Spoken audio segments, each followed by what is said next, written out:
hard game, and mentally it's hard. My legs started shaking. They pretty much knew I was going to have lung surgery after the season. I wasn't for sure. Would I ever play baseball again? The Road to Cooperstown is the official podcast of the National Baseball Hall of Fame and Museum. Episodes are available now on the all-new SiriusXM app or wherever you get your podcasts. The most important person in sports is you, the fan. Let me tell you something. I'm a real fan. And your place for sports talk is Mad Dog Sports Radio, where your voice is heard all day long. I couldn't wait to get into the truck, turn on 82. Sharing the thrill of victory. The joy, the jubilation. I can't stop smiling. And the agony of defeat. When is this franchise going to realize people really care about this? Passionate sports fans call 888-MAD-DOG-6. You gotta love sports. Mad Dog Sports Radio, Channel 82, or anytime on the SiriusXM app. Fantasy football players, learn winning strategies right now on Fantasy Sports Radio to help you draft a winning team on Channel 87 and on the SiriusXM app.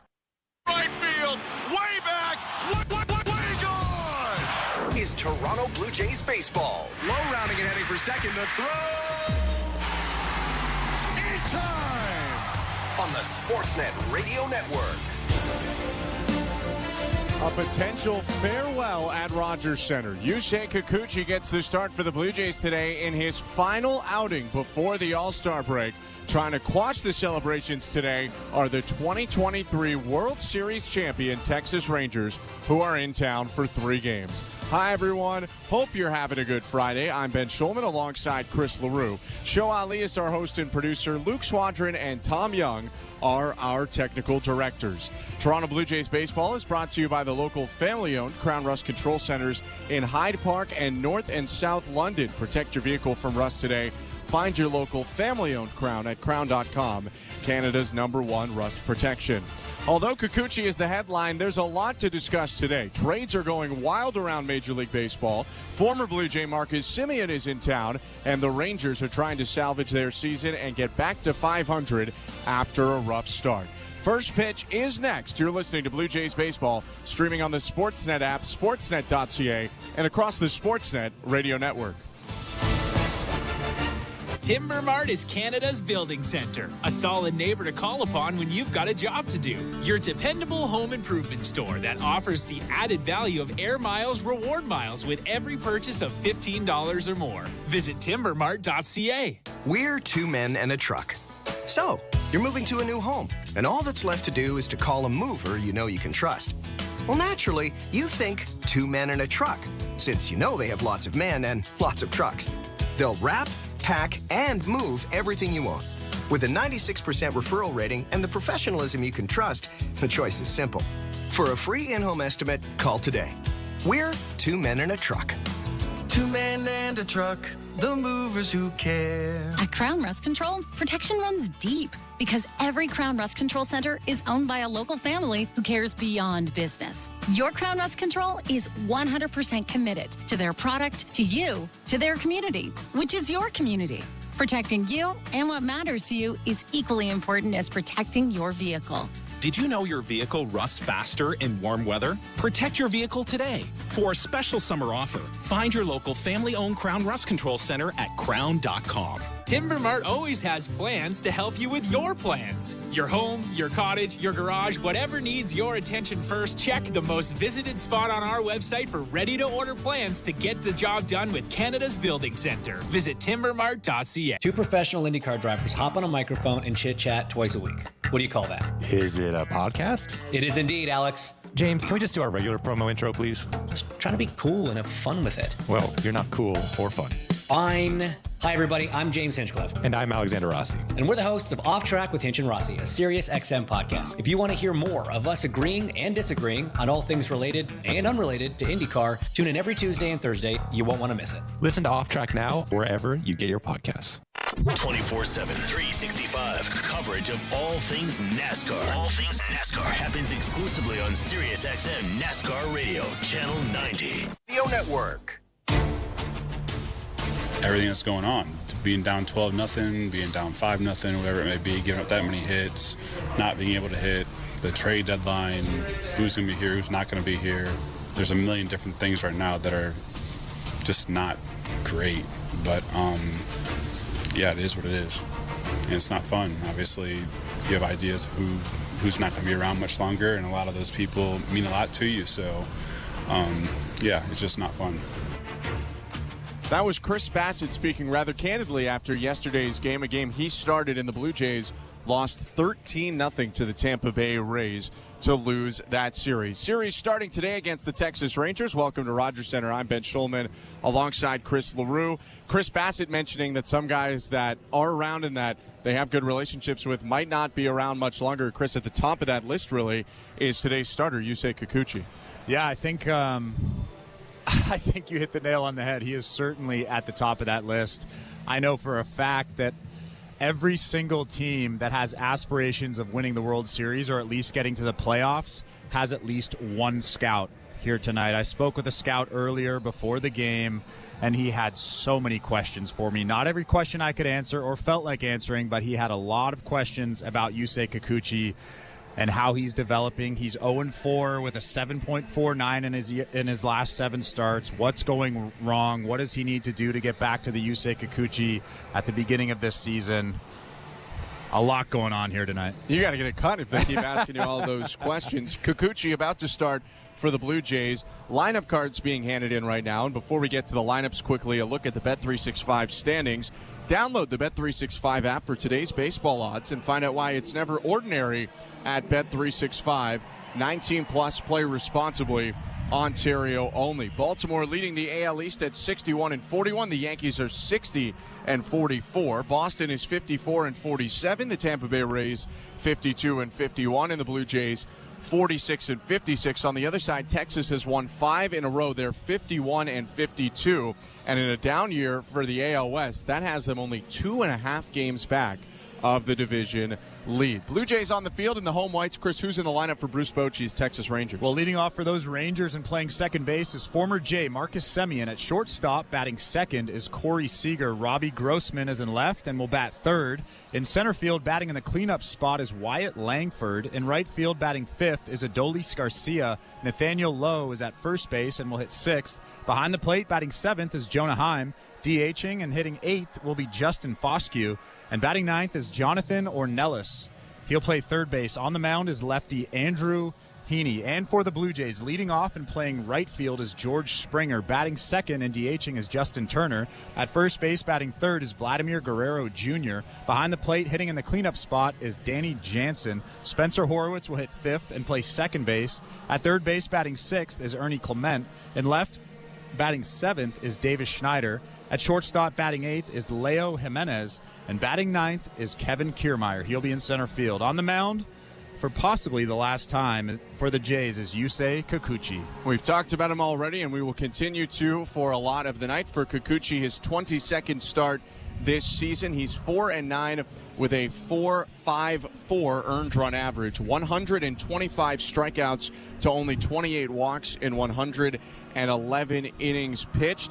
For Kikuchi, like you mentioned, recent struggles. His last start against Detroit was very good through 5 innings, and then he left the bases loaded pitching into the 6th, and a grand slam was given up by the bullpen. He ended with 5 innings pitched, 5 hits, and 4 earned runs. Marcus Semien stepping in for the Rangers. Texas in their road gray uniforms and pants. Blue Jays in the home whites. Left on right, the pitch home. Fouled off to the right and into the seats. 0-1. Time of the first pitch today is 7:07 Eastern. It's 26 degrees and sunny in downtown Toronto with the roof open. Next pitch. High, ball 1.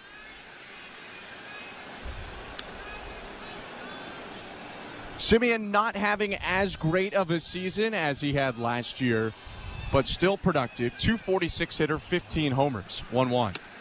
Inside, 2 balls and 1 strike.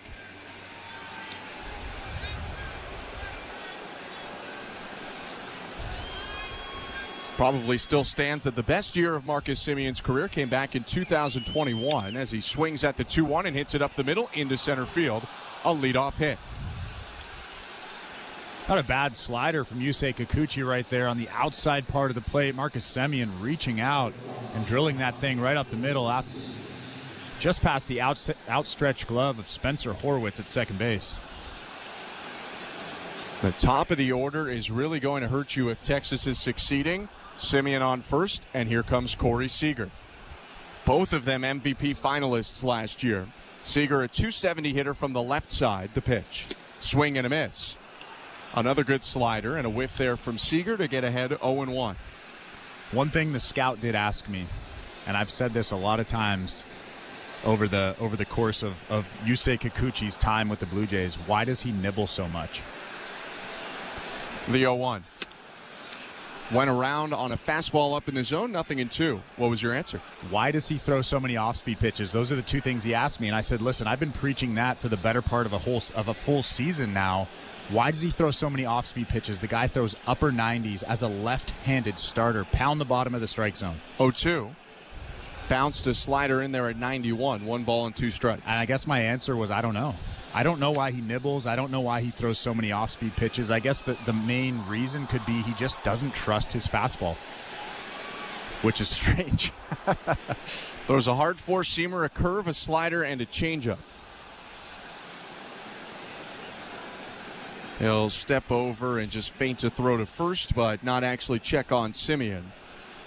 Marcus Semien's not a huge threat to run. 3 stolen bases, caught twice this year. Held on by Guerrero, his former teammate. The 1-2. Down and away. But I think you're right. I should have been paid for this conversation. Seriously.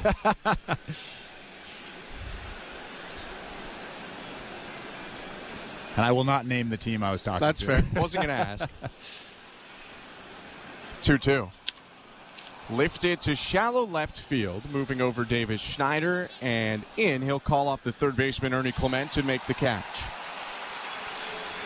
Still a runner on first, no score, and 1 out in the top of the first inning. This first inning is brought to you by Armstrong Bird Food. Bring nature to your backyard with Armstrong, feeding Blue Jays since 1986. Visit ArmstrongBirdFood.com.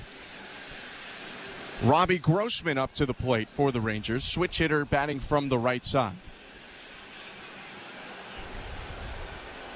Kikuchi staring at Semien, kicks, fires home. And Grossman takes a curveball for strike 1. There's a big hole on the right side of that infield. Vladimir Guerrero Jr. holding on Semien at first base. Spencer Horwitz is almost playing directly behind second base. Heavy shift to the pull side. 0-1. Hit on the ground off the foot of Kikuchi. He scrambles to pick it up and throws to first wide. Everyone is safe. Semien at second and Grossman at first. And that's some tough luck there, as Kikuchi didn't try to play that ball. And if it doesn't hit him, it might be a double play. Now the training staff out to check on Yusei Kikuchi. Yeah, you're right. That is a huge break for the Texas Rangers. Like I said, Spencer Horwitz was playing directly behind Yusei Kikuchi. If that ball doesn't hit him in the leg, that could potentially be an inning-ending double play. But instead, the Texas Rangers have runners on first and second and still just 1 out. Looks like Kikuchi's going to test out a couple pitches here. Anything related to this is absolute worst-case scenario for the Blue Jays. With Kikuchi's name in trade conversations, it would probably be more favorable for him to give up 10 than to exit a game early. He just threw home and gave some nods, and that's enough for Jose Ministral and John Schneider to head back to the dugout. I guess the only positive thing, if he were to come out of this ballgame, which he's not, he's staying in this ballgame, he looked great on those warm-up pitches. It's just a contusion, probably. Just a ball off the shin. He probably misses today, and then he makes his next start. That's how I would be thinking if I was one of the scouts here at the game today. Kikuchi all right, though, and now runners on first and second. They call it a hit for Grossman. Semien on second. Wyatt Langford, the rookie, at the plate. First pitch, called strike. John Schneider was asked before today's game, was there any thought of just not pitching Kikuchi and keeping him healthy? And he said not really. They're confident. They've talked to him to be ready, and nothing's final, so it's business as usual. 0-1. Swing and a fly ball. Left field. Hit very high, but not super deep. Davis Schneider toward left center makes the catch, 2 down. I don't disagree with the idea of kind of skipping his start and making sure that he's healthy. But I also think that if he pitches tonight and he pitches extremely well, that'll increase the value. Maybe not much, but it'll still increase the value a little bit. Kikuchi trying to work out of some trouble here in the first. A hit by Semien up the middle, and then Robbie Grossman banked one off of Kikuchi's left foot. Now Adolis Garcia is up. 2 on, 2 out.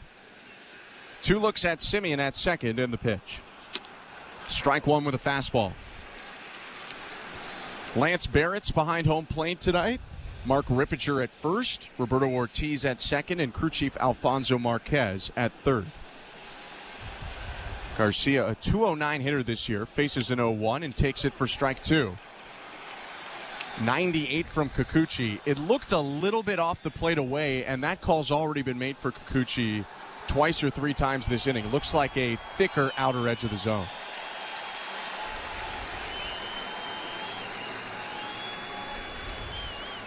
The 0-2. High, 1 ball and 2 strikes. And I like the way they're attacking Garcia. 3 straight fastballs, 2 of those fastballs at 98 miles an hour. There are very few in Major League Baseball who start and throw left-handed that throw as hard as Kikuchi. A 1-2. Down and in. Tried to back foot slider him there, but Garcia laid off.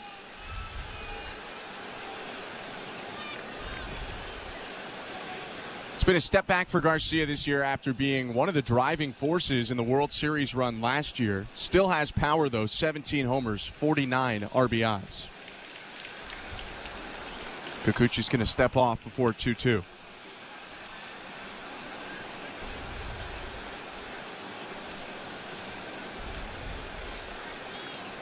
Back on the rubber and staring at second. One more peek at Semien, and the pitch. Foul to the right on a line and into the 200 level seats. Another fastball at 98 miles an hour. I tell you what, if I'm a scout here tonight, sitting behind home plate, watching him, I am pretty confident that regardless of how he's pitched over the last 7 games, I can figure him out and I can make him a valuable piece of any rotation. The stuff is definitely there. 2-2. Bounced foul left side. Went back to the slider, in on the hands and low. Do you think Garcia is one of the bigger guys in baseball? He's got to be. He's like giant. Look at his biceps. He is huge. They list him at 6'1", 205. Looks like more than that, though. He's in an open stance.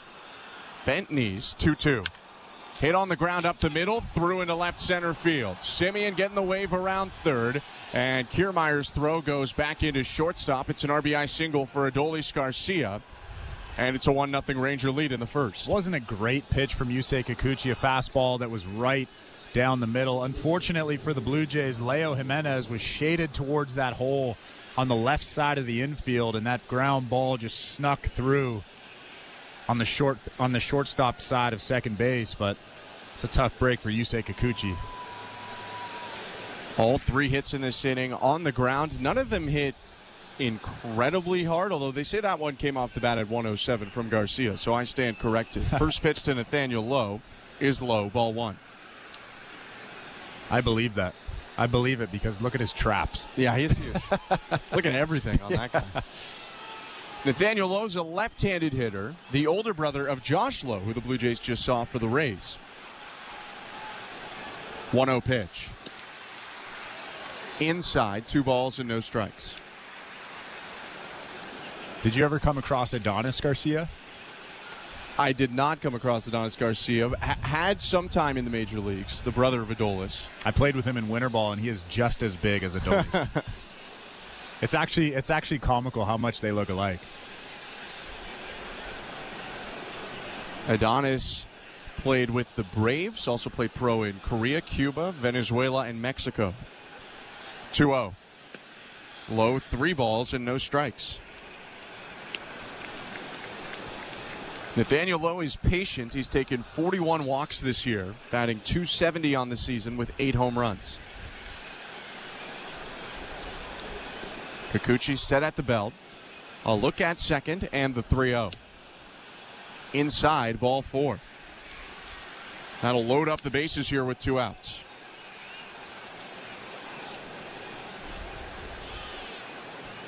And Pete Walker is going to go out to the mound and have a check with Yusei Kikuchi. Well, clearly he's healthy. There's no issue there. The fastball is at 97, 98. The breaking ball is probably the thing that he's having a little bit of trouble right now with locating that thing, locating the fastball right there to Nathaniel Lowe. He just needs to calm down. There's a lot going through his head right now. Thinking about the trades, thinking about the future, thinking about where his family is going to be in the next week. He's human, right? He's not a machine. He's not a robot out there. Of course he's thinking about those things. Yeah, John Schneider had mentioned today that he's doing well handling this, but it took him a little bit to adjust to it. He said he loves this city, and he's been very vocal about that, and everyone loves having him there. So with everything going on, he's handling it, but like you had mentioned, there's more than just baseball at stake when you're moving your family and potentially setting up somewhere after the deadline, and then again free agency hitting for Kikuchi after the season. Jonah Heim to the plate, bases loaded. First pitch is chopped foul right side, 0-1. But I tell you what, though, that fastball looks good tonight. He's got the zip on it for sure. That was another 98 from Yusei Kikuchi. Though he's trying to save some of that juice, already thrown 25 pitches in this inning. 1-0 Rangers, bases full, the 0-1. Swing and a miss. Just puts 97 right past the swing and miss of Heim, 0-2. And if I'm Yusei here, I don't mess around. I climb the ladder with another fastball, see if he'll offer at it something around the letters, something he cannot hit. Kikuchi in the set, the 0-2. Swing and a miss, strike 3. He does go upstairs with a fastball, and he gets Heim to end the inning. Rangers get 1, though, on 3 hits. They leave the bases loaded. It's 1-0 Texas, middle of the first. You're listening to Blue Jays Baseball, brought to you by your local family-owned Crown Rust Control Center, streaming at sportsnet.ca and the Sportsnet Radio Network. If you're looking for a fun day, did you know the day before Monday? Junior J Sunday. You can paint your face. Come and meet Ace and run base to base. On Junior J Sunday. So many things to do. You can bring your crew and even mom and dad too. Junior J Sunday. Sundays are for Junior Jays. Get to the ballpark early to enjoy outdoor activities before continuing the fun inside while you cheer on the Blue Jays. Cheers, Insiders. Thanks for hanging out with us for another Toronto Blue Jays game. All right, like check. Everybody exit out of that chat. See if you've hit that like button. If you have, I appreciate it. If you haven't, come on, get on with it. It's free. The best way to bring more fans here into the chat. Blue Jays fans, it's been a rough season. We need some people to share in our misery. Hit that like button so we can get more Blue Jays fans into this awesome community and keep on growing it. Look, this place is built for the fans, by a fan. Thanks for hanging out with us. We'll see you guys in the chat. That's why we introduced in-game betting, because when the game starts, the action doesn't stop. With in-game betting, you can wager on game props, player props, totals, and the money line. And remember, in-game, you can track your same-day parlay with the option to cash out. Check out in-game betting and find out why. It's never ordinary at Bet365. Must be 19 years or older. Ontario only. Please play responsibly. If you or someone you know has concerns about gambling, visit connexontario.ca. This is Toronto Blue Jays baseball. 0-2 swing and a miss, strike 3. On Sportsnet 590 The Fan and the Sportsnet Radio Network. Welcome to the Timbermart broadcast booth. I'm Ben Schulman alongside Chris LaRue. Show Ali, our host and producer, Luke Swadron, and Tom Young, our technical directors. 1-0 for the Rangers as the Blue Jays come up to hit for the first time. George Springer, Justin Turner, and Vladimir Guerrero Jr. will face Andrew Heaney, the left-handed starter for the Rangers. For Heaney, his 21st appearance, 20th start of the year, 4-10 with a 3.60 ERA. The wind and the pitch. Low, ball 1. In terms of wins and losses, he's probably been one of the most unlucky pitchers in baseball. Lefty kicks and delivers home. Springer swings and pops it up. Foul, back of first, low racing back, near the side warning track, and that one hits into the netting. 1 ball and 1 strike. 10 losses for Heaney, leads the American League, and is 1 away from a career high, and he's having one of his better seasons as a starter in the majors. Yeah, 3.60 ERA. That doesn't say that he has a lot of losses, that's for sure. His 1-1. Springer ropes it to left field, a base hit. He jumped all over that hanging slider for a leadoff single. Yeah, his swing's looking really good right now. Of course, over the last 2 or 3 weeks, even the month, he's just looked like vintage George Springer. That swing right there, no different. Springer leading off first now, and Justin Turner batting second today and DHing comes to the plate. The pitch. Strike one. Turner batting .241 on the year, 6 home runs. Went hitless in 2 at-bats with 1 walk yesterday, but had a good series against the Rays overall, 6 hits. 0-1. Hit on a line to third and caught there by Jonathan Ornelas. 1 out. Would you say that Andrew Heaney has one of the most generic repertoires in all of Major League Baseball? It's kind of exactly what you would guess a starter would have. 4-seamer, slider, changeup, and every once in a while he flips in a curve. No slurve, no sweeper, no split finger. Well, he's a vet at this point. Yeah. Some of the pitches that are around now weren't invented when he debuted in 2014. The pitch to Vladimir Guerrero Jr., low, ball 1. 1-0 Rangers, 1 out and a runner on first in the bottom of the first. Guerrero hitting .296 with 21 doubles and 18 home runs.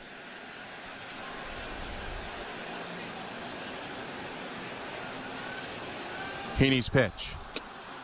Inside, ball 2. For Heaney, it's been a bumpy road with success and setbacks and success again in his major league career. Split between the Marlins, Angels, Yankees, Dodgers, and Rangers. 2-0. Down and in, 3 balls and no strikes. I would imagine that Vlad has the green light here.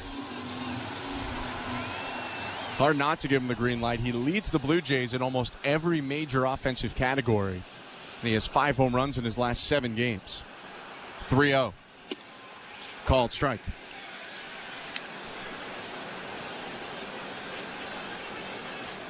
It didn't really look like he had the green light there, though. He might have not liked it out of the hand, but he never really looked super ready to go on that swing. Now the 3-1. Inside, ball 4. Guerrero flips the bat behind him. He's got a walk. Team leading 43rd. Springer up to second and only 1 out. It's a good at-bat right there. He knows that Danny Jansen's up behind him, and let's be honest, Danny Jansen hasn't been swinging the bat well, so for Vlad to kind of take those pitches and not be antsy up there, I like that. Here is Danny Jansen, 211 hitter, 6 home runs. Heaney from the stretch, the pitch. Popped up, back of the plate, and out of play, 0-1.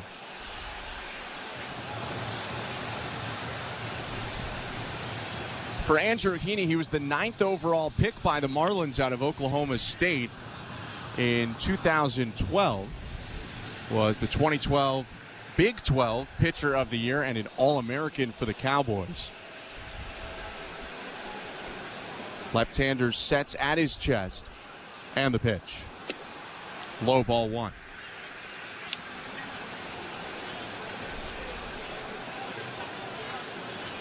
Chris, Andrew Heaney was in the Cape Cod Baseball League in 2011. Do you know which team he pitched for? Do I know? Am I supposed to know? You might. 1-1. Called strike 1 and 2. All right, Chatham. No. Ah. What's your second guess? Falmouth. There you go. All right. Same as Chris LaRue. Heaney then debuted with the Marlins in 2014. Pitched in part of that season before being traded twice on the same day after that year. 1-2 pitch down and in. Jansen moves his back ankle out of the way. 2-2. I wish I would have known that. I guess it's his start day, so I wouldn't have been able to talk to him anyways, but maybe tomorrow I'll talk to him about his time in Falmouth. Loud crowd today. 2-2 is hit softly up the middle. Seager fields the shortstop, steps on second, throws to first, double play. Guerrero is pointing back to the dugout. That was close over at second, but if the Blue Jays don't challenge, that's an inning ender. We'll give John Schneider 1 second here to take a look And the Blue Jays will challenge the play, so we are going to keep it right here. That was a slow hopper. Corey Seager fielded it awkwardly. Guerrero was busting it from first to second, and Toronto wants another look. Toronto's challenging his out call at second base. There is no question to whether the out at first was committed, but as we look at another review, I don't even think Seager got to the bag, Chris. Yeah, seeing that slow motion replay, it's very evident that Seager didn't even touch second base, so this will be reversed pretty quickly. He was already looking toward first when he went to step on second. Crowd reacting to the clear replay that he's at least an inch off of second base when he steps and throws. That's one of the louder crowd reactions I've ever heard on a replay. It's a loud night tonight. It is Caribbean Carnival. The runner is safe. Toronto will defend their challenge. And there is the ruling from Alfonso Marquez, so it's a successful challenge. Danny Jansen is still out on a 6-3 force out, but Guerrero at second, Springer at third, and the Blue Jays give a big opportunity here to Spencer Horwitz. I have to admit, I don't always believe Vlad when he either says safe or check the earphones, anything like that, but that one right there was pretty obvious. Oh, yeah. Left on left, the pitch to Horwitz, outside ball one. Horwitz is batting .309 this year, 7 doubles, 4 homers, 12 RBIs. Next pitch, ugly swing and a miss. And it's 1-1. For what it's worth, the Blue Jays are over 60% on challenges this year. They were in the 30s each of the last 2 seasons. 1-1. Ground ball foul to the right into the first base dugout. Awkward sound off the bat. Thought he might have broken the bat, but Horwitz still has it. It's 1-2. You know what that high percentage tells you? What does it tell you? Gil Kim's a stud. There you go.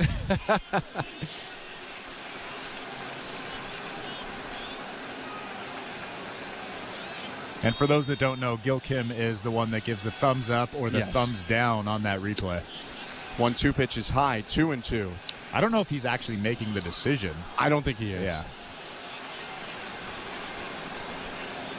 Guerrero leading off second. Springer leading in foul territory off third. 2-2. Is hit well. Right center field. Garcia going back. That ball is off the top of the wall. Springer scores. Guerrero right behind him. He scores. It's a 2-run double for Spencer Horwitz. And a 2-1 Blue Jays lead in the first. That was just a hanging slider from Heaney, and Spencer Horwitz gave it a ride off that wall in right center. How about that challenge now? That is a 2-run swing for the Blue Jays on the challenge. And for Horwitz, doubles in 3 straight games. That pitch wasn't even in the zone, and he got it out there to right center. Yeah, I said it was a hanger. That was actually a pretty decent pitch from Heaney below the strike zone. The pitch to Ernie Clement. And he lines it fair down the left field line, rolling into the corner. Horwitz around third, he scores. Clement jogging into second. It's 3-1 Blue Jays on the Ernie Clement double, and he's flexing back to the Toronto dugout. Another slider from Heaney. Ernie Clement just sneaks it inside that third base bag for another run. Now it's 3-0 Blue Jays. So make it a 3-run swing so far on the challenge. Gil Kim needs a raise. Maybe Vlad does too. Well, maybe Vlad, yeah. Well, he's getting one. It's true. That's true. And that'll prompt a mound visit from the great Mike Maddox, the pitching coach for the Rangers.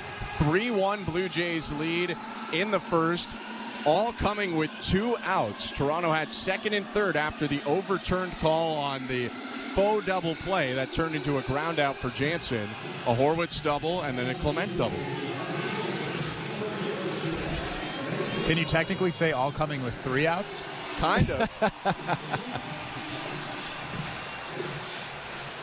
Horwitz and Clement back-to-back extra base hits, and here's Davis Schneider. Clement leading off second. Heaney's pitch. Fouled back, 0-1. You were about to send this inning to break, too. Had to wait a second because Schneider was looking back with some intent there. But, yeah, we were pretty close to hitting the commercials. But the overturn and then the rally. Heaney staring at second, looks to the plate and delivers. High, 1 ball and 1 strike. Yusei Kikuchi is pacing around in that Blue Jays dugout down there. And I've said this before, but in Japan, if an inning goes long like this, you'll see the starting pitcher just throw in front of the dugout. It's pretty interesting. It's wild. 1-1. Broken bat, grounded to short. Seager picks it up. His throw over to first in time to end the inning. 3 runs for the Blue Jays after the overturned call continues the inning. Doubles from Horwitz and Clement give Toronto a 3-1 lead after the first. You're listening to Blue Jays Baseball, brought to you by your local family-owned Crown Rust Control Center, streaming at sportsnet.ca and the Sportsnet Radio Network. Quiet your mind, reduce your stress, and rest easy with experiences designed to help you fall asleep easier and faster in the SiriusXM app. What's up, insiders? Have you hit that subscribe button yet? Are you an insider? 31,925 of you already are, and we appreciate you growing this amazing, amazing Toronto sports community. If you haven't done so yet, please do hit that subscribe button and help this community get over 32,000 and keep on growing. We're not stopping. Let's head it all the way to the top. We'll see you guys back in the chat. Thanks for being subscribers, aka insiders. We'll see you guys in the chat. Go Jays, go.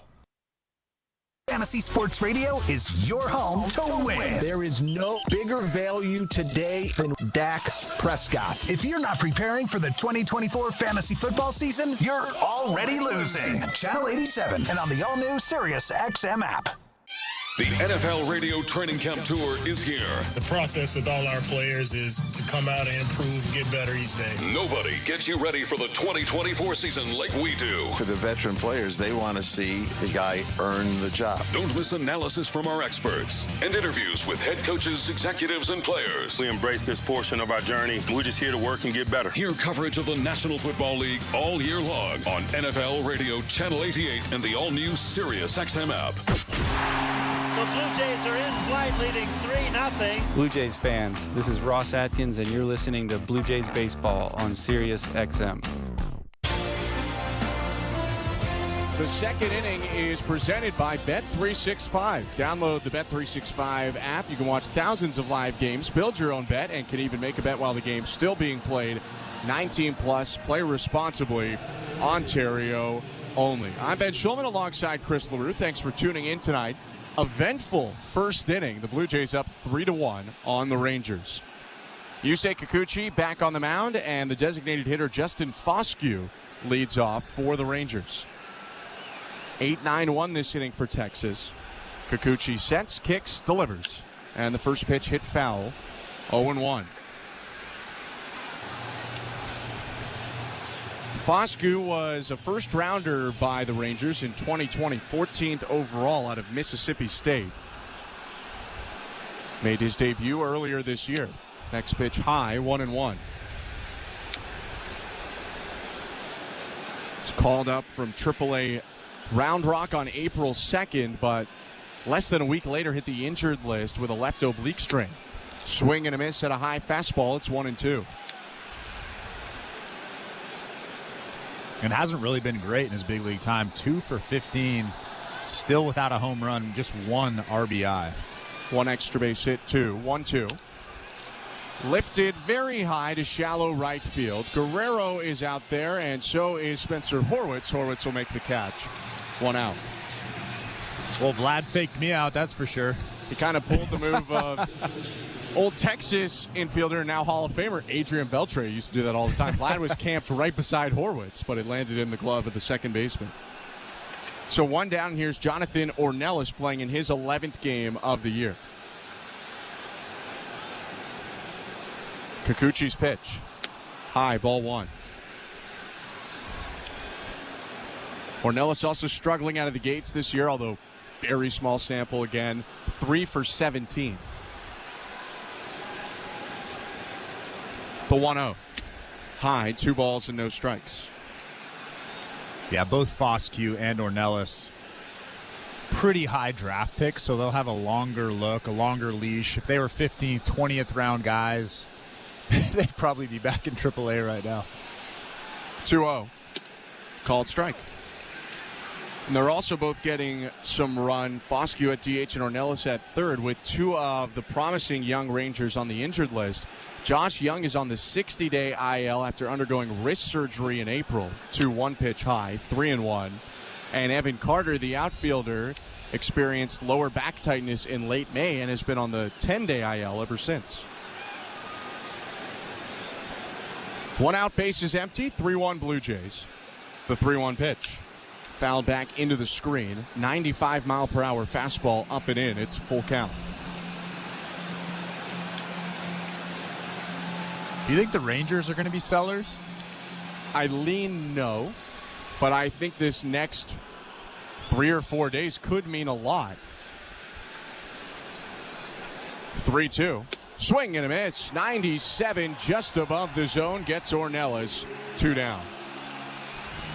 And I said before the broadcast, I wasn't sure if Yusei Kikuchi trusts his fastball. He's showing that he has at least a little bit of trust in it tonight. He's throwing that thing a lot. He's throwing it often, and he's throwing it very hard. 97 on that last one. Now gets the top of the order again with Marcus Semien back up. The pitch. Fouled off. 0-1. 98 from Kikuchi. One of the reasons I feel like they might not sell the Rangers, despite being a game below 500, they're 2.5 back in the division, and the Mariners, who are 1.5 above them in second, have really not played very well over the last stretch, despite making big adds recently. 0-1 outside, 1-1. And I think, too, you come off the World Series year, you probably have a little bit of leeway to push it.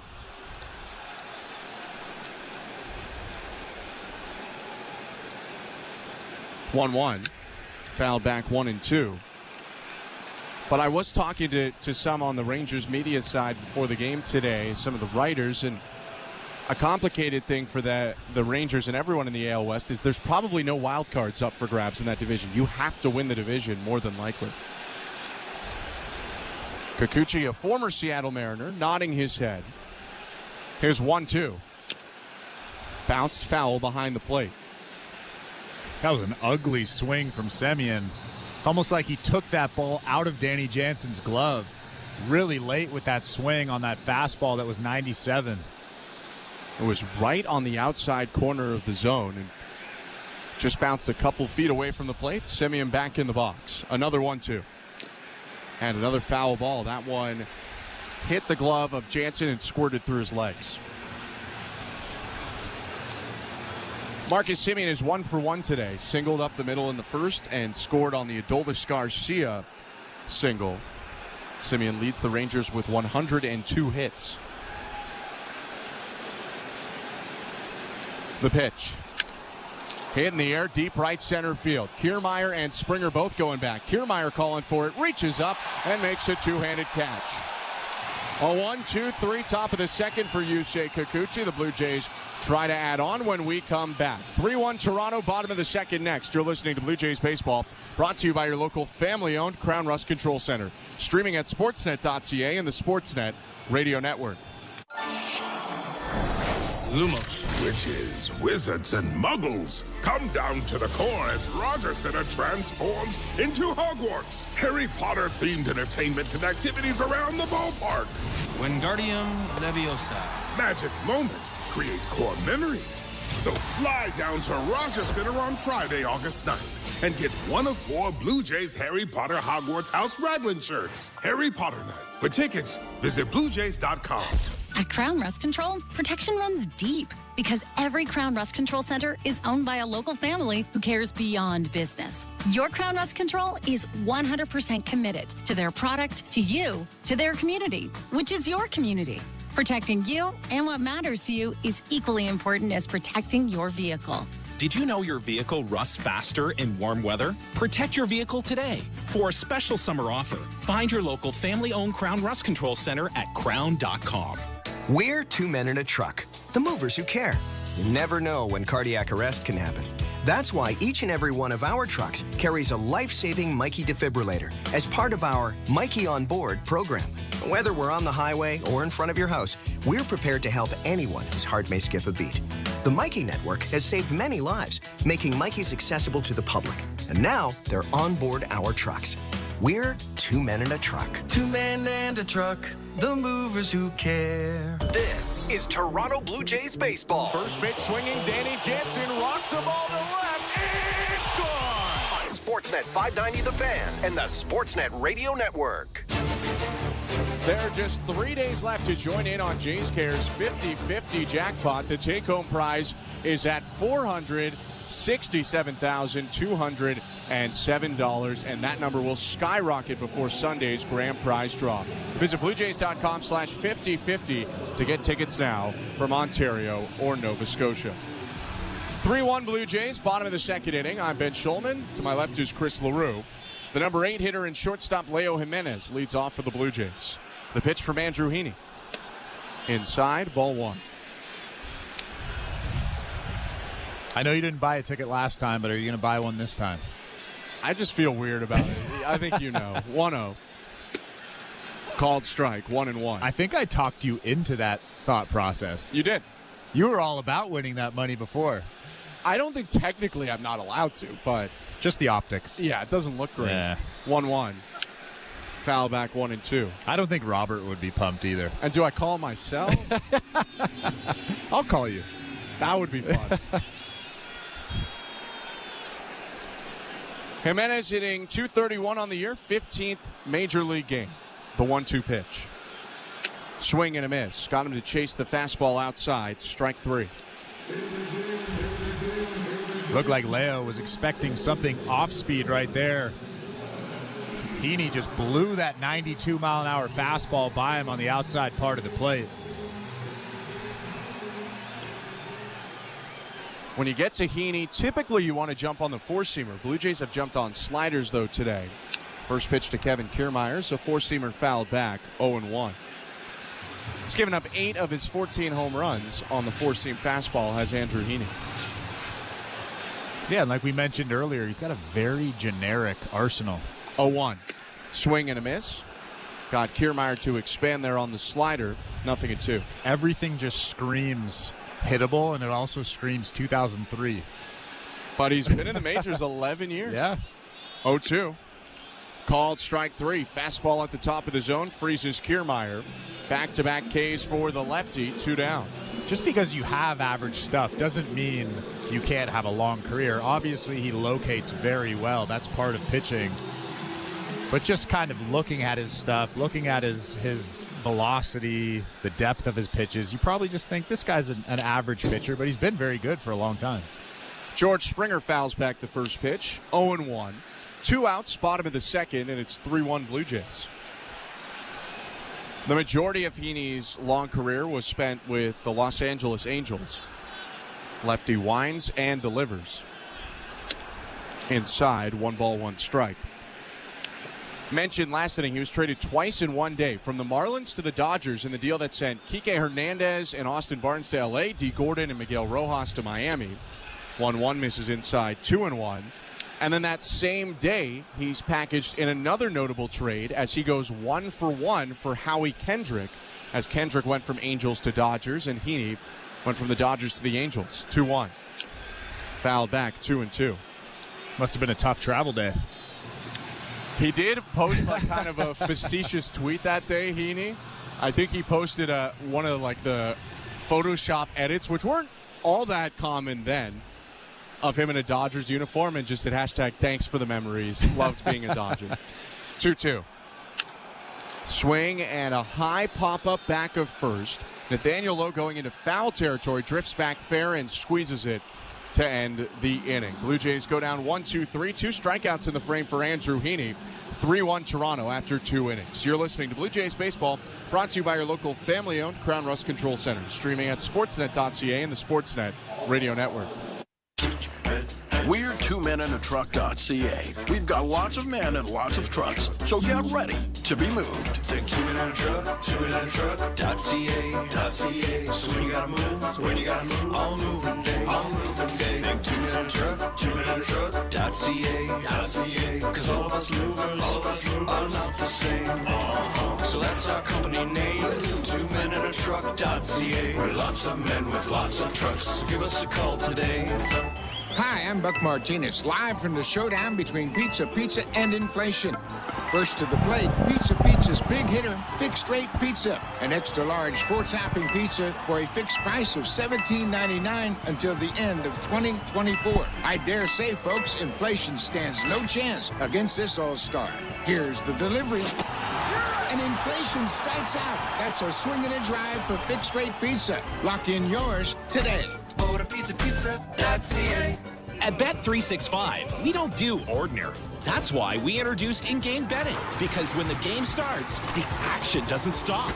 With in-game betting, you can wager on game props, player props, totals, and the money line. And remember, in-game, you can track your same-day parlay with the option to cash out. Check out in-game betting and find out why. It's never ordinary at Bet365. Must be 19 years or older. Ontario only. Please play responsibly. If you or someone you know has concerns about gambling, visit connexontario.ca. This is Toronto Blue Jays baseball. Kiermaier going back to the wall. He leaps and he made the catch!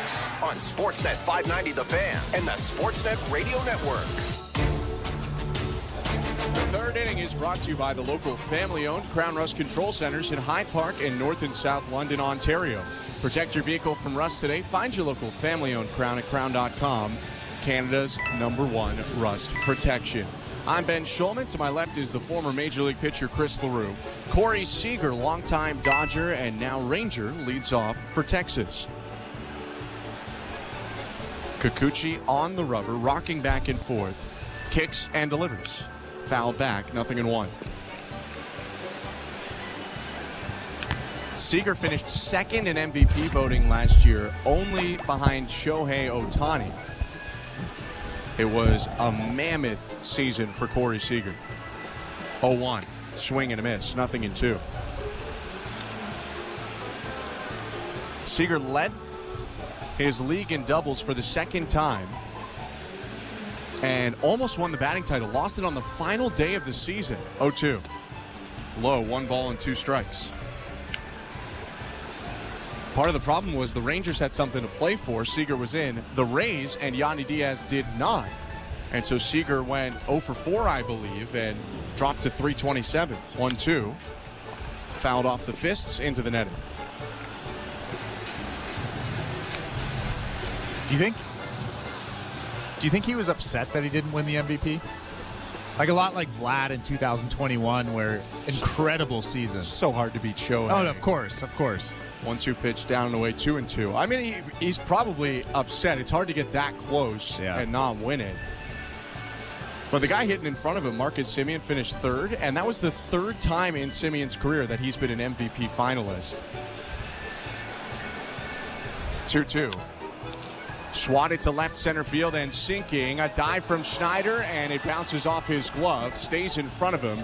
Seager limited to a single there to lead off the third. Well, that fastball was 96 in on the hands of Corey Seager. Just kind of drops it in front of Davis Schneider in left field. I didn't really think that Davis Schneider should have dove for that ball.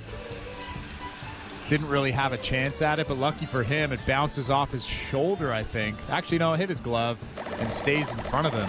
Keeps Corey Seager at first base. It was a good job by Kevin Kiermaier backing him up, too. Now a runner on first and Robbie Grossman up the pitch. Strike 1. Especially with nobody out, you don't want to put the leadoff guy potentially at second base. Seager leading off first, held on by Guerrero. A look from Kikuchi in the pitch. Fouled off of his own leg by Robbie Grossman. He'll take a quick walk. He hopped once, but appears to be all right. 0-2. Grossman with a single in the first. He entered today hitting .229, 3 homers and 14 RBIs. Part of the World Series team for the Rangers last year. Started this year with the Chicago White Sox, but was traded back to the Rangers early on. He's put together a pretty solid career. I remember him with Pittsburgh. I think he was in high A or double A when I was in Pittsburgh, and then he was traded to Houston.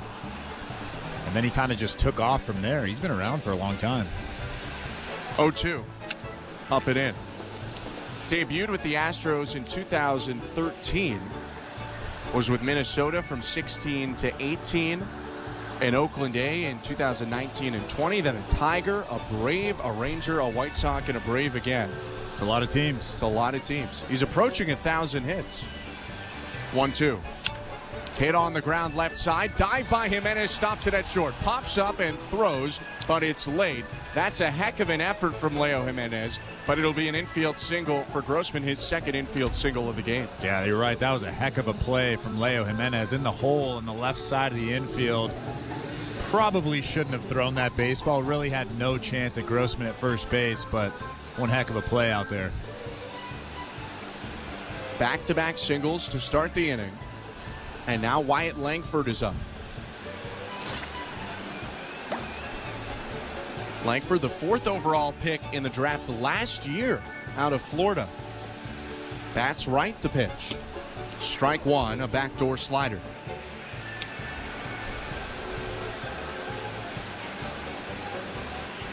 Langford, only 22 years old, made the team out of camp this year.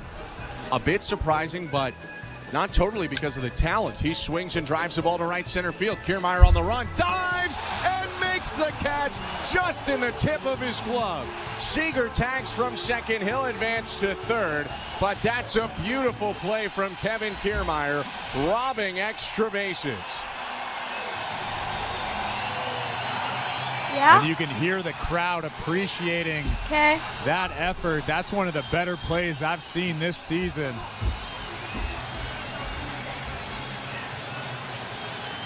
And he just got it. It was visible out of the top of his glove as he dove toward the right center field gap.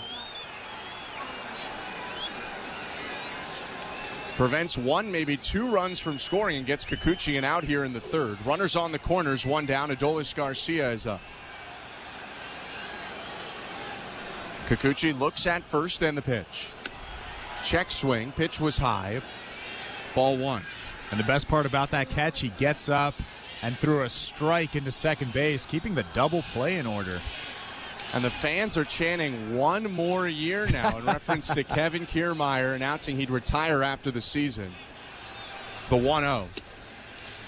Slider low, 2 balls, no strikes. I don't know if that one catch will change his mind, but maybe a couple homers will.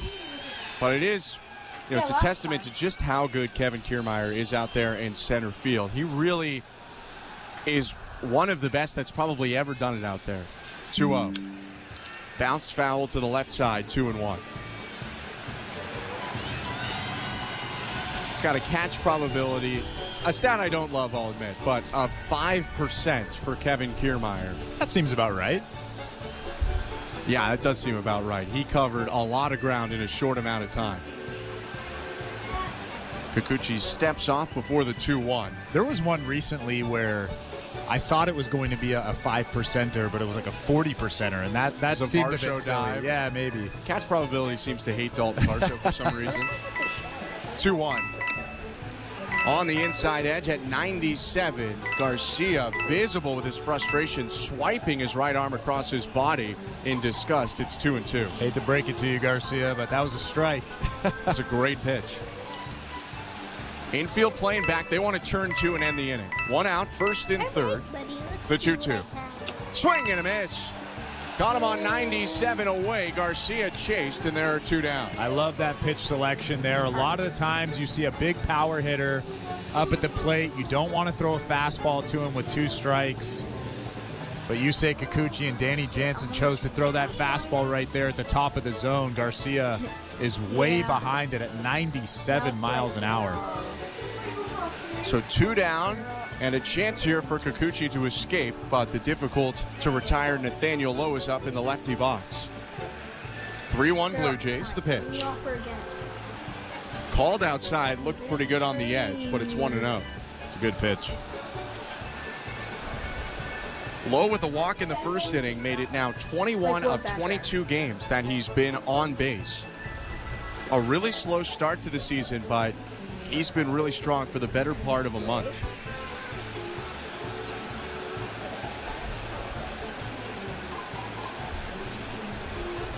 You go back actually exactly a month to June 26th. He's batting .310 since then.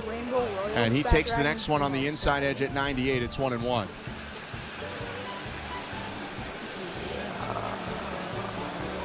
I feel like we just saw this guy. Oh, no, wait, that was Josh Lowe. Yeah. Josh has got the long hair, Nathaniel the short hair. Josh the younger of the two. 1-1. Lowe 2-1. Funny enough, though, they were drafted both in 2016. Nathaniel went to college. Josh didn't. Josh is drafted 13th overall by the Rays that year. Nathaniel is drafted in the 13th round by the Rays that year. But it was Nathaniel who made the majors first. 2-1. Down and in, 3-1. Let's go with the frost wrap. And I didn't think Josh Lowe was as tall as he is. They're both 6'4". Nathaniel 220, Josh 205. But both 6'4". Those are big boys. Josh a little bit quicker, Nathaniel a little bit more power. 3-1. Inside ball 4. That's a second walk today for Lowe, and the bases are loaded here for the Rangers with 2 outs. And we've seen that quite a bit from Yusei Kikuchi this season. You get 2 outs, you have a good idea of where the ball is going, and then all of a sudden he just loses it for 4 or 5 pitches, can't find the zone, can't throw a strike with that fastball. That's something he's really going to have to figure out, and something that the scouts that are here tonight are probably scratching their head about as well. Kikuchi's pitch to Jonah Heim is lined up the middle into center field of base hit. In to score Seager. Grossman gets the wave around third. He'll score as well, and we're tied. It's a 2-run single for Jonah Heim. It's 3-3 in the top of the third. How much is that? Too much. Jumped on a first pitch fastball down and in, and hit it to the shortstop side of second base on a line out of the reach of Leo Jimenez. Runners on the corners as Lowe went first to third. And that's why you can't walk Nathaniel Lowe. You have a good matchup, a lefty at the plate, a lefty on the mound. But instead you have to face the righty after Nathaniel Lowe, and he jumps on that first pitch fastball. It doesn't matter how hard it is. If you throw that thing down the middle, big league hitters are going to hit it. And he drilled it up the middle for 2 RBIs. It's prompted Pete Walker to go out to the mound for a visit. As they talk, it's time to remind you that we're here in the Timber Mart broadcast booth. Timber Mart always has someone on deck to help you with any home improvement projects. Before you begin renovating, visit the team at Timber Mart. They've got the know-how to make sure you come out swinging on your next project. Timber Mart, Canada's building center. 3-3 ball game, 2 outs. First and third for the Rangers in the top of the third inning. And the DH, Justin Foscue, is up.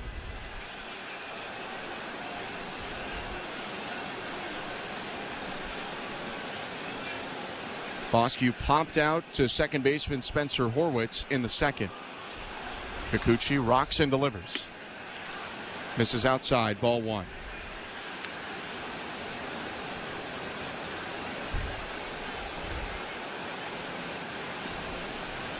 Two stints with the Rangers this season for Foscue. First week of April and then called back up in late June. 1-0. Outside, 2-0.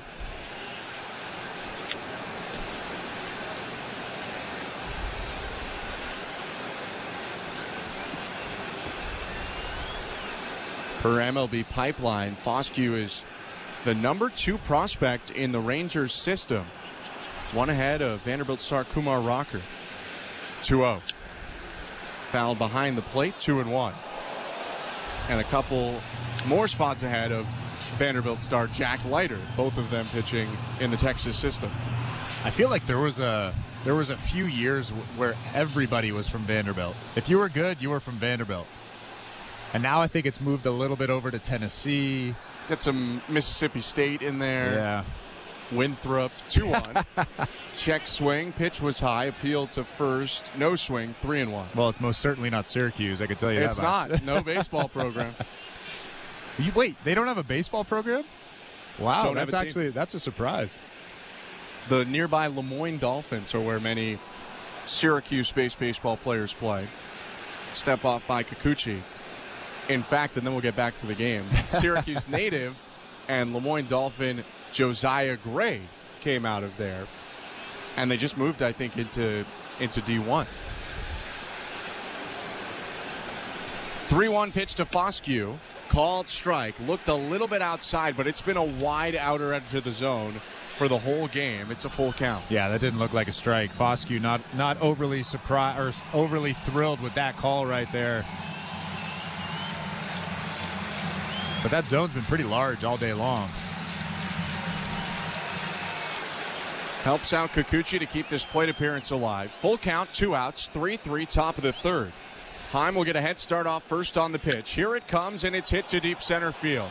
Kiermaier back with room, backpedaling, makes the catch in front of the track and ends the inning. A spectacular diving catch by Kevin Kiermaier, but two-out runs for the Rangers on 3 hits. They tie up the score at 3-3, middle of the third. You're listening to Blue Jays Baseball, brought to you by your local family-owned Crown Rust Control Center, streaming at sportsnet.ca and the Sportsnet Radio Network. The biggest names in NASCAR talk are now with SiriusXM.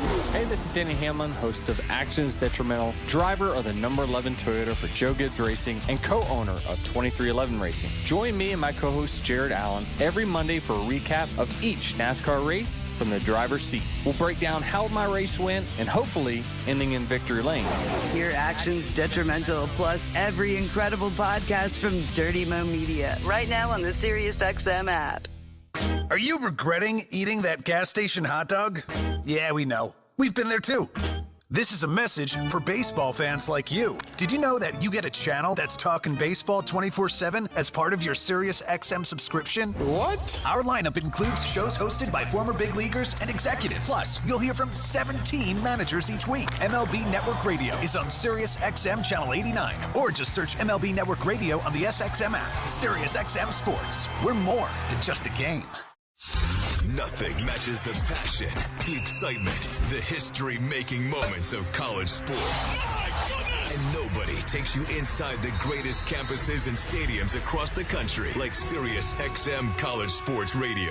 Listen to all of the play-by-play action, expert analysis, and in-depth interviews with your favorite team. No matter the season, we have something for you. Your home for all things college sports is on SiriusXM College Sports Radio, Channel 84. Our goal is to win the Super Bowl. That's it for us. Hear every stop of the 2024 training camp tour on NFL Radio Channel 88, the all-new SiriusXM app. Radio Network. Home half of the third inning in Toronto, 3-3 Blue Jays and Rangers at Rogers Center. Thanks so much for tuning in tonight. I'm Ben Schulman alongside Chris LaRue. 2-3-4 for the Blue Jays this inning. Justin Turner, Vladimir Guerrero Jr., and Danny Jansen to hit against the lefty Andrew Heaney.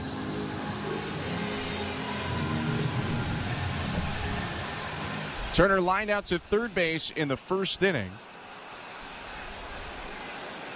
Into the box now, the pitch. Strike one.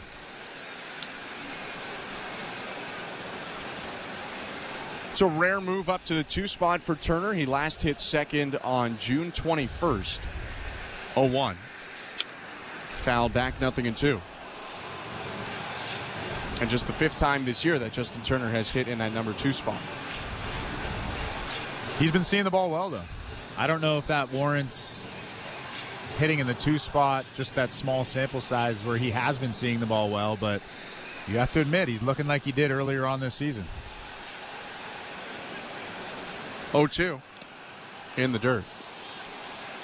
John Schneider did mention pregame that a lot of the lineup that looks a little bit different today is just a left-handed starter. Blue Jays haven't seen that many left-handed starters this year. So with Horwitz slid down to 4, they move Turner up to 2 and Jansen into Turner's spot.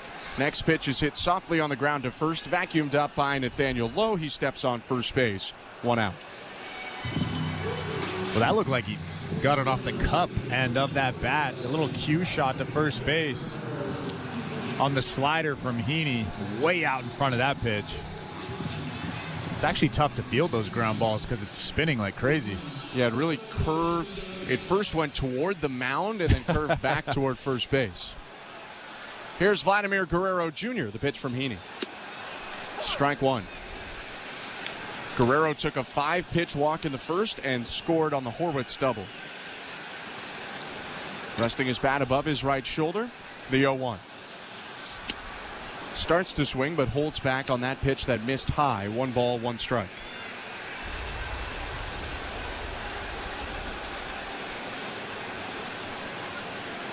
Heaney steps to the right, kicks, releases, and Vlad takes low, 2-1. You can see the confidence in the takes from Vladimir Guerrero Jr., not even thinking about some of those pitches. All the weight is staying back on his backside. That's a sign that a hitter is really in control. They're seeing the ball well, especially out of the hand. The 2-1. Takes it upstairs, 3 balls and 1 strike. When Vlad was really struggling, he was way out in front. You could see he was a little bit antsy out in front, and that's when hitters just don't really hit the ball very hard. I mean, outside of Vlad. 3-1. Fouled back, 3-2. It's all relative for Vlad, of course. Yeah. You hit the ball in the mid-90s miles an hour. That's not hitting it so hard for Vlad, but it might be very hard for others. Base is empty, 1 out. The full count pitch. Swing and a miss, strike 3. Gets him on a fastball in the zone. That's the 3rd strikeout today for Heaney, now 2 down. And again, I think Vlad was looking off speed there. You could tell Heaney just blowing that fastball by him. 93 miles an hour, a very hittable fastball, but it's not hittable when you're thinking something off speed. Heaney now pitches to Danny Jansen. Strike 1. Shade covering the diamond at Rogers Center, but very colorful today on Caribbean Carnival Day as the neon hats are mixed in different colors all around the diamond. 0-1. Line drive, right field, base hit for Danny Jansen. First hit since the All-Star break. Jansen's aboard with 2 outs. I've wanted to ask you this all night. What's your favorite color? Of the hats? Of the giveaway, yeah, the hats. So just so for the people that don't know, there's blue, pink, yellow, and orange. And the orange is just like a dull yellow. Yeah, it's kind of a, I mean, I'm not at liberty to speak on it, but I think it's it's very similar, at least to my eyes, to the yellow. I'll say the pink is my favorite. First pitch to Spencer Horwitz, strike 1. But I like the yellow a lot, like not the orange one, the true bright yellow. I thought you would have said orange just because you're in Syracuse guy? You're a Syracuse grad. Got a lot of orange already. 0-1. Horwitz sticks down and away. And it's not the right orange. It's not. What is the right orange? Is there an actual name for the right orange?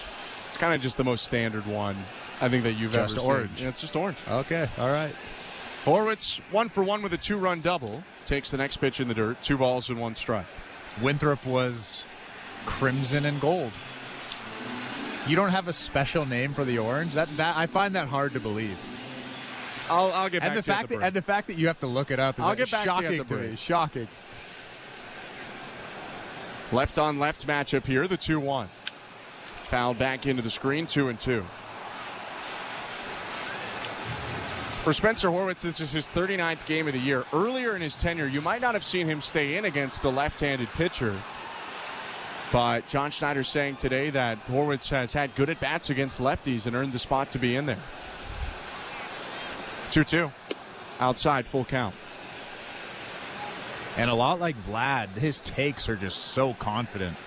Even against this tough lefty, left-on-left matchup, very tough for most lefties, but Spencer Horwitz just good at-bats, seeing pitches. Danny Jansen will have a head start on the 3-2 pitch with 2 outs. Here it comes. Swing and a fly ball left field. Grossman back, twisting and turning, reaches out and makes the catch before going into the chain link fence in front of the bullpen.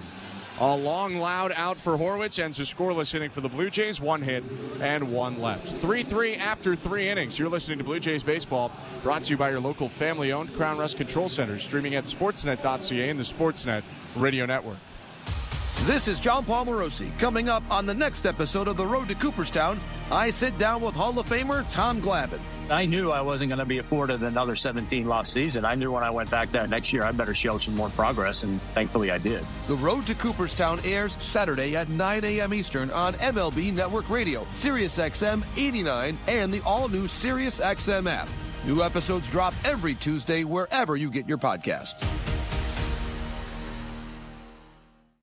Every night after the final out, the Round Trip Roundup brings you the scores, highlights, and analysis from every game across Major League Baseball, all in less than 30 minutes. Swung on and missed, strike 3 and a no-hitter. It's the perfect way to get caught up on all the night's biggest home runs and best performances. And a high drive, deep right center. It's the Round Trip Roundup on MLB Network Radio every night on SiriusXM Channel 89 and every morning on the SiriusXM app. The battle for regional soccer supremacy is on in the Leagues Cup. That's a super individual goal. And your home for all the top matches is SiriusXM FC. It's a masterpiece from Andre Pierre-Gignac. Hear all your favorite teams from Major League Soccer and Mexico's Liga MX fight for the right to be crowned the King of North America. Miami Leagues Cup champions. Keep up with the Leagues Cup on SiriusXM FC 157 and streaming on the SiriusXM app.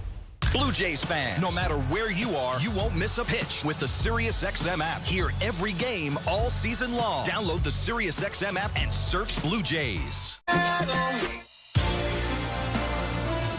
The fourth inning is presented by Bet365. At Bet365, you can bet live in-game on game props, totals, and the money line. Download the app and find out why it's never ordinary at Bet365. 19 plus, play responsibly, Ontario only. Yusei Kikuchi back on the mound in what is his final start before the trade deadline. He faces Jonathan Ornelas here to start the fourth in a 3-3 game. I'm Ben Schulman alongside Chris LaRue. Here's the left on right pitch. Strike one.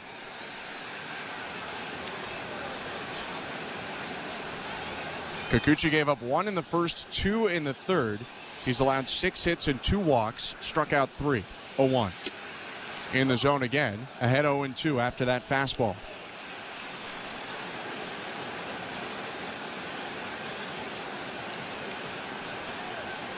Ornelas will ask for time and adjust his batting gloves, tucking the bat under his left arm. Digs back in and taps 2 corners of the plate, pinwheels the bat and looks out at Kikuchi. The 2-strike pitch. Hit in the air, right field. Springer ranging back in near the corner, reaches up and hauls it in. 1 out. If I'm a scout watching this game right now, I'm not worried about the box score. I'm not worried about the erratic nature of his fastball or his off-speed pitches right now. I'm just looking at the stuff, and that is it. And if I'm a scout, I am very impressed with what I'm seeing. Kikuchi now goes third time through the order. Marcus Semien is back up. He's 1 for 2 with a single and a run scored. The pitch. Strike one. Semien extended his on-base streak today to 17 games. His 16-gamer coming into today was 4th longest active in Major League Baseball. A 1-pitch high.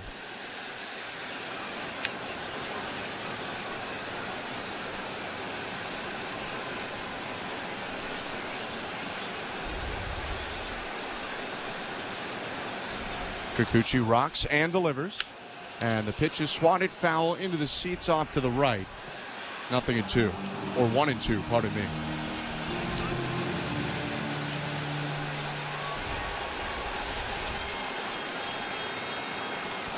Infield shifted to the pull side against the right-handed hitter. Outfield the opposite way. 1-2. Bounced in front of the plate.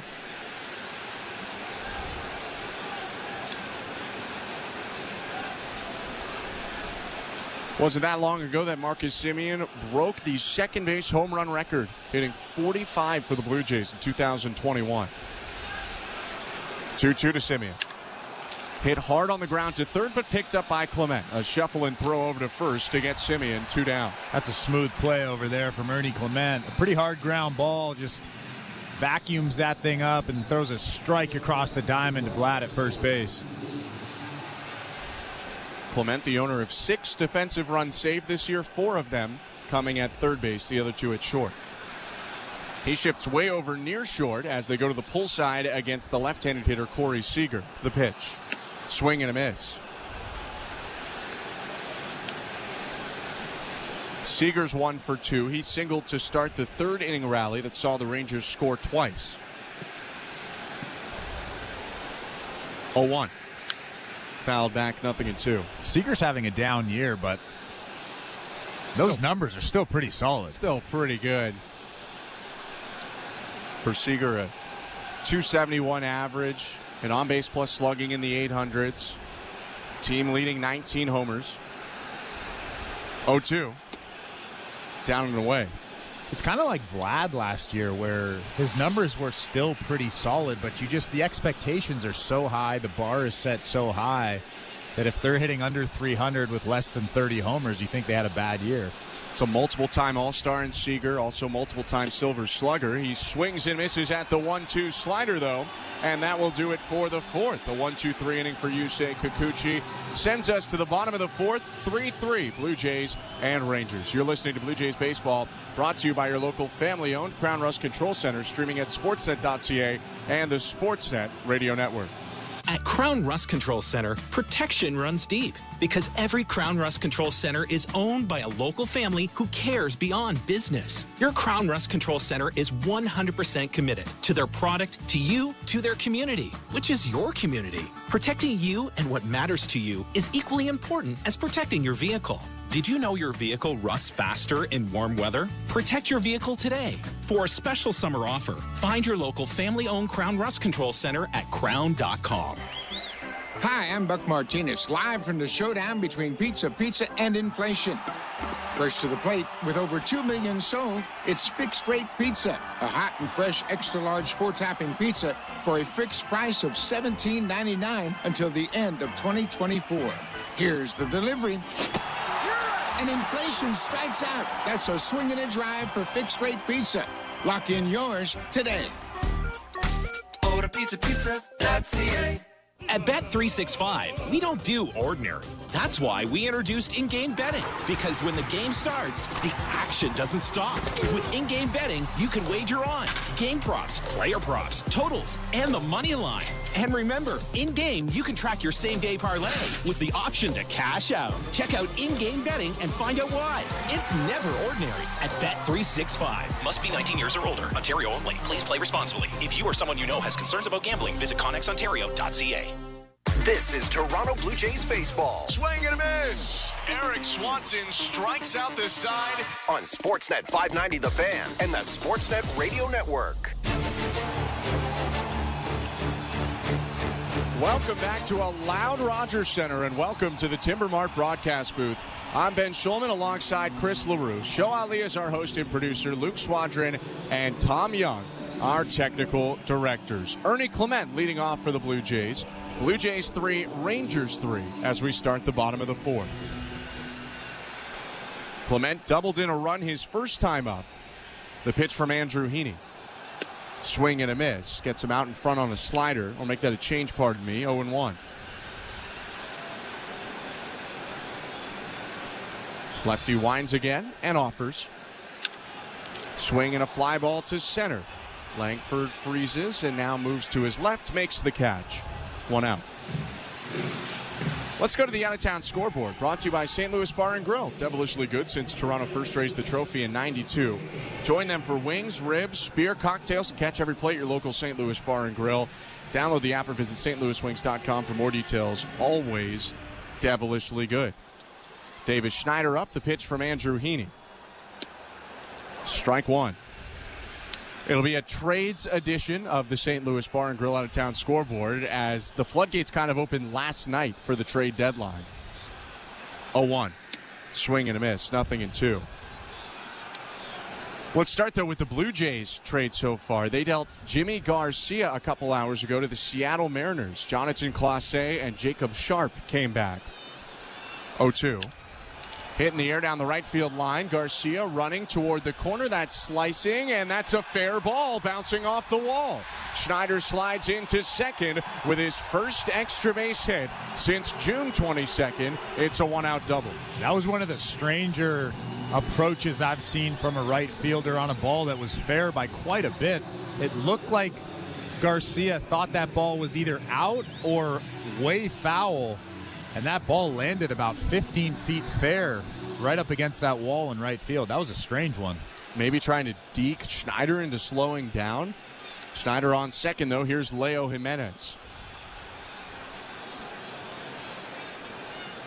The pitch to Jimenez is down and away, ball one. So in the guys that the Blue Jays got, Jonathan Clase, a speedy outfielder, a young player who's had some time in the major leagues with Seattle. Why don't you tell the people how many stolen bases he had last year? 1-0 is high, 2-0.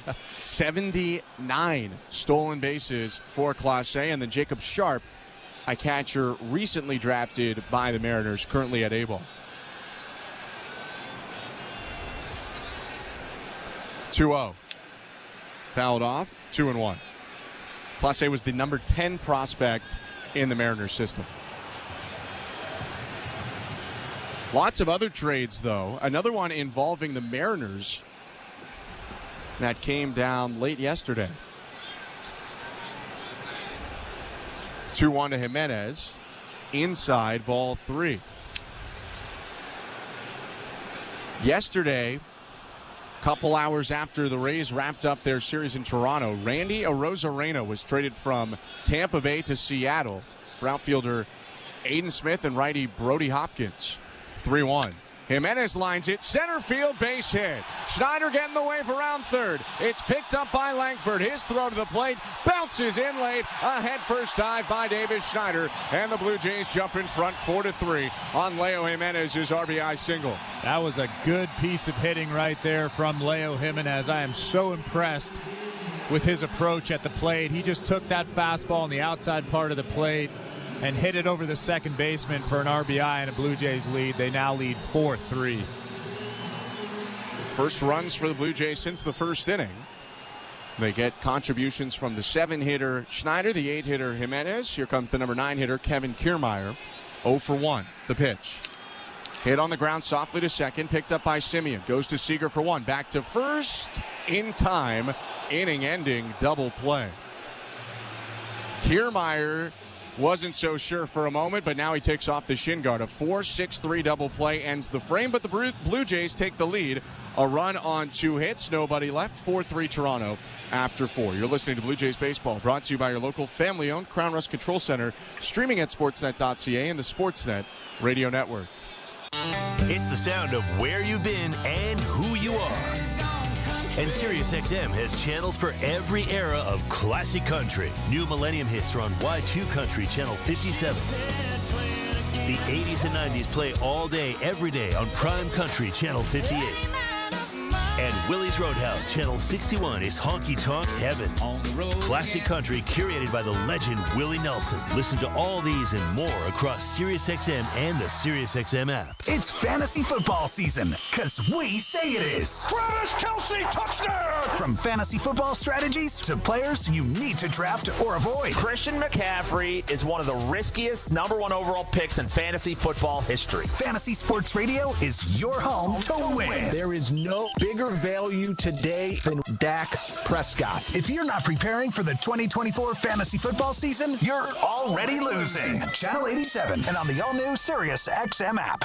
The Busted Open podcast is now available on YouTube. This is Dave LaGreca, host of Busted Open, the #1 pro wrestling show on the planet. You can now watch and listen to the award-winning Busted Open podcast every single day on YouTube. Our best interviews, behind-the-scenes access, and some of our best content from the past. All available right now when you go to youtube.com/@BustedOpenPodcast. Subscribe right now.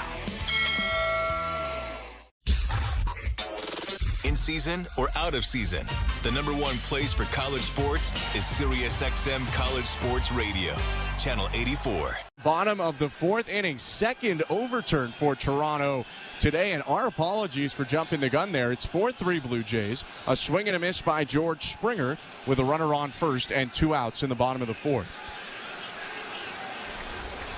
Heaney from the stretch, the pitch. Called strike on the inside edge, 0-2. That was actually a really close play at first base. Could have gone either way. I was surprised that they overturned it, but I've been wrong before. Haven't we all? Kiermaier, safe at first, now leading off first. The 0-2. Low, 1 ball and 2 strikes.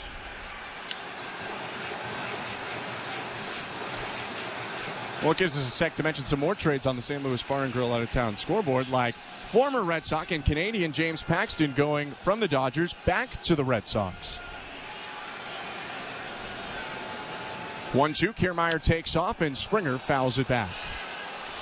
That one gets into the seats, out of play. Well, I was actually surprised that Kiermaier didn't take off sooner. Just get to second base, 2 outs. Let George Springer hit a little bloop single somewhere to score you.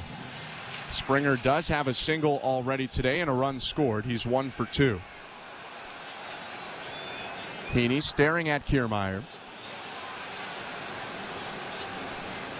The lefty deals home.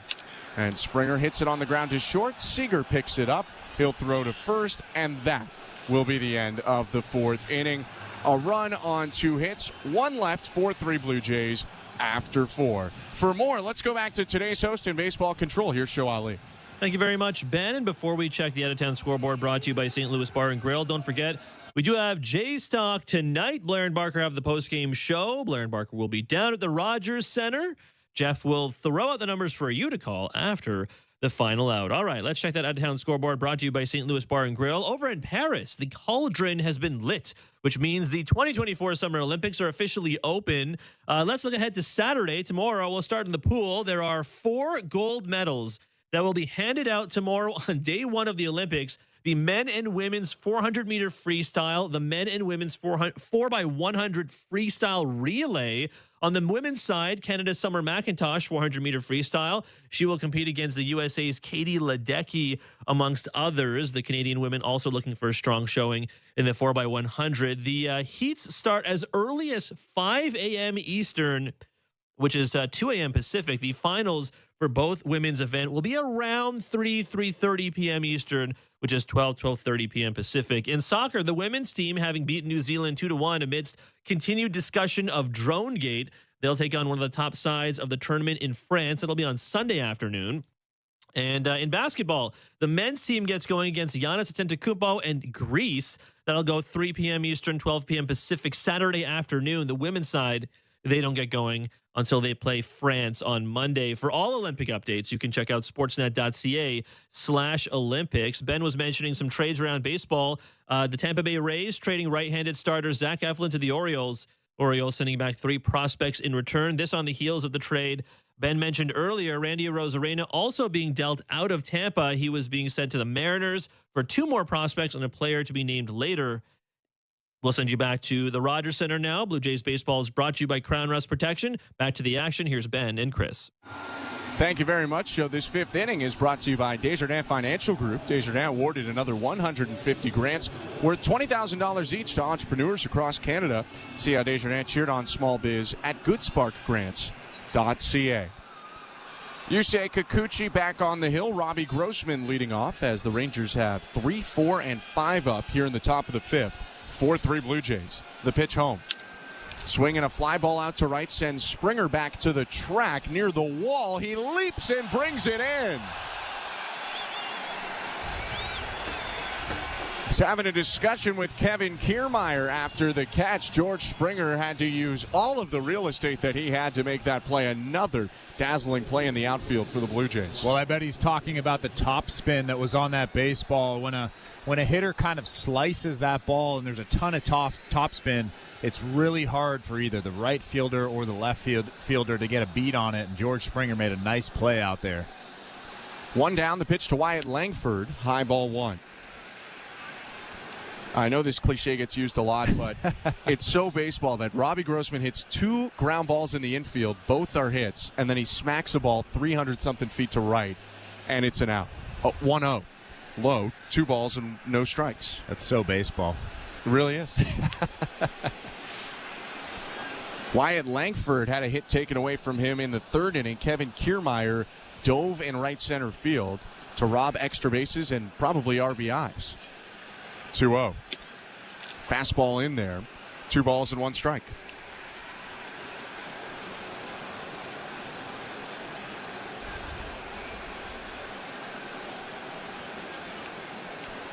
Kikuchi rocks and delivers.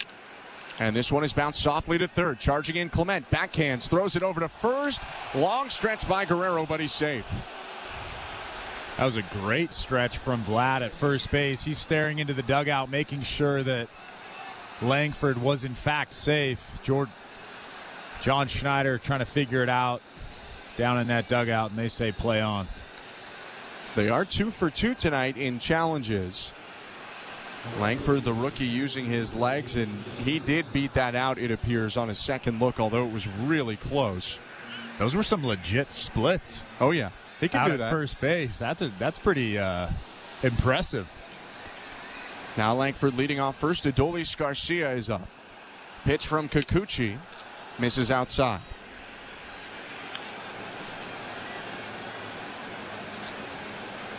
Pretty amazing road that Adolis Garcia took to the major leagues. Was not a top prospect or a big signing. 1-0. Fouled back. Garcia, hailing from Cuba, played 4 years in the Cuban National Series. Actually was teammates with Luis Robert Jr. and Yenier Cano. Then defected in 2016 to play for the Yomiuri Giants in Japan.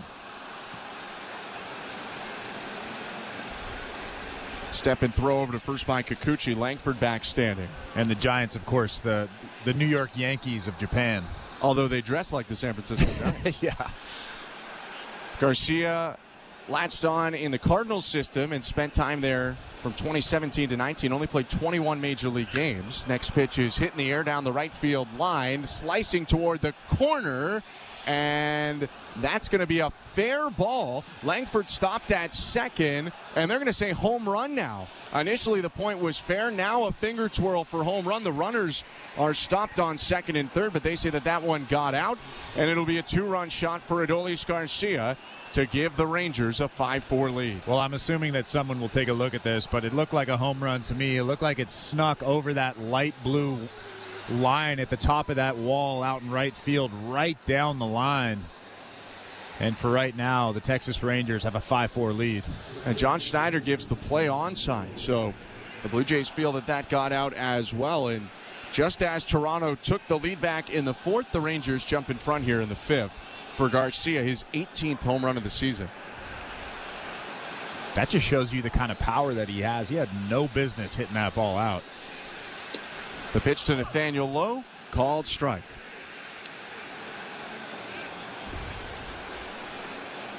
One out, now the base is empty.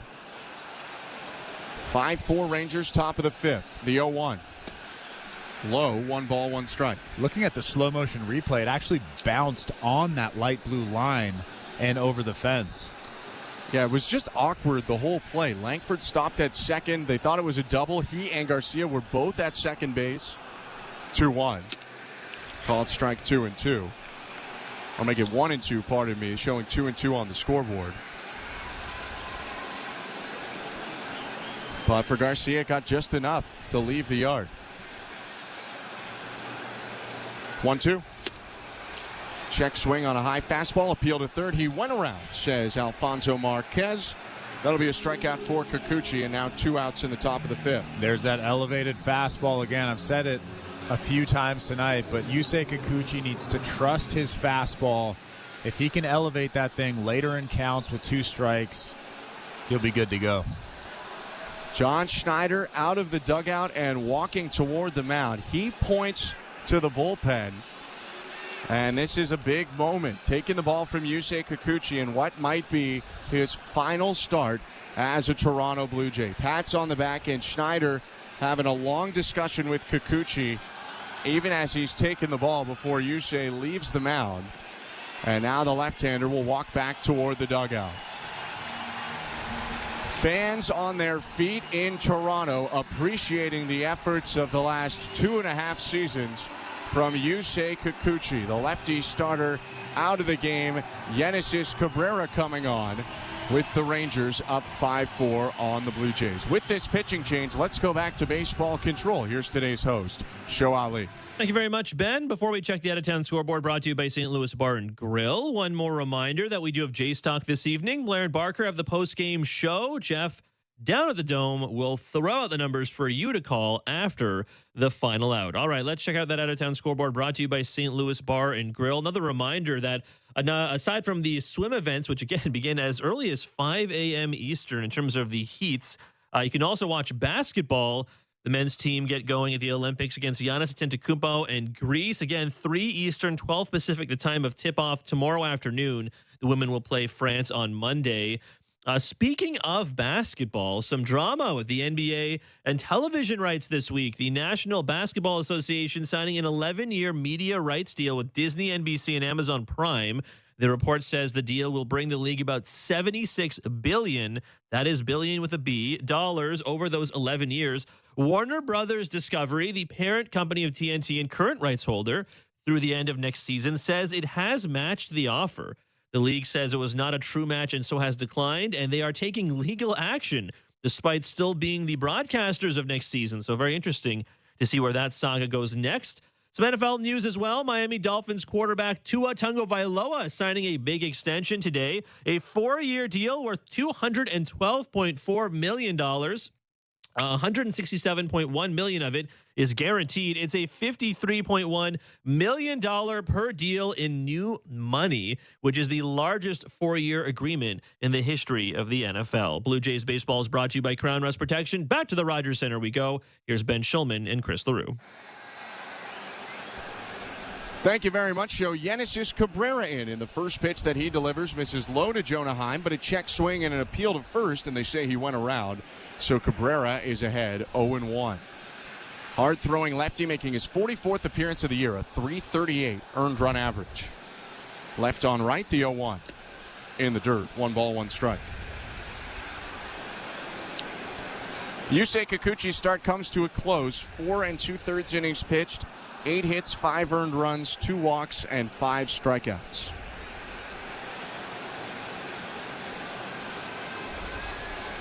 The 1-1. Swing and a pop-up foul third base side and back behind the Blue Jays dugout into the seats.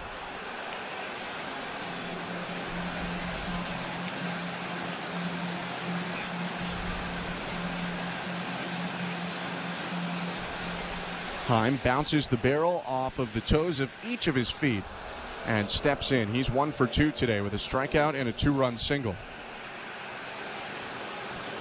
The 1-2 pitch. Hit on the ground weakly, but through the hole on the right side into right center for a base hit. Blue Jays were shifting him to pull. Spencer Horwitz, the second baseman, was up the middle, and he found the spot where Horwitz wasn't.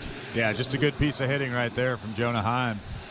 A massive hole on the right side of that infield. I do have to mention, though, that I'm pretty excited and happy that Yusei Kikuchi did acknowledge the fans that were standing and clapping and giving him that standing ovation. A lot of guys just don't acknowledge the fans for some reason. I've said this before, but Clint Hurdle told us in Pittsburgh, when the fans acknowledge you acknowledge them back. First pitch to Justin Foscue, called strike 1. 2 outs, runner on first. Some players probably think it's a little awkward to take your hat off, look at the crowd, but it's always nice to see, though. Fans know the meaning of this start for Kikuchi. The 0-1 bounced, blocked by Jansen to keep Heim at first. 1 ball, 1 strike. It's an incredibly high likelihood that Kikuchi gets traded before the deadline. But John Schneider was asked about the possibility of trading Yusei Kikuchi and then still pursuing him as a free agent in the offseason, and he said that door is absolutely open. 1-1. Swing and a miss, 1-2. He had mentioned that those aren't really the conversations he's in charge of. He deals with the team that is given to him. But he had mentioned that Kikuchi loves the city and loves being here, and that they have loved having him here as well. 1-2. Low, 2 balls and 2 strikes. I'm sure the manager has a little bit of say, yeah, in decision making, but not a whole lot. It's more of a voice in the room, probably. Maybe just planting a seed, something like that. It could be different in different situations. 2-2 pitch. High and outside, ball 3. On the Rangers side, they have one of the veterans of the game and a 4-time World Series champion, Bruce Bochy. There's a chance, and I don't know this at all, there's a chance he has a lot of pull, but he has been around and has won at such a high level. Runner gets a head start off first time. 3-2 pitch hit on the ground to third and picked up by Clement. Throw over to first is there in time, and that will end the inning. The Rangers get 2 runs on 3 hits. It's the Garcia home run that gives Texas a 5-4 lead, middle of the 5th. You're listening to Blue Jays Baseball, brought to you by your local family-owned Crown Rust Control Center, streaming at sportsnet.ca and the Sportsnet Radio Network. Baseball's in full swing. Why not experience the excitement of every MLB game on SiriusXM? Swing and a miss. He struck him out. It's always a home game when you listen on the all-new SiriusXM app. 100 miles an hour. 11 strikeouts for Skeens. Get closer to your team with your hometown announcers. What a man. Paul Skeens. You gotta love it, Pittsburgh. And hear daily insight and analysis from our team of former players and executives on MLB Network Radio, Channel 89. The NFL Radio Training Camp Tour is here. The process with all our players is to come out and improve and get better each day. Nobody gets you ready for the 2024 season like we do. For the veteran players, they want to see the guy earn the job. Don't miss analysis from our experts and interviews with head coaches, executives, and players. We embrace this portion of our journey. We're just here to work and get better. Hear coverage of the National Football League all year long on NFL Radio Channel 88 and the all-new SiriusXM app. This is John Paul Morosi. Coming up on the next episode of The Road to Cooperstown, I sit down with Hall of Famer Tom Glavine. I knew I wasn't going to be afforded another 17-loss season. I knew when I went back there next year, I better show some more progress, and thankfully I did. The Road to Cooperstown airs Saturday at 9 a.m. Eastern on MLB Network Radio, SiriusXM 89, and the all-new SiriusXM app. New episodes drop every Tuesday wherever you get your podcasts. Jays fans, this is George Springer, and you're listening to Blue Jays Baseball on SiriusXM. George Springer, airborne, snatches it out of the sky. Radio Network. Welcome to the Timbermark broadcast booth. I'm Ben Schulman alongside Chris LaRue, Show Ali, our host and producer, Luke Swadron, and Tom Young, our technical directors. A back-and-forth ball game so far. The Rangers leading right now 5-4 in the bottom of the 5th. Andrew Heaney still on for the Rangers. The lefty starter on 70 pitches. Faces Justin Turner, Vladimir Guerrero Jr., and Danny Jansen in the 5th. 2-3-4 in the Blue Jays lineup today. Heaney winds and offers. Turner takes strike 1.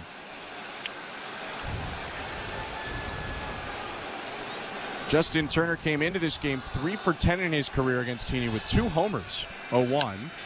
Popped up, right side of the infield. Second baseman Semien out onto the right field turf, makes the catch, 1 out. Let's go to the injury report, brought to you by Bergmanis Pereira Personal Injury Lawyers. If life has thrown you a curveball and you're striking out with your insurance company, get ahead of the count and call Bergmanis Pereira Personal Injury Lawyers. You focus on getting better, and Bergmanis Pereira will take care of the rest. Visit bplawyers.ca. Not a ton of big news today, but John Schneider mentioning that Isaiah Kiner-Falefa running the bases again today. Here's Vladimir Guerrero Jr. at the plate with 1 out. Andrew Heaney with a long look in, bleeds the clock down to 3, now 2, and the wind and pitch. Guerrero taken all the way, takes strike 1.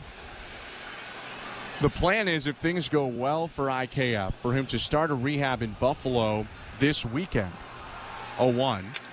Swinging a ground ball to deep short, backhanded by Seager, falling away. The throw to first, bounces in late. It's an infield single for Guerrero, who sprinted through first with airplane arms out to his side. I tell you what, Vlad was moving down that first base line. Corey Seager with a great play in the hole on the left side. Makes a pretty good throw off that one right leg. Vlad just beats it out at first base. Second day in a row that Guerrero has an infield single, and he now has hits in 8 straight games. He'll take it, though. He will. He's on first with 1 out. Danny Jansen takes strike 1. So to return to the injury report, Isaiah Kiner-Falefa supposed to start rehab this weekend. They want to get him a DH day, a third base day, and then a shortstop day. And then maybe he comes back. 0-1. Swing and a pop-up. Hit over first in foul territory, low, goes back into fair territory and makes the catch on the turf. 2 outs. Has John Schneider talked about or mentioned what's going to happen with Leo Jimenez and IKF? Who will play shortstop? Where will they play? he had mentioned a couple days ago that IKF will be the primary shortstop when he is back, and that Leo could get some reps at second and maybe even some at third. Prior to both Bo and IKF going down, there had been discussion about Leo Jimenez getting some third base work and taking some ground balls there. Guerrero on first, 2 outs. Spencer Horwitz up the pitch. Up and in, ball 1. But then, of course, that takes away playing time from Ernie Clement. And if he's at second base, that probably takes playing time away from Spencer Horwitz, which is, in my opinion, is unlikely. Tough decisions. Yep. The 1-0.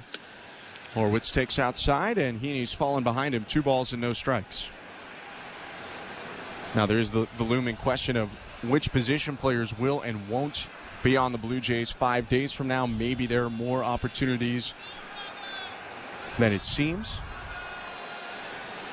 Heaney's 2-0, taking strike 1. Well, the ironic thing is I like all those players. All 4 of those guys deserve to be on the field in some capacity. Ernie Clement maybe a little bit less than the other 3, but I like all 4 of those guys. 2-1. Swing and a miss, 2-2. Well, there's potentially possibilities to get everyone in if say, a Justin Turner is traded. Now you have a DH spot open. So sometimes maybe Guerrero goes there, or Horwitz could go there if you want to get him some at-bats. And that could make things a little bit different. Turner is a name that has floated around in the reports and rumors over the last couple weeks. 2 outs, Vlad on first, 5-4 Rangers, bottom of the 5th, the pitch. High, full count. Another lengthy at-bat for Spencer Horwitz. Had a double on a 2-2 pitch in the first, flied out on a 3-2 pitch in the third. And he sent that ball all the way to the track. Payoff pitch. Fouled back over the screen and off the front facing of the 200 level, back down into the seats in the 100 level. Vlad will jog back to first after running on the pitch. They're not holding on Guerrero now with the full count and 2 outs. He'll get a head start again. Another 3-2. Swing and a miss. Strike 3. Horwitz strikes out on a fastball. Heaney strands the 1-out base hit, leaves Vlad on, and keeps it 5-4 Rangers through 5. You're listening to Blue Jays Baseball, brought to you by your local family-owned Crown Rust Control Center, streaming at sportsnet.ca and the Sportsnet Radio Network. At Crown Rust Control, protection runs deep because every Crown Rust Control Center is owned by a local family who cares beyond business. Your Crown Rust Control is 100% committed to their product, to you, to their community, which is your community. Protecting you and what matters to you is equally important as protecting your vehicle. Did you know your vehicle rusts faster in warm weather? Protect your vehicle today. For a special summer offer, find your local family-owned Crown Rust Control Center at crown.com. If you're looking for a fun day, did you know the day before Monday? Junior J Sunday. You can paint your face. Come and meet Ace and run base to base. On Junior J Sunday. So many things to do. You can bring your crew and even mom and dad too. Junior J Sunday. Sundays are for Junior Jays. Get to the ballpark early to enjoy outdoor activities before continuing the fun inside while you cheer on the Blue Jays. If you're feeling the song, grab your dad or mom, visit BlueJays.com. Junior J Sunday. Mondays on City TV, Jen's journey for... What's up, insiders? All right, I got to take a second here and ask you guys to please check out our social media pages. Down below, you'll see I've got a couple links here, TikTok and Twitter. The handle is at @TS_insider. Starting to do some work over there on the socials. So please let us know what you want to see in the comments, and we're trying to grow these socials up so that by hockey season we have a formidable base of fans through the social media networks as well as right here on YouTube. Thanks for hanging out with us. Please go check us out over on the social media networks, and we'll see you guys back in the chat. Cheers, everybody.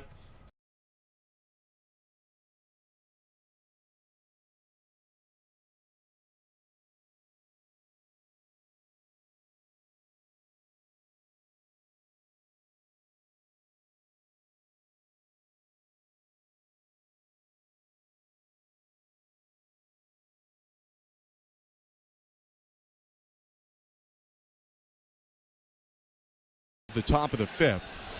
Left on right. His pitch to Ornelas. Down and in, ball one. Welcome to the Timbermart broadcast booth. I'm Ben Schulman, alongside Chris LaRue. Show Ali, our host and producer, Luke Swadron, and Tom Young, our technical directors. The 1-0. Fouled back into the netting. 1 ball, 1 strike.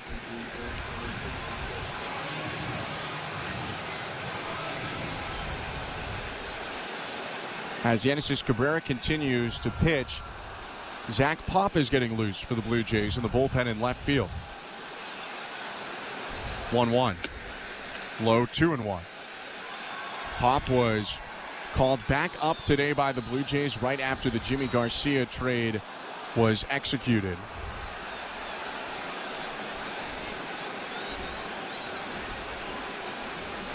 Two-1. High and outside, 3-1. Blue Jays also made a move today, bringing up Yeri Rodriguez for the first time. Guy they traded for from Texas about a month ago, and sending down Ryan Bird. 3-1. Broken bat bouncer to short. Jimenez has it on the run, clutches, throws to first, and gets Ornelas 1 out. And right on cue, Leo Jimenez makes a nice play up the middle. So smooth over there, throwing that strike across the diamond. He has played a very impressive shortstop in his 15 games so far. He walks back into position as Marcus Semien comes up. Now a second baseman, but at one point one of the better defensive shortstops in baseball himself. He got paid and just moved over to second base. Not bad. First pitch by Cabrera, misses away. 1-0. Did he get paid as a shortstop? Like, did they give him shortstop money? No, because he was a second baseman with the Blue Jays the year prior, plus bringing Corey Seager in. And shortstops command more money usually than second basemen. When you hit 45 homers, though. 1-0. Swing and a fly ball to left. Schneider sprinting back, curls in front of the track, moves to his left, makes the catch in left center field. 2 down. Let's go quickly to the St. Louis Bar and Grill out-of-town scoreboard. A lot of trade talk today, but some scores and some games going on as well, including the Red Sox hosting the Yankees. That game is at 4-3 for Boston right now, but the Yankees are threatening in the top of the 6th. Top of the 6th here in Toronto, 2 outs, 5-4 Rangers. Left on left, Corey Seager swings and misses, 0-1.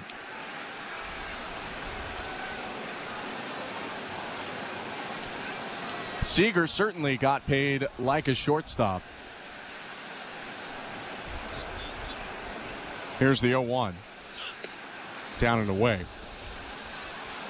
He signed a $325 million contract that lasts 10 years with the Rangers.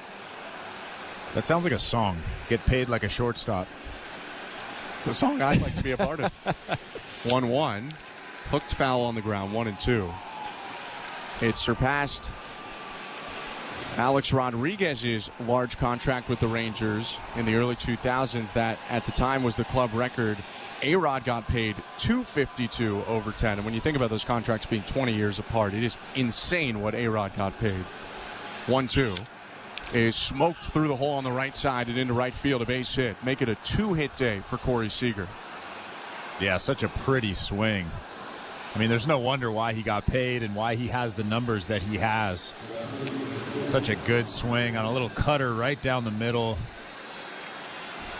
Just drills that thing into right field. Cabrera walking behind the mound. He's upset as he sees John Schneider walking out of the dugout. That was the left-on-left matchup of the inning. After getting 2 outs, Seager is aboard, and the Blue Jays will go to Zach Pop here for the final out, at least looking for it, in the 6th. Rangers 5, Blue Jays 4, runner on first, 2 down, top of the 6th. Let's go to baseball control. Here's Show Ali. Thank you very much, Ben. And before we check the out-of-town scoreboard, don't forget another reminder that we do have Jays Talk this evening. Blair and Barker have the post-game show. They are down at the Rogers Center in person. Jeff will throw out the numbers for you to call after the final out at the Dome. All right, let's check the out-of-town scoreboard brought to you by St. Louis Bar and Grill. Let's check some current scores. All the games still going on right now. No finals just yet. across Major League Baseball. The Guardians lead the Phillies 3-1. The Twins on top of the Tigers at Comerica Park. Minnesota up 8-2, bottom of the 8th inning. The Reds and Rays are tied at 2 at Tropicana Field, though the Rays do have runners on second and third with 2 outs in the bottom of the 8th inning. The Orioles are currently trailing the Padres 4-2. The Yankees trail the Red Sox at Fenway Park. Boston leading 4-3 right now. The Mets on top of the Braves and the return of Kodai Senga 8-3. The Mets lead the Braves. The Marlins on top of the Brewers 5-1, and the Mariners currently blanking the White Sox. Bottom of the 3rd inning, 8-0. Elsewhere on the out-of-town scoreboard, brought to you by St. Louis Bar and Grill. I mentioned a lot of trades earlier. If you mentioned, or if you haven't seen, Zach Eflin is now a Baltimore Oriole. The Orioles sending back 3 prospects in return. That came on the heels of Randy Arozarena also being dealt out of Tampa. He was sent to the Mariners for 2 more prospects and a player to be named later. Earlier today, we saw 2 contenders make a deal. The Orioles sending outfielder Austin Hayes to the Phillies. They send back reliever Sir Anthony Dominguez and center fielder Kristen Pache to Baltimore. And just after this game got started, the Mariners dealing away Ryan Stanek after acquiring Jimmy Garcia from Toronto. Stanek headed to the Mets for a prospect minor leaguer outfielder Rylan Thomas. Blue Jays baseball is brought to you by Crown Rust Protection. Back to the Rogers Center we go. Here's Ben Schulman and Chris LaRue.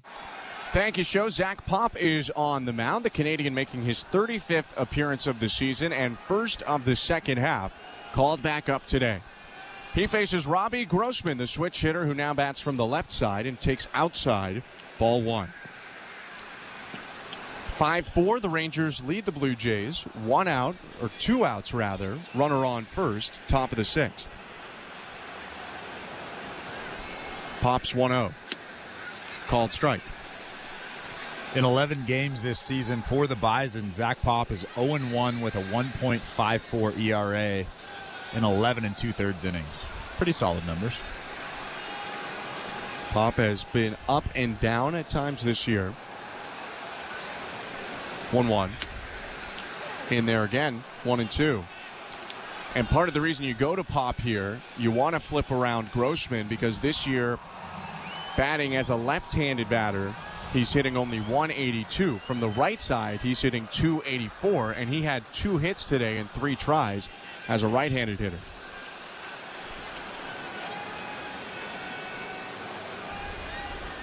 The 1-2 pitch. Popped up foul and into the seats behind the Blue Jays dugout. Although I'm sure Yenesis Cabrera either didn't know that or didn't care. Well, he wants, as a competitor, he wants to finish that inning. He wasn't overly impressed with that decision by John Schneider. Or maybe himself. We don't know. I can only imagine. 1-2. Outside, 2-2. Pop will ask for a new baseball. Cabrera got a ground out and a fly out of Ornelas and Simeon, respectively, before Seager singled off of him with 2 strikes.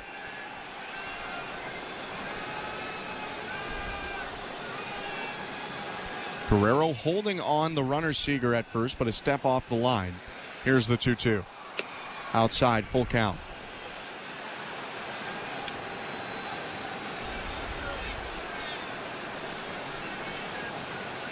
That'll back up Vlad. He's going to play behind the runner now. Seager will be off on the pitch. Pop in the set at the belt. First base side of the rubber. His offering. Check swing. It's outside. Appeal to third. He did go around, says Alfonso Marquez. And that's a strikeout for Zach Pop to end the inning. No runs on a hit. 1 left for the Rangers. 5-4 Texas.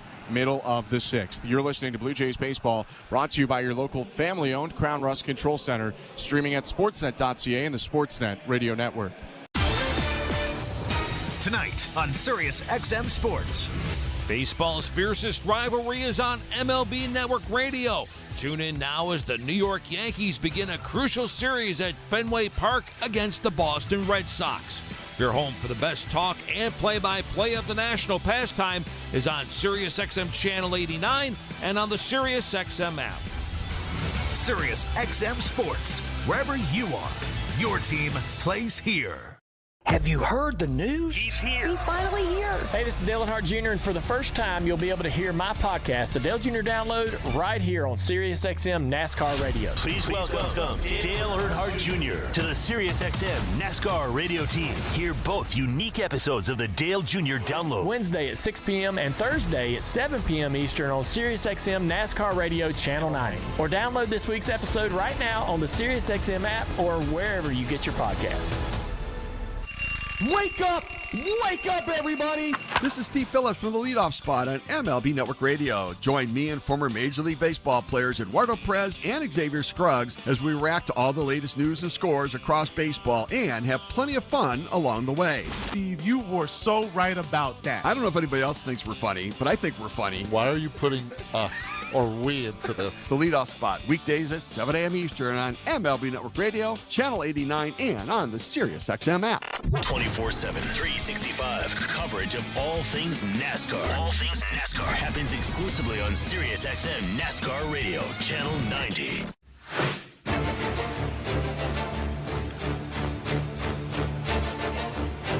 Bottom of the sixth inning at Rogers Center, and a new pitcher on the mound for the Texas Rangers.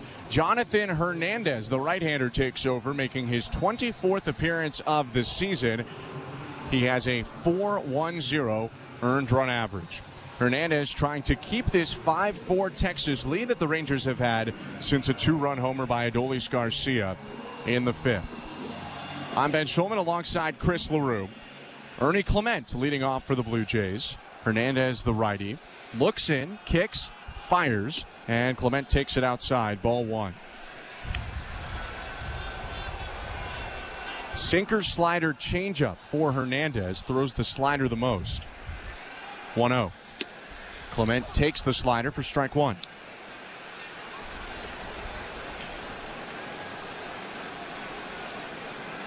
Fifth year in the majors for the big leaguer that was born in Memphis, Tennessee, but grew up in the Dominican. Clement swings at the 1-1 and fouls it off 1-2. All 5 years with the Texas Rangers. He was a signing by Texas in 2013 out of the Dominican Republic. The 1-2. Hit on the ground, left side, on the run. It's speared by Ornelas. The third baseman spins and fires to first for a pretty first out of the bottom of the sixth.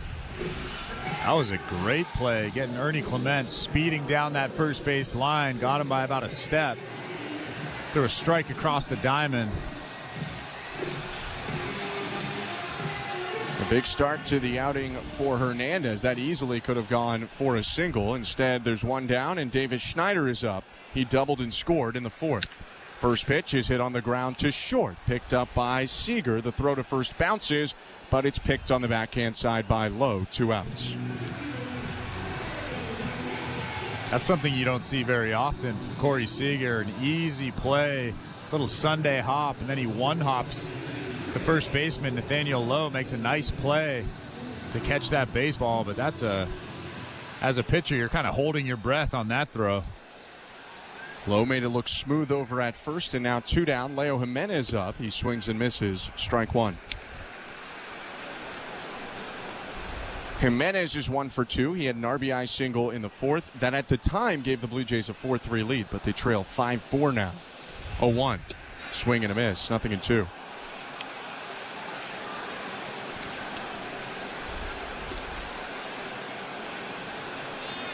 Brendan Little is up for the Blue Jays, maybe to pitch next inning. 2 outs and the base is empty. The 0-2. Inside. Jimenez started to swing, but jerked his hands up and out of the way. 98-mile-an-hour sinker right there from Hernandez. A ton of movement on it, in off the plate. Good take from Leo Jimenez. Now the 1-2. Check swing roller foul off the backstop and rolling back near the mound. Hernandez is going to go pick it up and toss it back to the Ranger dugout. Hernandez coming in ends the day of Andrew Heaney. He went 5 innings, gave up 7 hits, 4 earned runs, a walk, and 4 strikeouts. Blue Jays got to him early with 3 runs in the first, but he settled down after that. The 1-2. Chopped foul left side. Jimenez battling and trying to extend this sixth, If he reaches, Kevin Kiermaier is up next.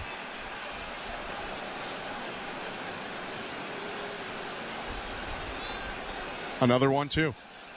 Inside, it hit him. You could hear the sound of it just clipping him, and Jimenez took some high steps trying to shake off the pain back toward the third base dugout before shedding his equipment. That was a sinker that ran in and just clipped the elbow or the jersey, I think, of Jimenez. I actually don't know where that got him. But that was 98 miles an hour. Wherever it got him, it probably didn't feel very good. You could hear the sound of it, but on the replay, you couldn't see a huge impact. Kevin Kiermaier swings at the first pitch he sees and fouls it off the end of the bat down the left field line, 0-1.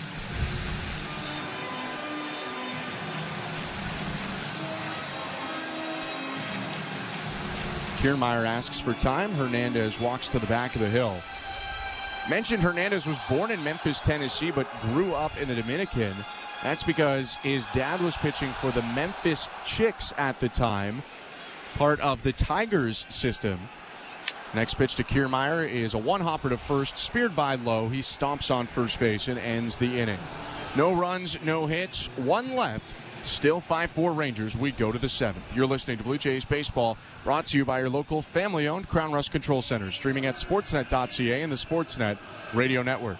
Timber Mart is Canada's building center, a solid neighbor to call upon when you've got a job to do. Your dependable home improvement store that offers the added value of Air Miles reward miles with every purchase of $15 or more. Visit timbermart.ca. Lumos. Witches, wizards, and muggles come down to the core as Roger Center transforms into Hogwarts. Harry Potter-themed entertainment and activities around the ballpark. Wingardium Leviosa. Magic moments create core memories.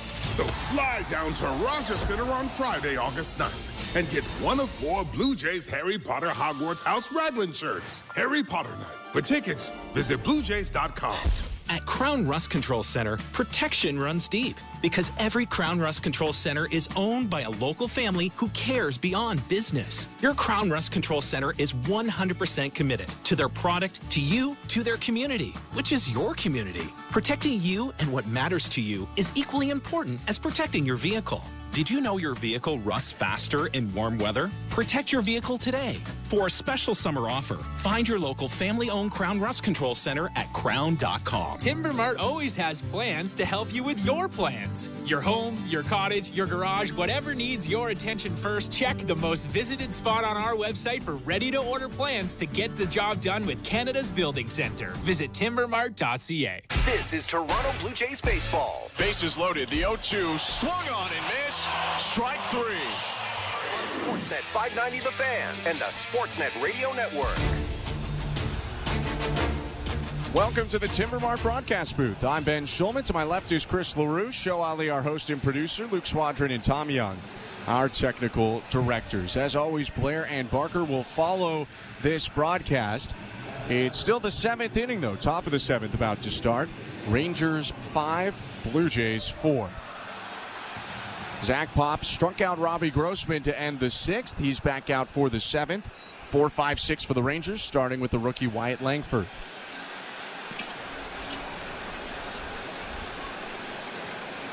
Right on right. Here's the pitch from Pop. Low, ball 1.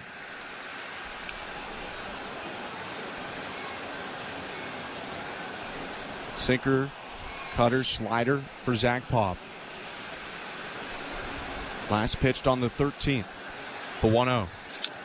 Bounced foul. That sinker ran in on the hands of Langford, and all he could do was hit it behind him. It's 1-1. Yeah, that fastball actually started on the inside part of the plate and ran way off. There's so much movement on his pitches. It's actually pretty incredible. Throws hard too. That last pitch, 96. The 1-1. Fouled straight back into the netting. That was the cutter up and away, and it's 1-2. Brendan Little's actually standing in the Blue Jays bullpen right now. He's been warming up for a while, probably ready down there. Nathaniel Lowe, the left-handed hitter, is due up third this inning. Langford, Garcia, then Lowe. 1-2. Hit on a line to second on one bounce, picked up by Jimenez. Throw to first, just gets Langford. That sinker from Pop absolutely blew up that bat. It wasn't hit very hard to Leo Jimenez at shortstop. He had to make a quick transfer and throw that ball to first base, just getting him at first. Good stretch from Vlad again. He's a flexible guy. One out, and here's Adolis Garcia. 2 for 3 today with 3 RBIs. The pitch. Inside, ball 1. Garcia started the scoring with an RBI single in the first that brought in Marcus Semien. And then he had the last scoring play in the game, a 2-run homer in the 5th that has the Rangers up 5-4. 1-0. Called strike. And per the people at Sportsnet Stats, that home run by Garcia was the shortest in the history of Rogers Center, 328 feet. It actually bounced off the top of that wall out there. And the walls have been raised up but brought in certain places from 2 years ago. I mean, that it was 330, 330, right? It was 330, and yes. Now it's 328. I guess so. So that makes sense. 1-1 is low, 2-1.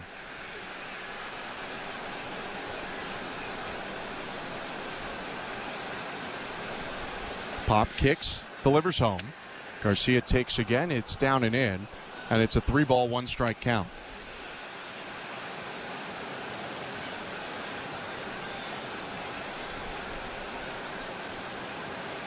.61 right-handed hitter brings the bat above his shoulder. 3-1. Swing and a miss. Big hack there. He was fooled by a sinker that started over the plate but broke way down and in. Full count. Yeah, it looked like a hittable pitch. You could tell by the awkward swing of Adolis Garcia, and then just dove underneath his bat. 3-2. Fouled off to the left.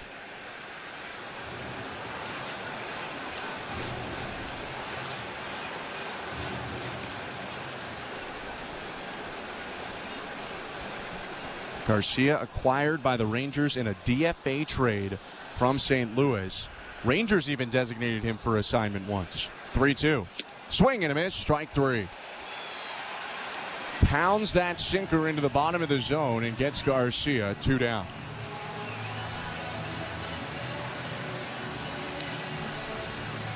John Schneider walking out to the mound. Left-handed hitter Nathaniel Lowe is scheduled to hit next. Brendan Little's been throwing for a while. And claps from Schneider before he takes the ball from Pop. Little about to go in, and with that, let's go back to baseball control. Here's our host today, Show Ali. Thank you very much, Ben. Before we check the out-of-town scoreboard, brought to you by St. Louis Bar and Grill. One more reminder that Blair and Barker are down at the Rogers Center this evening. They have the post-game show. Jeff will throw out the numbers for you to call after the final out. You want to weigh in on the Jimmy Garcia trade, on what could potentially be Yusei Kikuchi's final start as a Blue Jay. Whatever you like, you can get to it with Blair and Barker on Jays Talk. Again, Jeff will throw out those numbers for you once this game's in the books. Let's check the out-of-town scoreboard, brought to you by St. Louis Bar and Grill. Let's look ahead to Saturday in the Olympics. We'll start in the pool. There are 4 golds that will be handed out tomorrow. The men and women's 400-meter freestyle will start. Canada's Summer McIntosh will compete against the USA's Katie Ledecky, amongst others on the women's side. New Zealand and Australia also putting out very strong competitors. We'll also get the men and women's 4x100 meter freestyle relay as well. The Canadian women looking for a strong showing there. Also, the heats start as early as 5 a.m. Eastern, 2 a.m. Pacific. The finals for both women's events will be around 3 to 3:30 p.m. Eastern, which is 12 to 12:30 p.m. on the West Coast. In basketball, the men's team also gets going against Giannis Antetokounmpo in Greece. That's at 3 Eastern, 12 Pacific, Saturday afternoon. The women, meanwhile, they are off until Monday when they play France. And some news out of the NFL. So we said earlier, Miami Dolphins quarterback Tua Tagovailoa signing a big extension today, 4-year deal worth $212.4 million, a $53.1 million per year deal and new money. It was the largest 4-year agreement in NFL history because record deals are made to be broken. Ben Schulman's Green Bay Packers signing quarterback Jordan Love to a new deal, a 4-year, $220 million contract. It makes him the highest paid quarterback in NFL history on a per-year basis, a record $75 million signing bonus, $155 million in new full guarantees. He'll get $55 million per year. Back to the Rogers Center. Here's Ben and Chris. Thank you very much, Joe. Brendan Little deals to Nathaniel Lowe, who flares one out to left field. Davis Schneider runs in, slides into it, and makes the catch. One pitch, and that is one out for Little to end the top of the 7th. He gets low and sends us to the 7th inning stretch. Still 5-4 Rangers at Rogers Center. You're listening to Blue Jays Baseball, brought to you by your local family-owned Crown Rust Control Center, streaming at sportsnet.ca and the Sportsnet Radio Network. At Crown Rust Control, protection runs deep because every Crown Rust Control Center is owned by a local family who cares beyond business. Your Crown Rust Control is 100% committed to their product, to you, to their community, which is your community. Protecting you and what matters to you is equally important as protecting your vehicle. Did you know your vehicle rusts faster in warm weather? Protect your vehicle today. For a special summer offer, find your local family-owned Crown Rust Control Center at crown.com. We're 2 men and a truck. So, you're moving to a new home, and all that's left to do is to call a mover you know you can trust. Well, naturally, you think 2 men and a truck, since you know they have lots of men and lots of trucks. They'll wrap, pack, and move. Cheers, Insiders. Thanks for hanging out with us for another Toronto Blue Jays game. All right, like check. Everybody exit out of that chat. See if you've hit that like button. If you have, I appreciate it. If you haven't, come on, get on with it. It's free. The best way to bring more fans here into the chat. Blue Jays fans, it's been a rough season. We need some people to share in our misery. Hit that like button so we can get more Blue Jays fans into this awesome community and keep on growing it. Look, this place is built for the fans, by a fan. Thanks for hanging out with us. We'll see you guys in the chat.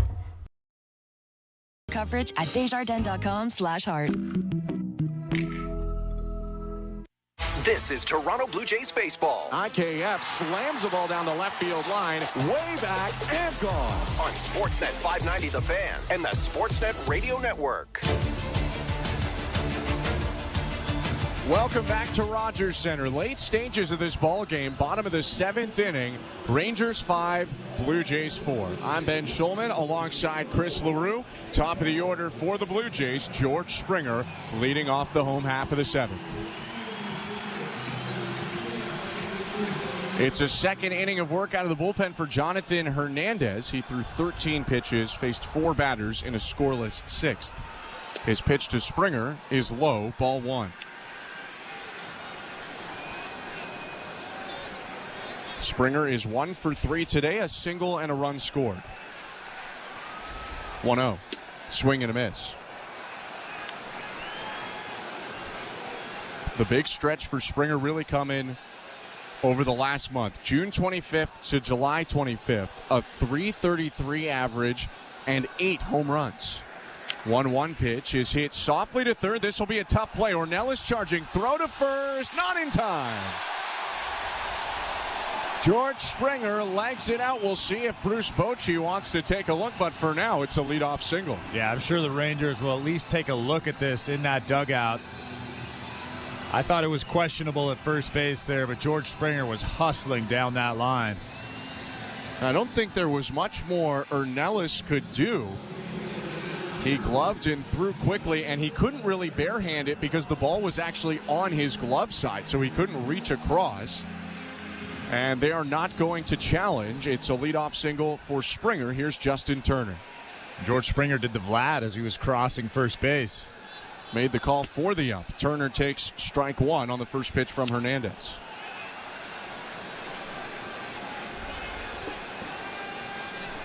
Turner hitless today, 0 for 3. A line out, a ground out, and a pop out. 0-1. Outside. George Springer does have 10 stolen bases this year, so it's not outside of the realm of possibilities that he steals. Although Vlad is up next, you don't want to take the bat out of their hands. Lots of things to consider here. George is 10 for 10. 1-1 pitch. Hit well. Left field line. Grossman going back. That ball is off the wall. Springer stops at third. Turner slides into second. It's a double for Justin Turner, and the Blue Jays have two in scoring position with nobody out. That's just a good piece of hitting right there from Justin Turner. Missed a home run by about 5 feet off that wall in left field. That was a hanging slider from Hernandez. And Justin Turner ripped that thing down the line. Runners on second and third now. Still nobody out. For Turner, his 16th double of the season. And here comes Vladimir Guerrero Jr. Corners are in for the Rangers. Middle infield is back. And they're going to intentionally walk Guerrero. Smart thing to do. Obvious that the fans are not happy with that. I wouldn't be either. You come here for the free hat and the Vladimir Guerrero Jr. at-bats. But Bruce Bochy not taking chances here. He will instead load the bases with nobody out and bring Danny Jansen up. Pitching coach Mike Maddox is out with a hand on the shoulder of Jonathan Hernandez, talking to the reliever right now. It's a tough situation. Nobody out. Bases are loaded. Your team is ahead 5-4. You have to make good pitches here. The tying run is standing at third base. Also, if you're Danny Jansen, you can't get too big. You can't get too excited. You have to stay within yourself. Take a good swing here. This is probably the last batter for Hernandez. Lefty Jacob Latz is loosening up for Texas, and Spencer Horwitz, a lefty batter, on deck. Bases loaded, nobody out, 5-4 Rangers. The pitch. Jansen fouls it back, 0-1.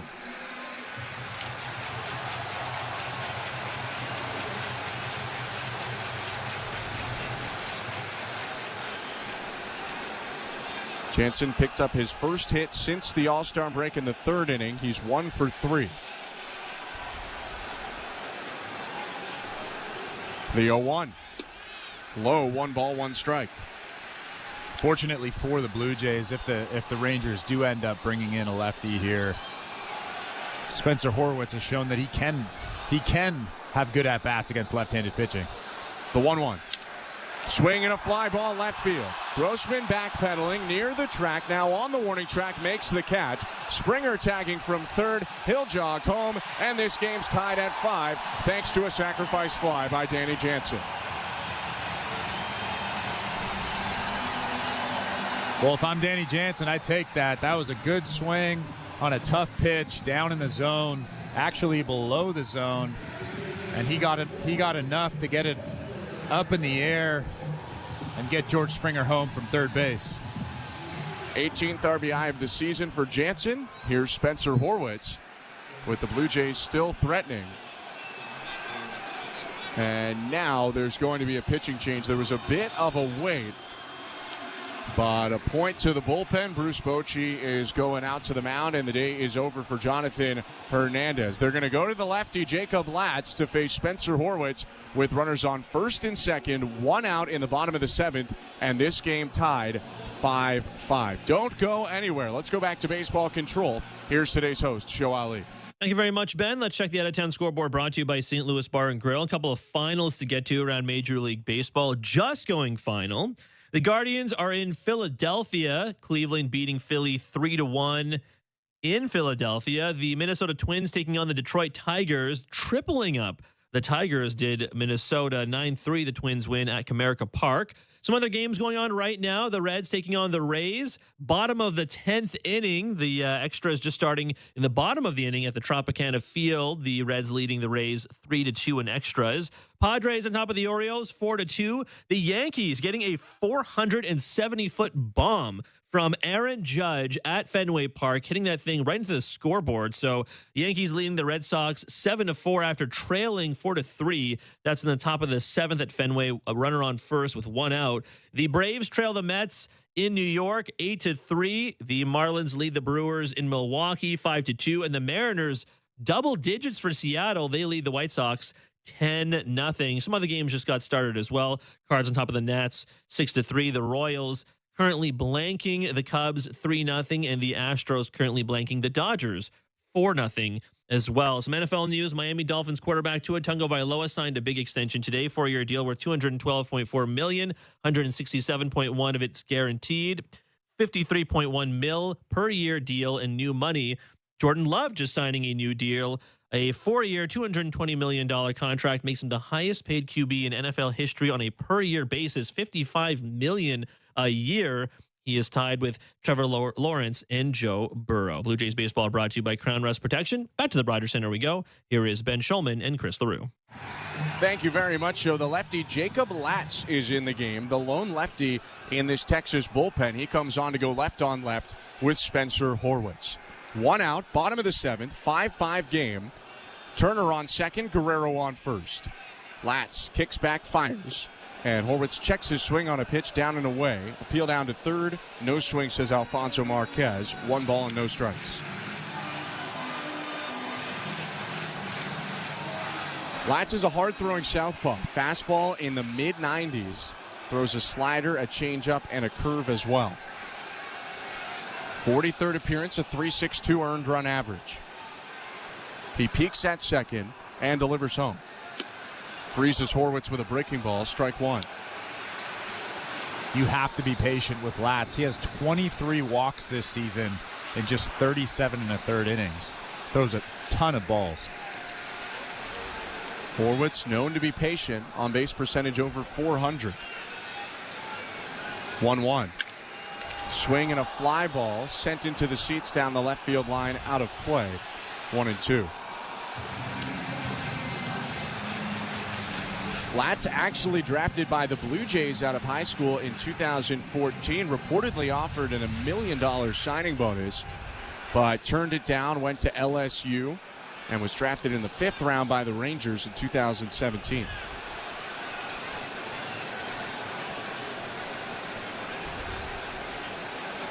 Here's 1-2 pitch. High, 2 balls, 2 strikes. Imagine giving up $1 million as an 18-year-old. I can't even think about something like that. I've known a few guys that have done that. Garrett Cole, one of them, and worked out for him. Well, he's one of the few. Yeah. 2-2. Hit foul off to the left again and into the stands. And if you look at Jacob Latz, I mean, he ended up being a 5th rounder, but I mean, he gave up a ton of money and hasn't had a great big league career. He's 28 years old. Always risky. Lefty looks down at the mound and now out at second at Turner. Kicks and fires. Horwitz sends it in the air down the left field line. Foul. Long run Robbie Grossman, but he runs out of room. Another one into the stands. In a battle here, Horwitz against Latz. He's seen 6 pitches so far. He's fouled off 3 of them. It's almost like he sees 6 pitches every single at-bat. Yeah, he finds a way to make you use your whole repertoire and then forces you into a mistake a lot of the time.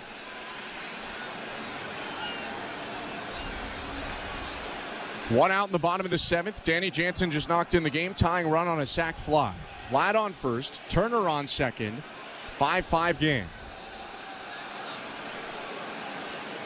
Latz is 2-2. Fouled straight back. Late swing by Horwitz to fight off that fastball that was up and in. Yeah, that was actually a tough fastball. 96 from the lefty Latz. Horwitz gets the foot down and gets just a hair of that ball to foul it back. It was up and away, and Horwitz back spun it. Now he's looking out at Latz, who's set at the belt. Another 2-2. Down and away, ball 3. I mean, you didn't expect him to swing at that, did you? He never does.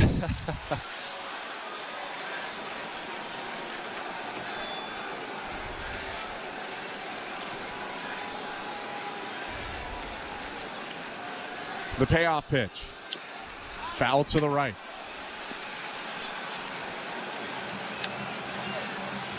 Nine pitches in this plate appearance for Spencer Horwitz against Jacob Latz.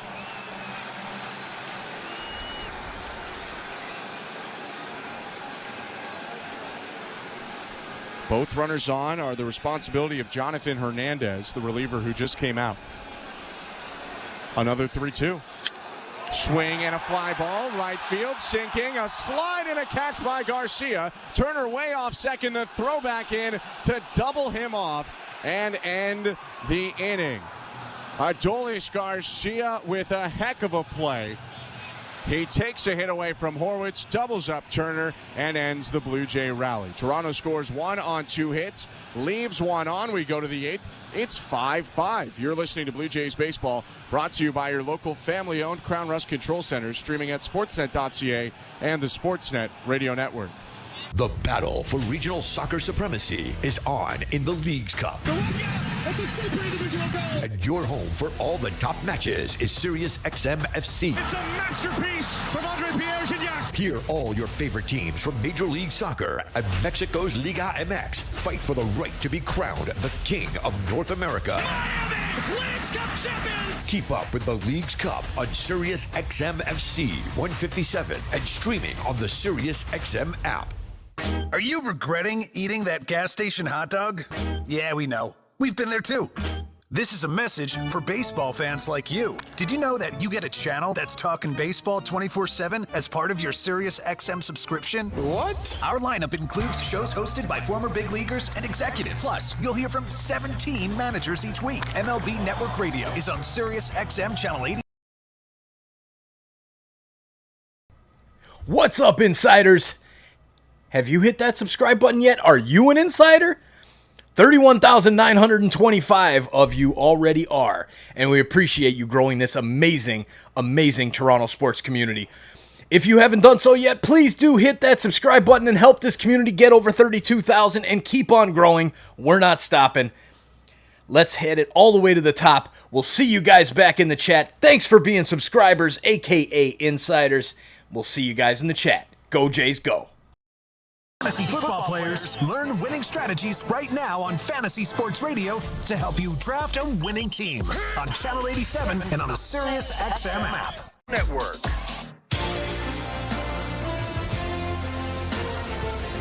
Great ball game tonight at Rogers Center. Tight throughout. It's 5-5 going into the 8th inning between the Blue Jays and the Rangers. I'm Ben Schulman alongside Chris LaRue. Thank you so much for joining us tonight, whether it be on the Sportsnet Radio Network or toggling on your Apple TV broadcast. Brendan Little is back out for a second inning of work. He threw only one pitch in the 7th and got Nathaniel Lowe.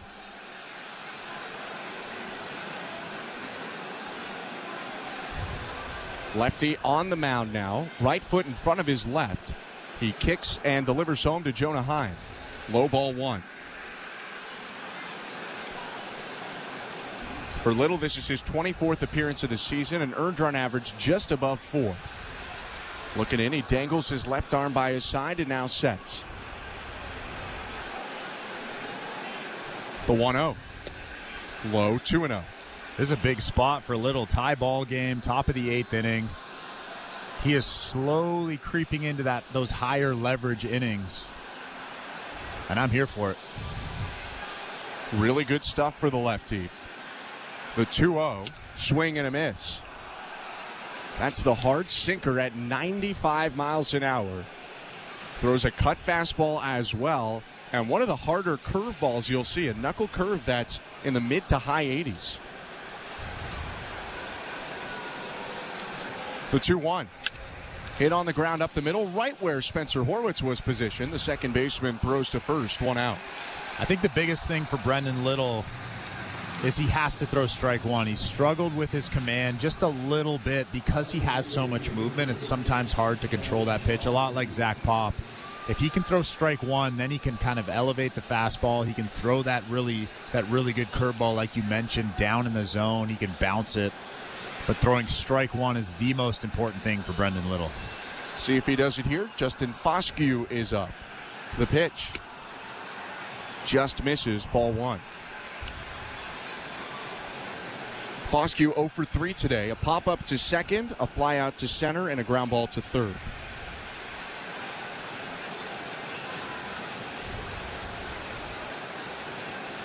The 1-0. Swing and a fly ball down the right field line, out of play. 1 ball, 1 strike.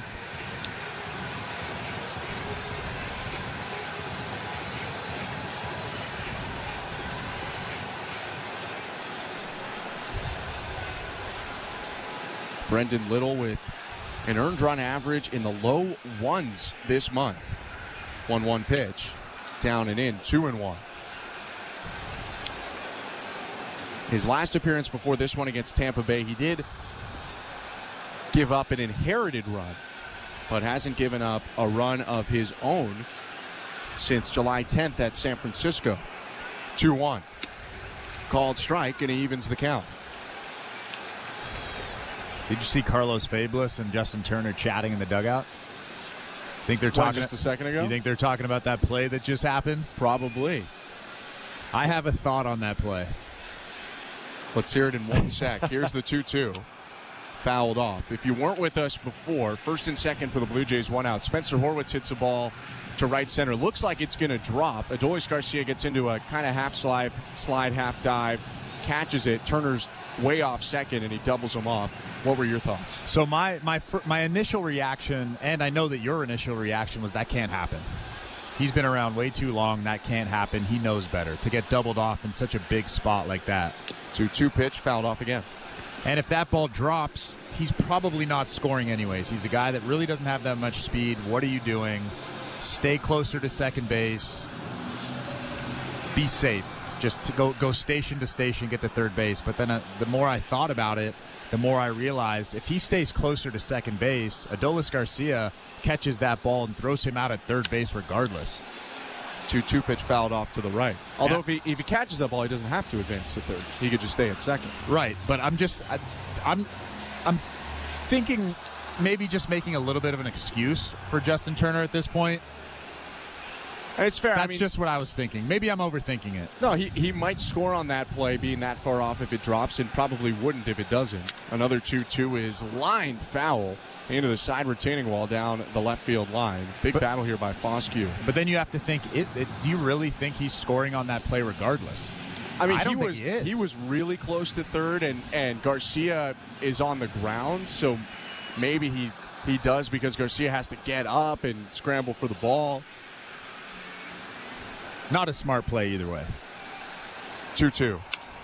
Swing and a liner, caught on one bounce by Clement. He has a long throw to first in time for out number 2.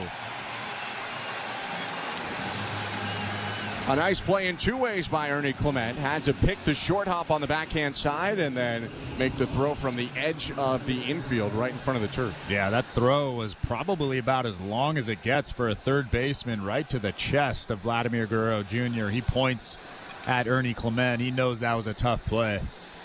2 down now. Jonathan Ornelas is up. Corners creeping in. The first pitch is down and in, ball 1. Throughout this inning, Chad Green has been getting loose for the Blue Jays. On the other side, Josh Sports is warming up for the Rangers. 5-5, bases empty, 2 outs, top of the 8th. Little twists and deals. Missed downstairs, 2-0.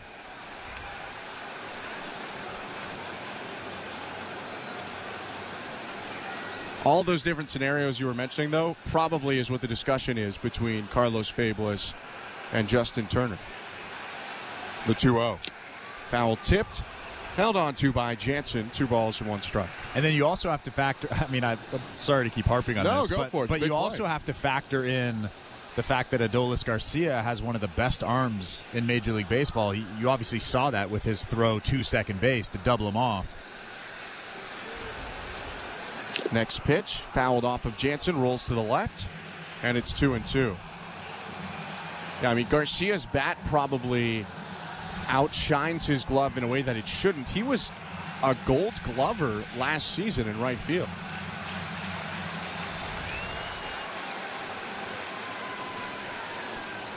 Two balls, 2 strikes, and 2 outs. Little's pitch. Just outside, full count.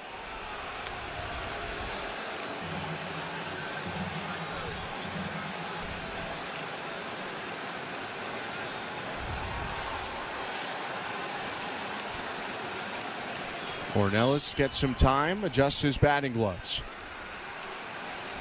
Top of the order is up next. It's huge for Little to try and end this 8th here. With 2 down, the 3-2 pitch. Little to Ornelas.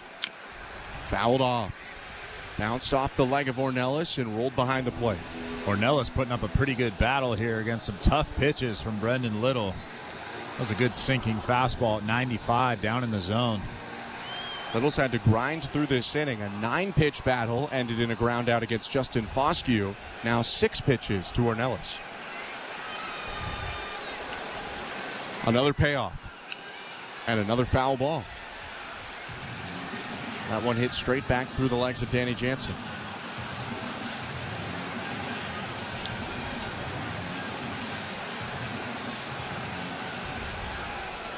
Little over 20 pitches now. 1 pitch in the 7th and 20 here in the 8th. A 3rd straight, 3-2. Just low, ball 4. That's borderline, maybe got the bottom of the zone. Little asking about it. Not with any anger, but truly asking Lance Barrett where the pitch missed. That's going to be a walk. And the end of the appearance here for Brendan Little. A pitch that could have gone either way extends the frame. It's a 2-out walk for Ornelas. Chad Green about to come in. And with that, let's go back to baseball control. Here's Show Ali. Thank you very much, Ben. Before we check the out-of-town scoreboard, brought to you by St. Louis Bar and Grill. One more reminder that we do have J-Stock with Blair and Barker following this game. Jeff and Kevin are down at the Rogers Center. Blair will throw out the number for you to call after the final out. You want to talk about Chad Green. You want to talk about Jimmy Garcia, Yusei Kikuchi, Vladimir Guerrero Jr., whatever you like, you can get to it with Blair and Barker on J-Stock. Let's check that out-of-town scoreboard brought to you by St. Louis Bar and Grill. One more final in the books in Tampa Bay at the Trop. The Rays lose to the Reds 3-2 in extra innings. Elsewhere, a couple of finals as well. Guardians beat the Phillies 3-1. Twins triple up the Tigers 9-3 in Detroit. Elsewhere, the Padres and Orioles now tied at 4. Anthony Santander with a game-tying shot. That game tied at 4 at Camden Yards in Baltimore. The Yankees still lead the Red Sox at Fenway. The Red Sox drawing closer. The Yankees lead 7-6 now after that Aaron Judge 470-foot bomb. The Mets lead the Braves 8-3. The Marlins lead the Brewers 5-2. The Mariners currently blanking the White Sox, top of the 6th inning on the south side of Chicago, 10-0. The Astros currently blanking the Dodgers 4-0, though the bases are loaded in the top of the 6th inning at Minute Maid Park with just 1 out. The Royals currently blanking the Cubs 6-0. The Cardinals leading the Nationals, going to the bottom of the 5th inning in St. Louis 6-5. As zeros between the Athletics and Angels in Los Angeles, and zeros between our final game of the night, Pirates at Arizona. Top of the 1st inning. Blue Jays baseball is brought to you by Crown Rust Protection. Let's get you back down to the Rogers Center. Here's Ben Schulman and Chris LaRue. Thank you, Show. Chad Green making his 30th appearance of the season. The right-hander comes on here trying to end the top of the 8th inning. A 2-out walk issued to Jonathan Ornelas by Brendan Little. It was a borderline pitch that was called a ball. So now Ornelas on first, and at the plate is the dangerous Marcus Semien. 2 down in the pitch. Semien takes the slider for strike 1. Fastball slider for Green, who has a 1.82 earned run average and 7 saves for the Blue Jays this year.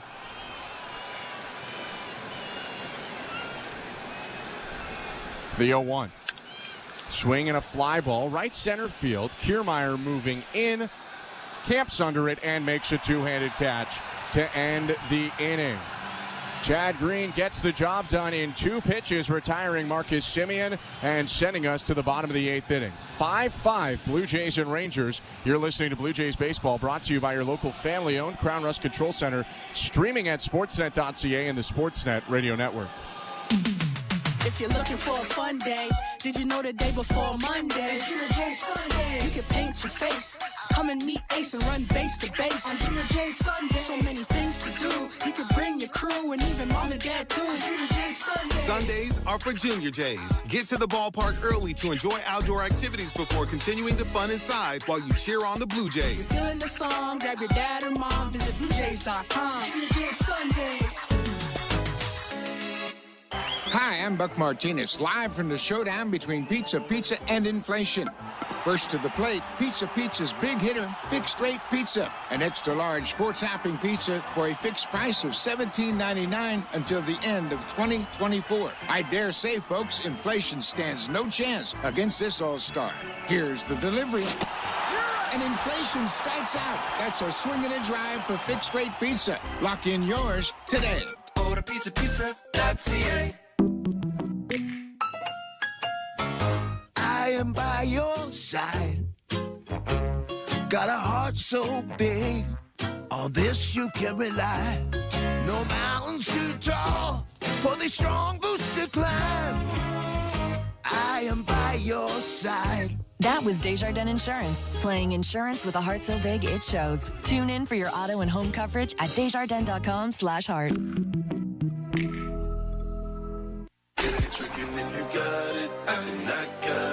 Hey, this is Danny Jansen. You're listening to Toronto Blue Jays Baseball on the Sportsnet Radio Network.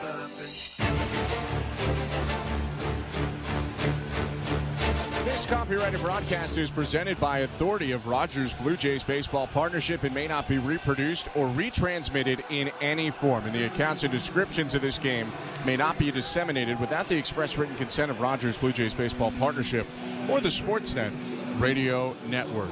Josh Sborz is on for the Rangers. Bottom of the 8th inning, 5-5 game. I'm Ben Schulman alongside Chris LaRue. Ernie Clement leading off for the Blue Jays. Sporz's pitch is tapped behind the plate, foul, 0-1.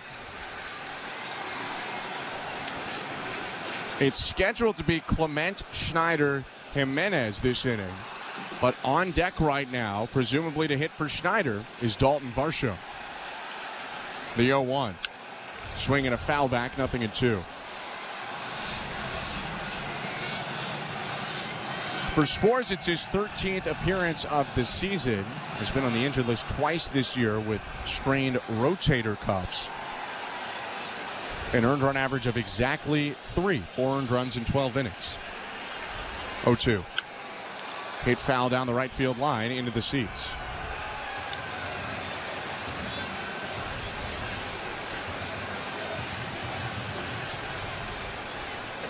Clement with an RBI double today, a fly out and a ground out, 1 for 3. 0-2. Hit hard to second base, snared on a bounce by Semien, turns, throws to first, and gets Clement by his step. That's a tough play that Semien made look pretty easy. 1 out. Yeah, that had a lot of spin on that ball. Semien ranging to his left.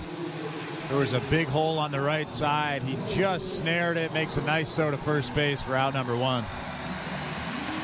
So here's Dalton Varsho pinch hitting in the spot of Davis Schneider. And part of the reason you do this, Josh Sborz this year has allowed a batting average around 100 to right-handed hitters and around 400 to left-handed hitters. Varsho steps into the lefty box, taps the plate twice, and brings the bat above his left shoulder. Sborz the righty, kicks and fires. Varsho takes strike 1. Pretty good curveball right there from Sborz. That 12-6 breaking ball, 84 miles an hour on the outside part. Also has a slider and a mid-90s fastball. The 0-1. High and outside. Spores, a second rounder by the Dodgers in 2015 out of Virginia, actually just got his former college teammate out in Ernie Clement. They played together at UVA. The 1-1. Fastball called a strike, 1-2.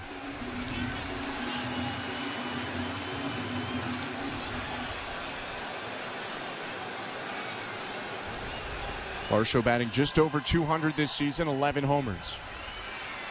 The 1-2. Yanked down the right field line into the netting, foul. Looked like he was looking hard there. Almost guessing at that fastball. That fastball from Spores, 97 on the inside part of the plate. And Varsho hits that way foul down the right field line. 1-2. Swing and a miss, strike three. He slows it down to 85 with the curve and gets Varsho for the second out of the inning. Yeah, that was a good curveball right there. A little bit of a backup curveball, but it has so much depth to it.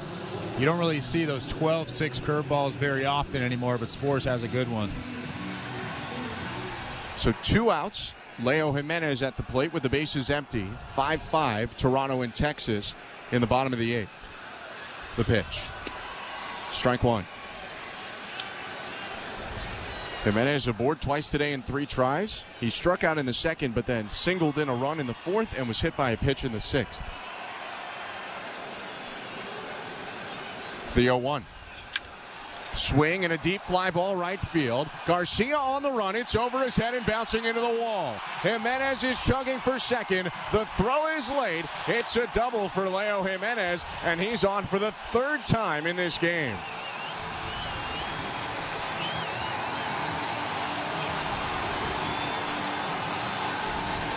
Got a slider from Spores on the outside edge and took it that way down the right field line. That's the 3rd career double for Leo Jimenez. And I know I've said this a few times tonight, but he is a solid player. Like you said, takes that slider on the outside part of the plate and just drills it. One hops that wall in right field. He's on second base with 2 outs. Go ahead run in scoring position. The pitch to Kevin Kiermaier, hit on the ground left side, picked up by the third baseman Ornelas. Throw to first a little high, but reeled in by Lowe to end the inning. Blue Jays get a 2-out double, but leave him on second. No runs in the frame, and we go into the 9th tied. 5-5 is the score at Rogers Center. You're listening to Blue Jays Baseball, brought to you by your local family-owned Crown Rust Control Center, streaming at sportsnet.ca and the Sportsnet Radio Network. Be the most informed player in your fantasy football league by listening to the experts on Fantasy Sports Radio. I want to thank you guys for making me a better fantasy player. Hear player rankings, position breakdowns, and expert drafts. There is no bigger value today than Dak Prescott. Going deep down the right side, got a man, caught, touchdown Cowboys! The road to a fantasy football championship begins with Fantasy Sports Radio. Channel 87 in the car and on the all-new Sirius XM app. Every night after the final out, the Round Trip Roundup brings you the scores, highlights, and analysis from every game across Major League Baseball, all in less than 30 minutes. Swung on and missed, strike 3 and a no-hitter. It's the perfect way to get caught up on all the night's biggest home runs and best performances. In a high drop. What's up, insiders? All right, I got to take a second here and ask you guys to please check out our social media pages. Down below, you'll see I've got a couple links here, TikTok and Twitter. The handle is at @TS_insider. Starting to do some work over there on the socials. So please let us know what you want to see in the comments, and we're trying to grow these socials up so that by hockey season we have a formidable base of fans through the social media networks as well as right here on YouTube. Thanks for hanging out with us. Please go check us out over on the social media networks, and we'll see you guys back in the chat. Cheers, everybody. Blue Jays fans, this is Ross Atkins, and you're listening to Blue Jays Baseball on Sirius XM. And the Sportsnet Radio Network. Welcome back to downtown Toronto. Top of the 9th inning and still nothing to separate the Blue Jays and the Rangers. 5-5 is the score. Chad Green's on the mound, and he has got a tough part of the Rangers' order to go up against. 2-3-4, starting with Corey Seager. Shortstop and left-handed hitter is 2 for 4 today with a run scored. Green looking in, kicks and delivers. Swing and a miss. He ties up Seager on a high fastball, 0-1. Well, you could tell what Seager wanted to do with that fastball. That fastball was way out of the strike zone, up and in. Seager with a team leading 19 home runs this year. 0-1. Hit back foul, 0-2. Change defensively for the Blue Jays after Dalton Varsho pinch hit for Davis Schneider in the 8th. He takes over in left field for Schneider in the 9th. The 0-2. Just missed off the outside edge with a fastball. 1 ball and 2 strikes.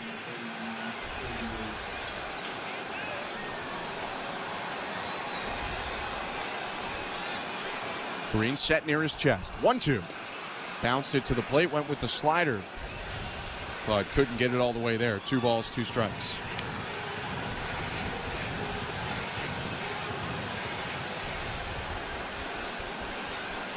Green got the final out of the 8th inning, forced a fly out for Marcus Semien. His 2-2. Hit on the ground up the middle. Jimenez, the shortstop, was positioned right there. Picks it up, throws to first, 1 down. Leo Jimenez positioned perfectly right behind Chad Green, taking away a base hit from Corey Seager. But again, he just gobbles that thing up and makes a perfect throw across the diamond to Vlad.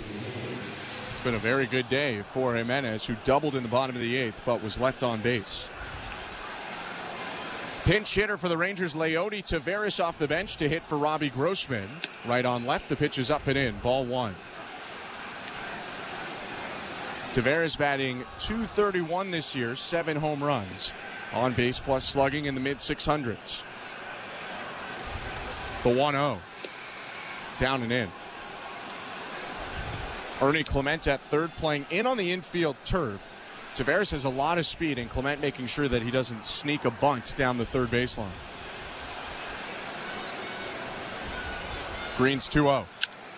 Fouled off to the left and back into the stands. You mentioned his speed. He's got 12 stolen bases this season. A guy who starts a lot of days, but a left-handed hitter, and with the lefty starter today, or switch hitter, pardon me, batting left. With the starter today, Kikuchi was on the bench. Swing and a miss at the 2-1, and it's 2-2.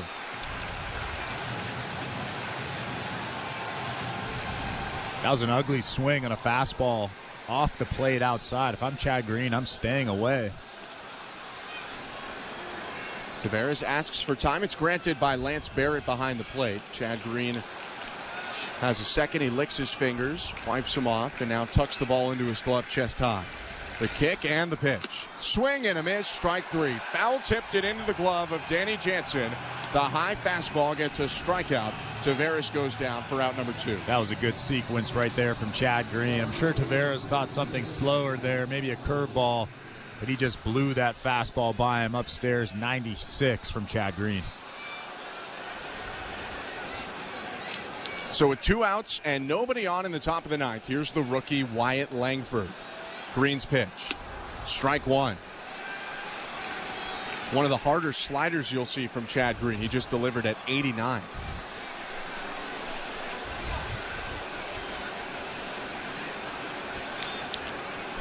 The 0-1. Outside. Another hard one at 89.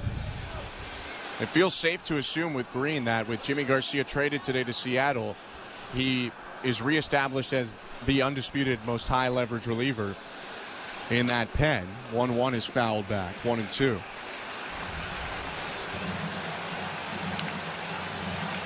Speaking of, in right field, Kirby Yates is getting loose for Texas, the Ranger closer. 1-2 pitch. Off the plate outside with the slider. I think he hit his spot, was trying to get a chase from Langford, but the center fielder wouldn't budge. 5-5 game in the 9th. The 2-2, called strike 3. Fastball on the outside corner, freezes Langford. Back-to-back strikeouts for Green in a 1-2-3 top of the 9th. Blue Jays try to walk it off next with the top of the order coming up. 5-5 and the bottom of the ninth after this break. You're listening to Blue Jays Baseball, brought to you by your local family-owned Crown Rust Control Center, streaming at sportsnet.ca and the Sportsnet Radio Network.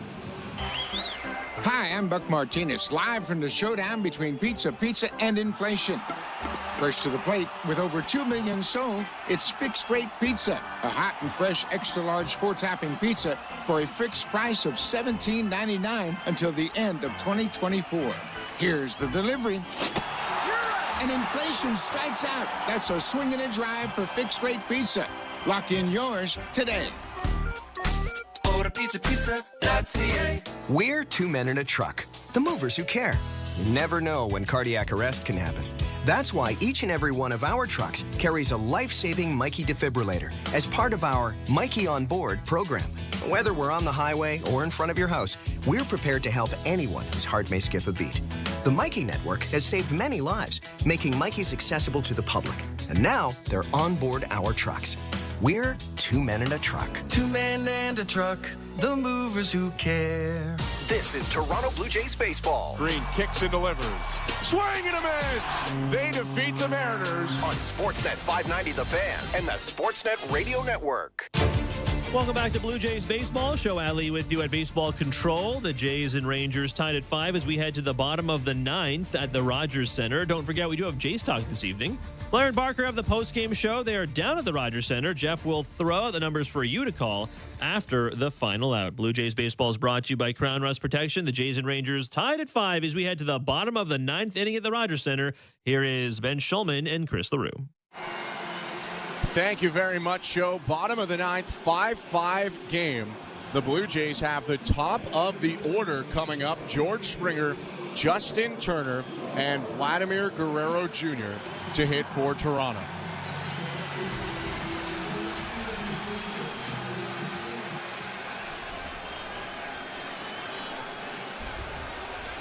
Still Josh Sborz on the mound. His pitch to George Springer, swing and a miss. Strike one. That was a wildly awkward swing from George Springer. You could tell he's hunting fastball right there with that swing. His hot streak has been built on crushing fastballs over the last month. 0-1. Fastball hit back foul. 0-2. Rangers had Kirby Yates up, but Bruce Bochy opting to stick with Sborz. Non-safe situation as the game is tied. The 0-2. High, 1 ball and 2 strikes. Springer's 2 for 4 today. 2 singles, 2 runs scored. Scored in the 7th inning to tie this game at 5. 1-2. Swing and a miss. Got him on the slider, and that's the first out of the bottom of the ninth. Tough pitch. That's a backup slider from Sborz. Those are so hard to hit. George Springer expecting that thing to break a little bit more than it did. Kind of just spun up at the top of the zone, almost like a changeup.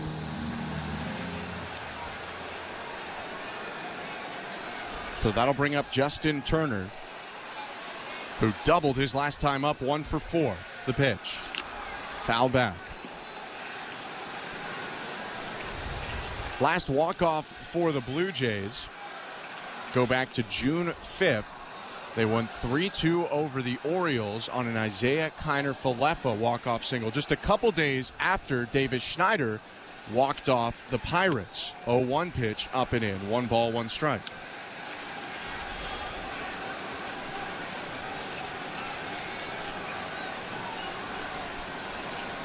Sborz hunched over, now stands up, set at his chest. The 1-1.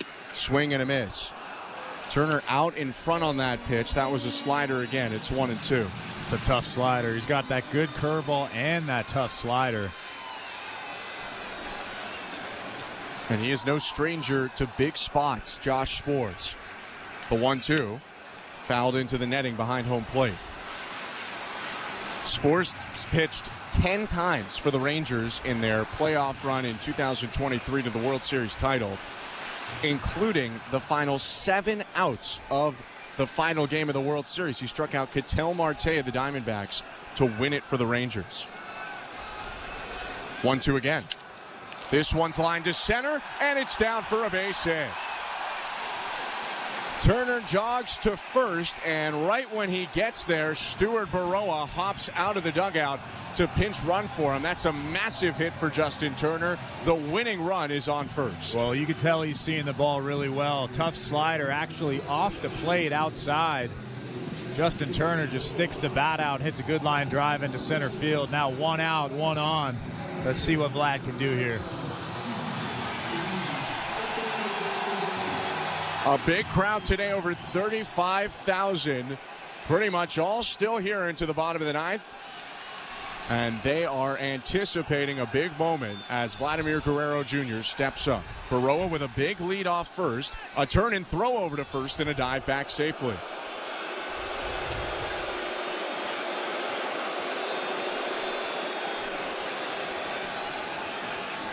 Stuart Baroa has stolen more than 40 bases in each of the last 3 minor league seasons. Another big lead. Spores peeks at him and delivers to Guerrero. Up and in, ball 1.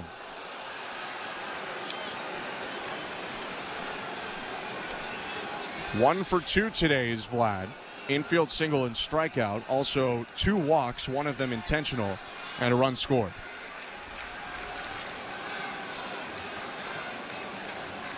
The 1-0.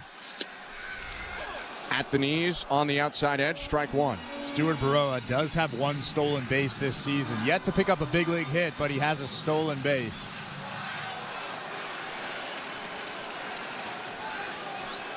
It's a gamble if you send him, but it's part of the reason that you have him up. The 1-1. High, 2-1. I don't know exactly what John Schneider's thinking, but I would tend to not send him just because you have Vlad up at the plate. You don't want to potentially take the bat out of his hands here in this situation. He does lead the team with 21 doubles. Baroa likely scores on a double. The 2-1. Swing and a miss. Vlad was trying to do a lot more than double on that pitch. That was a big hack at a high fastball, 2-2. Yeah, he was trying to take a slow trot around the bases.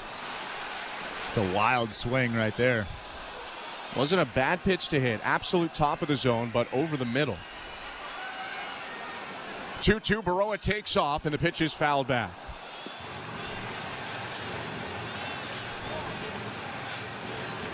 That was the first time in this plate appearance we've seen Stuart Baroa break for second. He got a pretty good jump, but Vlad had to swing at that pitch. That was kind of middle in. I think with 2 strikes, it changes John Schneider's thought process. Baroa leading off first, held on by right-handed first baseman Nathaniel Lowe. 2-2, he leaves again, and Guerrero pokes it in the air down the right field line. Lowe going back, a late sprint, and it's down behind him, foul. But Guerrero stays alive on a ball that probably should have been caught. Lowe was looking out to Adolis Garcia, who's playing deep because of Guerrero. Garcia was nowhere close, and Lowe ended up being late to that baseball, and it fell over his shoulder. Yeah, Adolis Garcia had no chance of catching that baseball way out in right field. Nathaniel Lowe probably should have caught that ball if he didn't stop. Took a little break in between his run out to foul territory. An extra life now for Vladimir Guerrero Jr. Another 2-2. Baroa leaves, and Guerrero takes way up and in. Throw down to second way late. It's a stolen base for Stuart Baroa, and now a full count for Vlad.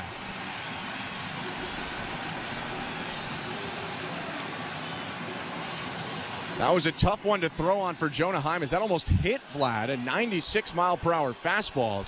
But now the winning run is on second base. Yeah, if I was Jonah Heim, I probably wouldn't have thrown that baseball. Not even close.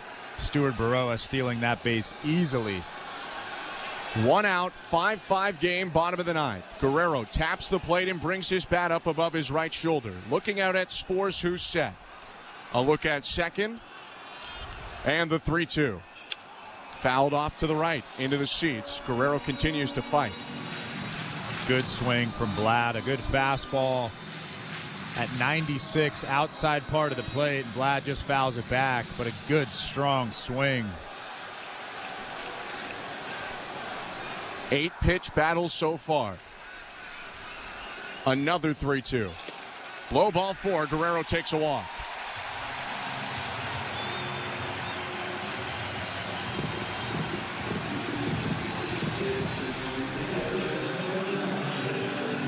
So the winning run still on second. Guerrero is on first.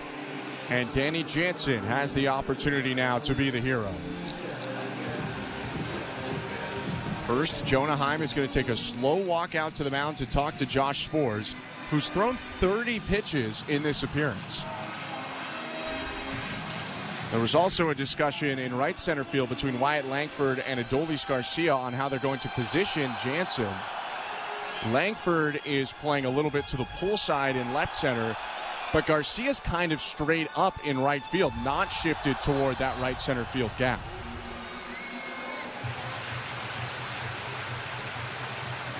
Not really sure what's happening right now, but Lance Barrett went out and had a quick conversation with Jonah Heim. Well, they were killing a lot of time there to allow warm-up pitches to be thrown for Kirby Yates, who was up and then down and then up again. And now Bruce Bochy is going to go to the mound and make a pitching change. The closer for the Rangers coming on. The Blue Jays have 2 on. They likely need a single to win this game with only 1 out. It's 5-5, bottom of the 9th. Let's go back to baseball control during this pitching change. Here's Show Ali.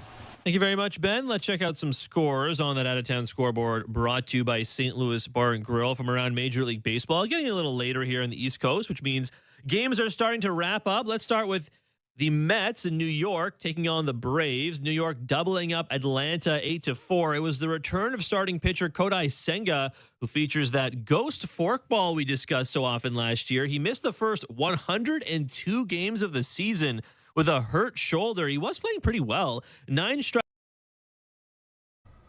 What's up, insiders? Have you hit that subscribe button yet? Are you an insider? 31,925 of you already are, and we appreciate you growing this amazing, amazing Toronto sports community. If you haven't done so yet, please do hit that subscribe button and help this community get over 32,000 and keep on growing. We're not stopping. Let's head it all the way to the top. We'll see you guys back in the chat. Thanks for being subscribers, aka insiders. We'll see you guys in the chat. Go Jays, go. For Cleveland. Twins at Tigers. Minnesota thumping Detroit 9-3. Twins getting home runs from Byron Buxton, Trevor Larnach, Matt Wallner, and Christian Vasquez. Detroit also putting all-star outfielder Riley Green on the IL with a hamstring strain as well. Blue Jays baseball is brought to you by Crown Rust Protection. Let's get you back to the action at the Rogers Center. Here's Ben Schulman and Chris LaRue. Thank you very much, Joe. The fans are up on their feet. They're getting loud at Rogers Center as this game is on the line. 5-5 is the score. Bottom of the 9th inning. Stuart Baroa on second. Vladimir Guerrero Jr. on first. Only 1 out. And the closer for the Rangers, all-star Kirby Yates, is into the game. Trying to be the hero, Danny Jansen up to the plate. 1 for 3 today. A single in the 3rd, a sac fly in the 7th. Yates set high near his chin, the pitch home. Jansen takes it low, ball 1. Danny Jansen has actually swung the bat well today. A sac fly to deep left, a base hit. Let's see what he can do here against Yates. A ton of speed on second in Baroa. If you can get a single to the outfield, he almost certainly scores. 1-0. Fastball for a called strike. Vladimir Guerrero Jr. is actually facing Stuart Baroa at second base. Stuart Baroa had a pretty big lead out there at second base on the previous pitch. Let's see what he does.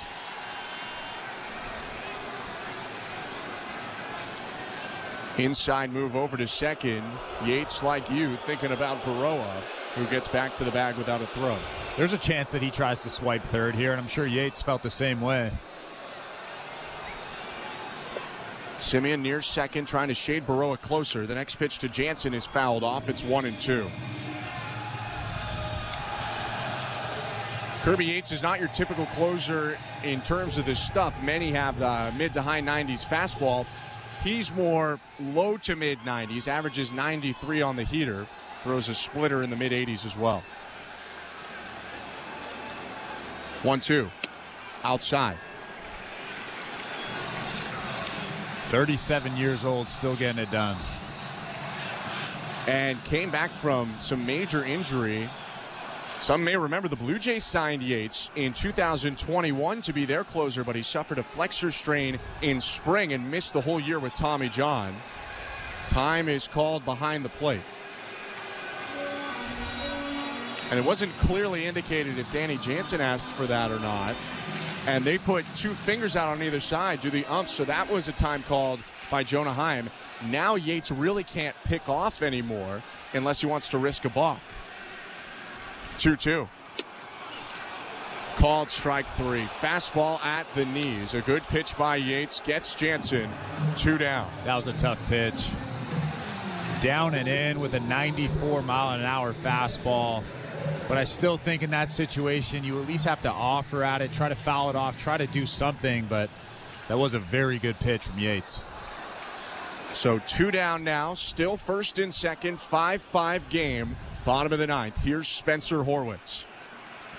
Yates kicks and delivers. Horwitz takes low, ball 1. Outside of Vlad, this is the guy that I want up in this situation. Horwitz batting .307 this season, a double that scored 2 in the first inning. 1-0. Outside, 2 balls and no strikes.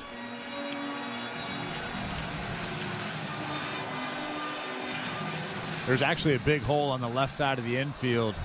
Corey Seager's trying to hold on Stuart Burrow at second base.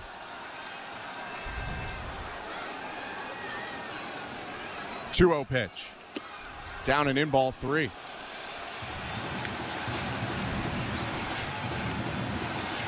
Horwitz takes a deep breath. Locked in, staring at the barrel of his bat. And now they're just going to intentionally walk Horwitz, already down 3-0. They don't want to risk anything here. So the bases are loaded, and that does push the winning run to third base, making wild pitches, pass balls, balls in the dirt interesting here in the bottom of the 9th. Yeah, that's the only thing I really don't like about that move right there is you put the winning run at third base, and like you said, a wild pitch or a pass ball, the game's over. I don't love putting the winning run on third base there. Here's Ernie Clement. Bases loaded, 2 outs, bottom of the 9th. The pitch. Swing and a liner. Left field base hit. Baroa scores, and the Blue Jays win it.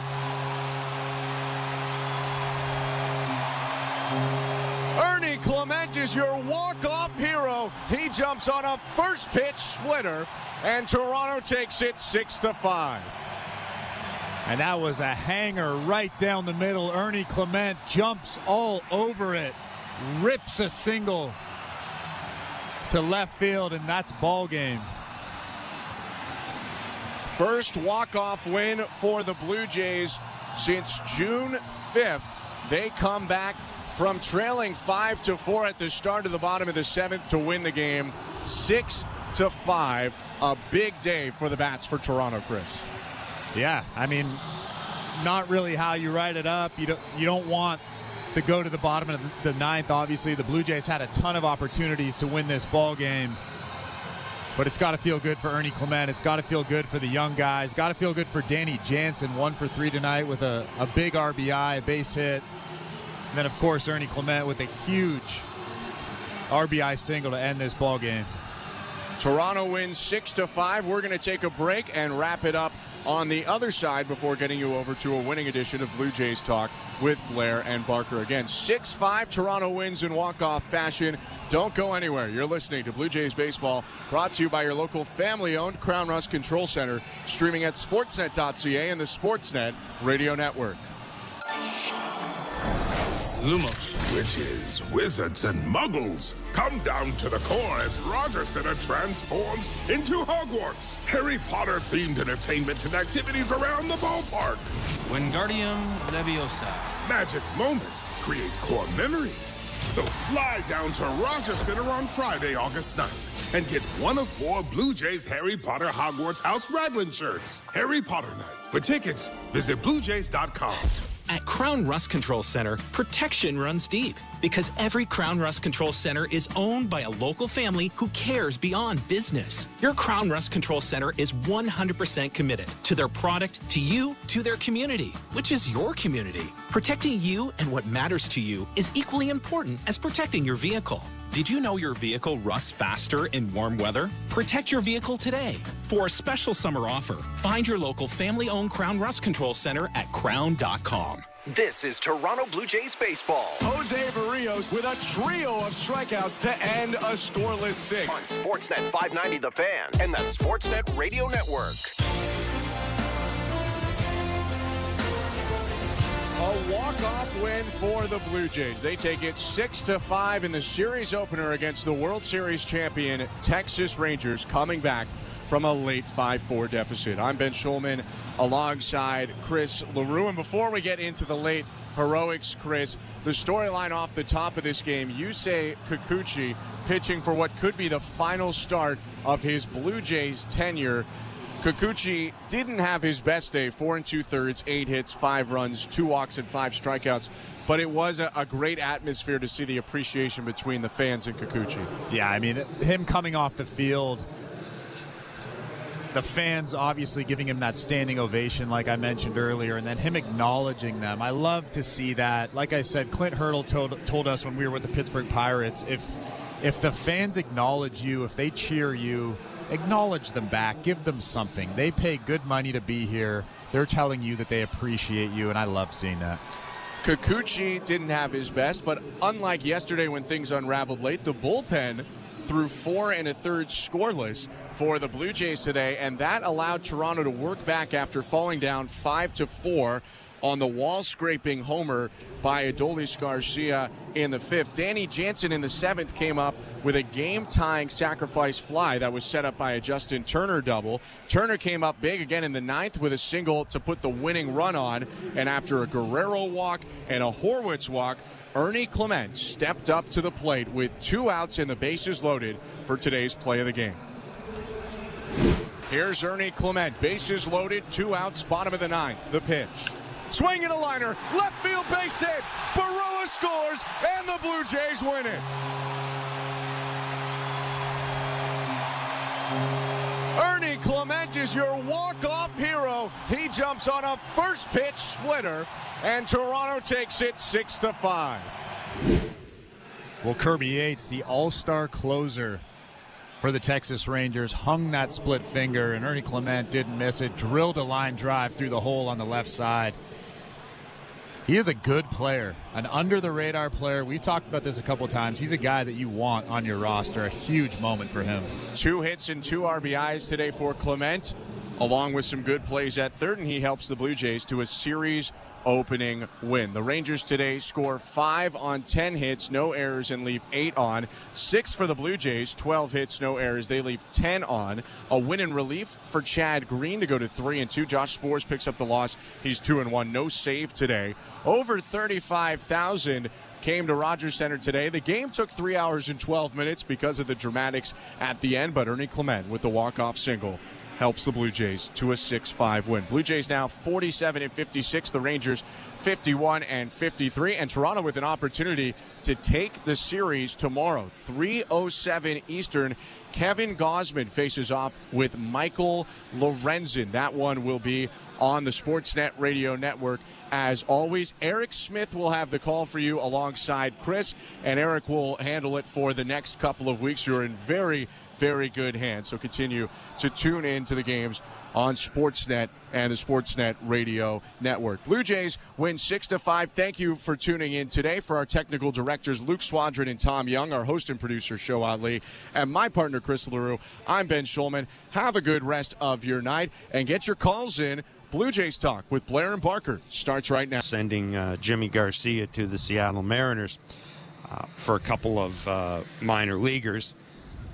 We get Kevin Barker to celebrate a walk-off win for the Blue Jays, 6-5. And for a team that is, I guess, hasn't come out and officially said it's all about next year. I don't think they ever would. But for a team that's certainly looking ahead to 2025 and trying to get some ducks lined up, there was a whole lot of Spencer Horwitz and Ernie Clement in this game, two guys that I think, one, Blue Jays fans are going to see a lot of in the next month and a half or so, but two, two guys, Kevin Barker, that I think are. I think they've already made a case to be part of the team next year. Whether it's in the case of Spencer Horwitz, the full-time second baseman, or in the case of Ernie Clement, who came through today with a walk-off single.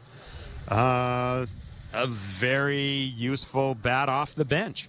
Yeah, this is why we've been talking for a couple of years now about the balance in the lineup, right? Having the good left-handed hitter who knows how to handle the bat, who can go the other way, who can stay in the big part of the field, who can lay off a split finger against a really tough pitcher, and like Kirby Yates. That's Bruce Bochy, and Kirby Yates didn't want anything to do with the lefty. I mean, that's all you need to know about how he battles, and I'm talking about Horwitz. Like how, even the two-strike approach is hitting over 300 with two strikes. Like, just being able to have the same swing, which is his ace swing, no matter what the count is, over and over and over and over again. Most dudes only have one good swing at bat. He seems to be able to slow it down, consistently lay off a pitcher's pitch, get a good pitch to hit, and hit it sort of where it's pitched, right? If it's away, I'm going to hit it away. If it's in, I'm going to pull it, right? It's to see an actual really good manager or really good pitcher on the mound want basically nothing to do with a really good left-handed hitter right now who knows what he's doing at the plate. Just tells you all you need to know about how the lineup needs to be constructed, right? That's what you're trying to add.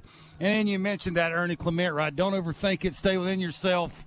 Sort of have that simple, I see it, it's down the middle, I put my nice little easy, short, compact swing to it, and if I get barreled to it, I'm going to hit it hard somewhere, and most of the time I'm going to have success. Don't forget Baroa, too, still on the base. That's a big deal, right? That puts pressure on the manager. That puts pressure on the dude standing on the mound. That puts pressure on everybody in the infield to have to make the right play at the right time, and he stole that easy.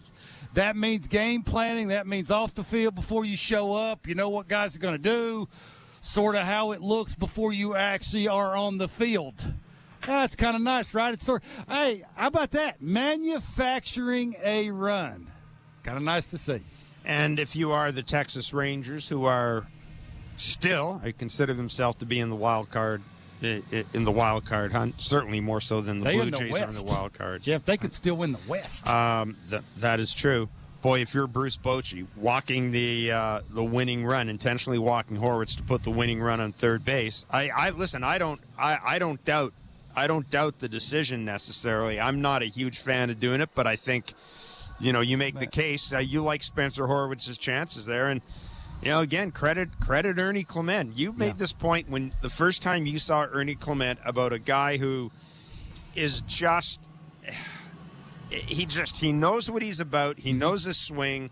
That's the reason he's a guy that you think can have some utility for this team down the road, because he is the type of guy that can sit in the dugout for a couple of games and come out and give you that good swing. Just what you're getting from. Yeah, it seems to me like the approach, the simplicity of just the way he walks to the plate, and I sit it on my shoulder. There's no wasted movement. Sort of eliminates long slumps. We've talked about this, at least I have, for a very long time, about how, consistently you're seeing multiple dudes have month-long slumps, after having, a couple of good weeks. And you would think a guy like Ernie, a guy like Horwitz, sort of that simplicity of that approach and that swing and that just barrel to baseball, thinking big part of the field and looking for one pitch, right? If I get in an athletic position against velocity, I can see the breaking ball a little bit longer, and because I don't have a bunch of wasted movement, allows me to get to different quadrants in the strike zone and allows you to adjust, right? We've seen Ernie have to sort of adjust and look sometimes breaking ball, because everybody knows now he can hit a fastball. He can pull velocity, which is a big deal. When you start doing that, khakis start game planning. Now you have to do something different, and we sort of see this, right? You don't abuse him. You don't sort of have to play him every single day. Right? He's a good bench guy because of what he can do, how he can handle the bat, how he can play defense, the accuracy of his arm. I think they figured out two things, at least for me now. I know there's about, 59 games left, right? They found one of the right-handed bench guys and possibly their everyday second baseman. So that ain't too shabby. No, and the second baseman is that commodity we've wanted in this on this team for a while. And he's left-handed a left-handed hitter, bat. Jeff. That's exactly absolutely what I was going to say. 416-870-0590, star 591, 888-666-0590. The Blue Jays have their first walk-off win since June 5th, and you've got an opportunity to talk to Kevin Barker and me after a Blue Jays victory. A couple of other notable, for me at least, a couple of other notable appearances here. We talked about Jimmy Garcia being traded. There is chatter out there that Chad Green will also be moved eventually. Now, Chad Green tonight came in. He gets the win, pitching an inning in the third.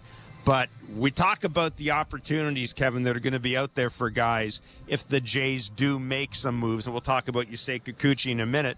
But one guy that I think has got a golden opportunity in front of him right now in the bullpen to take this thing and run with it is Zach Pop, because this team is going to need some bullpen arms next year. And there's, you know what, as long as Jordan Romano's out with Jimmy Garcia not here, Kevin, I think there's some leverage to be had for him. I'm not saying that he's necessarily going to come through, but if I'm the Blue Jays, I want to see if he can handle it. Why not? Yeah, I don't know if I want to get crazy with that. Look, I think he'll get leverage at the end of the season this year, right? I think Well, that's what I'm talking about. I'm not talking about next year, but I'm saying right now Yeah. I mean, it's the tunneling of the two-seamer. It's where you started. It's keeping it competitive. It's getting away to having to not abuse the cutter, right? He's throwing the cutter because he can't keep the sinker in the zone. If he keeps the sinker in the zone, he ain't throwing the cutter no more, right? And that makes the slider that much better. So I think it's about that. They need to see that more often. That's why he got sent down, was the tunneling, the lanes of where he starts the two-seamer. He's been very inconsistent with that. He gets better with that. He keeps that in the zone longer. You can tell meat of the order, bottom of the order, big boys coming up, lefty, righty. They're very uncomfortable with bats. Like, they really don't know how to attack that thing because it's heavy, it's late moving, and it's a tough take when he starts it in the right place. So, yeah, again, I'm sure it's about arm angles. I'm sure it's about where you stand on the rubber. I'm sure it's about balance over the rubber. Like, they'll do a bunch of things to try and keep him in the zone. They got some heavy lifting to do, Jeff. I mean, I think that's where it's at. And if they got this guy can take off a little bit, that'll help something that they don't have to do in the offseason. Let's go to Brendan in Alberta. You're on Blue Jays Talk. Brendan. Hey, guys. I just wanted to give a shout-out to a couple of players today. I mean, like Spencer Horwitz, you guys already talked about him a little bit.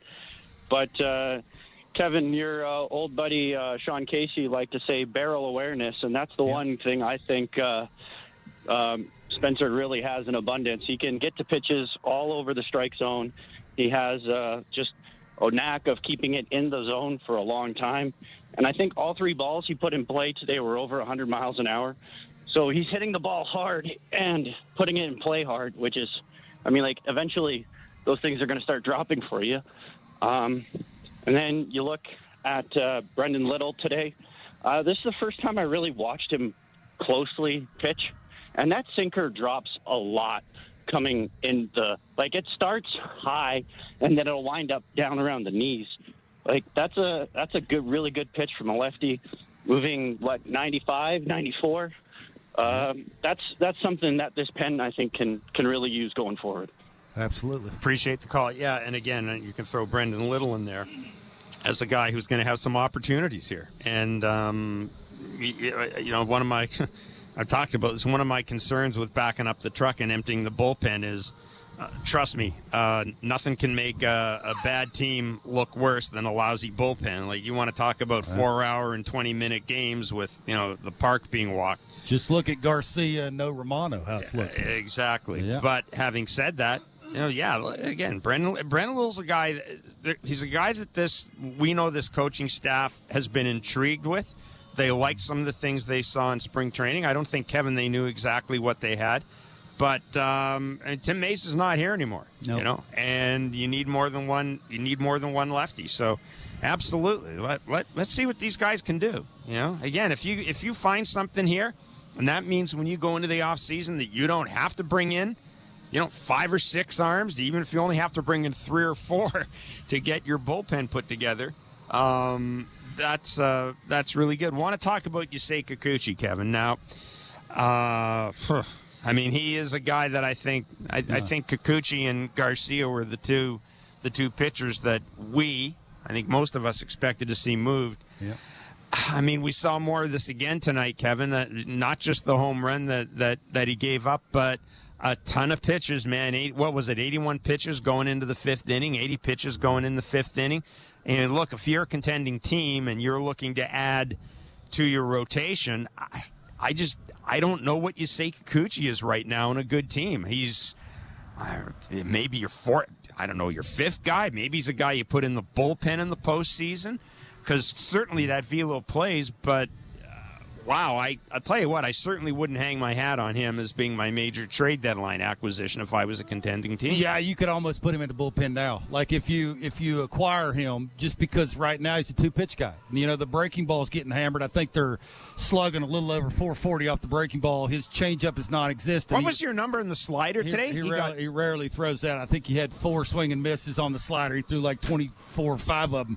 Like, it's just not good enough, right? There's something to when he gets count leverage, which he was 16 out of 24 throwing strike one, he would get to 1-2-2-0-2.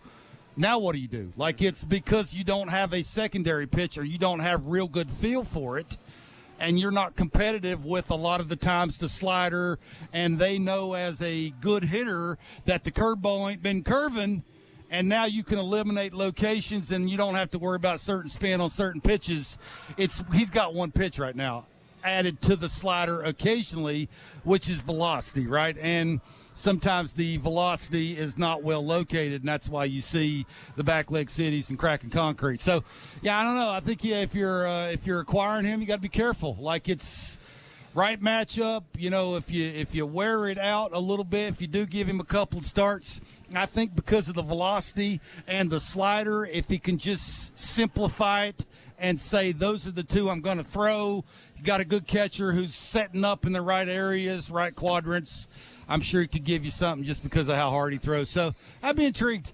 The next couple of days to see how that works out. Let's go to Shlomo and Scarborough. You're on Blue Jays Talk. Yes, my guys. Actually, you guys just made me think of something. I want to talk about Kikuchi, but it made me think, like, when we traded for Robbie Ray, he didn't have great numbers. And, you know, everybody probably – there's GMs out there that are looking at his repertoire probably thinking the same thing, that they could Robbie Ray him. Get some good listen, stuff everybody in baseball thinks they can reinvent the wheel. That is true. Absolutely. So, guys, really enjoying David Sampson on your show. Got to say, I think he's your best guest. All your guests are great, terrific. But he's unbelievable. The stuff he gives you, like, Blair, you have really good chemistry with him. You get him to – I don't listen to his other stuff. I need to. He tells you such his podcast is really good. Stuff. I got to listen. He's so personal. Like that story about Eric Gagne today, trade that never was. I covered the team. I covered the Expos when Jeffrey Lurie and David took over the team. And listen, I know the whole story about the Expos in Montreal, but I've always told people, I mean, they treated me fairly. They were good with me. That's great. And I've always had a good relationship with David. But yeah, go ahead, please.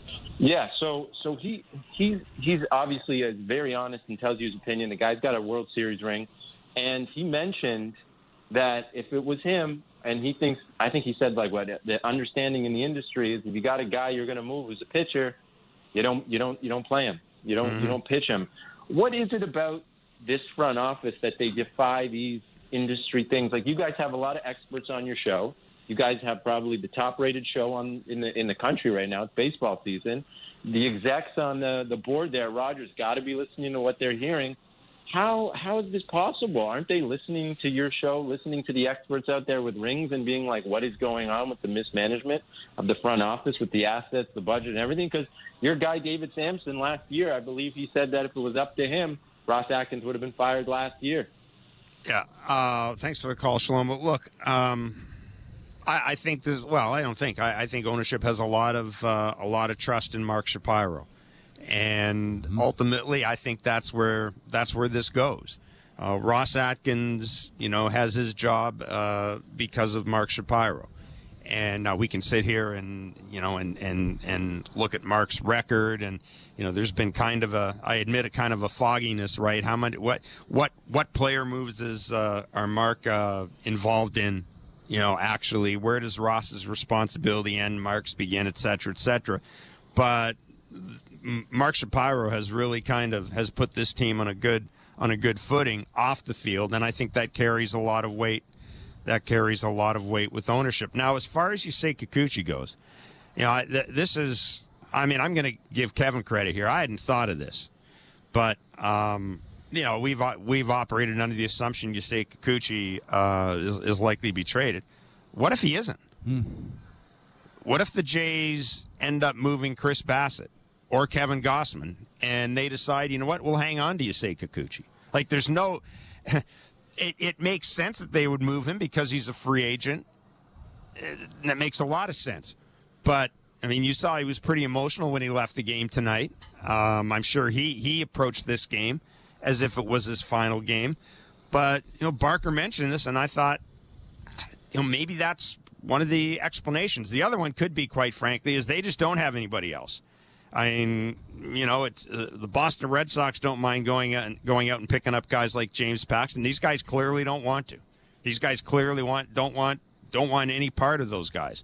And I'm not saying James Paxton saves your franchise, but if you are an organization and you're looking at trading some pitchers, somebody's got to pitch. Somebody's got to pitch, and you don't have a whole hell of a lot down in AAA. I would think it would behoove you to at least be fishing in those waters. So I don't know. Maybe that's part of it. Maybe they've got a better deal for Chris Bassett than they do for Yusei Kikuchi, and their thinking is, you know what, we'll hang on to Yusei Kikuchi, and let him go the rest of the year here. That's just a possibility. Yeah, I don't know. Look, I think it's up to the team, but again, if you watch both of those pitchers lately on a contending team, who would give you a better chance of at least being predictable right now? Yeah, absolutely. Chris Bassett. There you go. And I make this point. Teams are acquiring guys not just to win in the postseason. Obviously, they want to win in the postseason, but take a look at the wild card race. There's a lot of teams that need to get to the postseason. There you go. And whether or not we can sit here and say that on a good team is Chris Bassett on your rotation in a wild card series or whatever, I don't know about that, but I know this. I'll take Chris Bassett every fifth day if I'm a team that's 4.5 games out. I'll take Chris Bassett out there any day. Yeah. So I think that's something we got to keep in mind. And yes, there is some control with Chris Bassett. Yes, he's old. We know all that. Older, I should say. But it's one of the things the wild card has done that I don't think people necessarily understand is it used to be when you got to the trade deadline, you were looking to add things that would help you win in the playoffs and get to the championship. And again, that's obviously the goal. But given where teams are right now, look at the National League. There are a ton of Pittsburgh Pirates. Maybe the Pittsburgh Pirates have got a shot at the wild card. All but two teams, I think, right? Yeah, maybe the Pittsburgh Pirates want to get in this and get Chris Bassett. So it's a possibility. It does suggest to me, and I mean, we saw Yusei Kikuchi take that ball off the foot today, and we kind of looked at each other and stay hot. Yeah, stay hot. Yeah. But it certainly seems to me that what the Jays are saying right now is they don't have a deal on a table for Kikuchi that they're comfortable with. Like I've got to think if they had a deal, Kevin, if they had a deal for Yusei Kikuchi where they were getting something they really wanted, I don't think he would have started tonight. And if I just don't. Yeah, I'm with you. I mean, you got to give the front office credit, boy. They are real good at keeping secrets. Oh, they are real good. Yeah, so it's.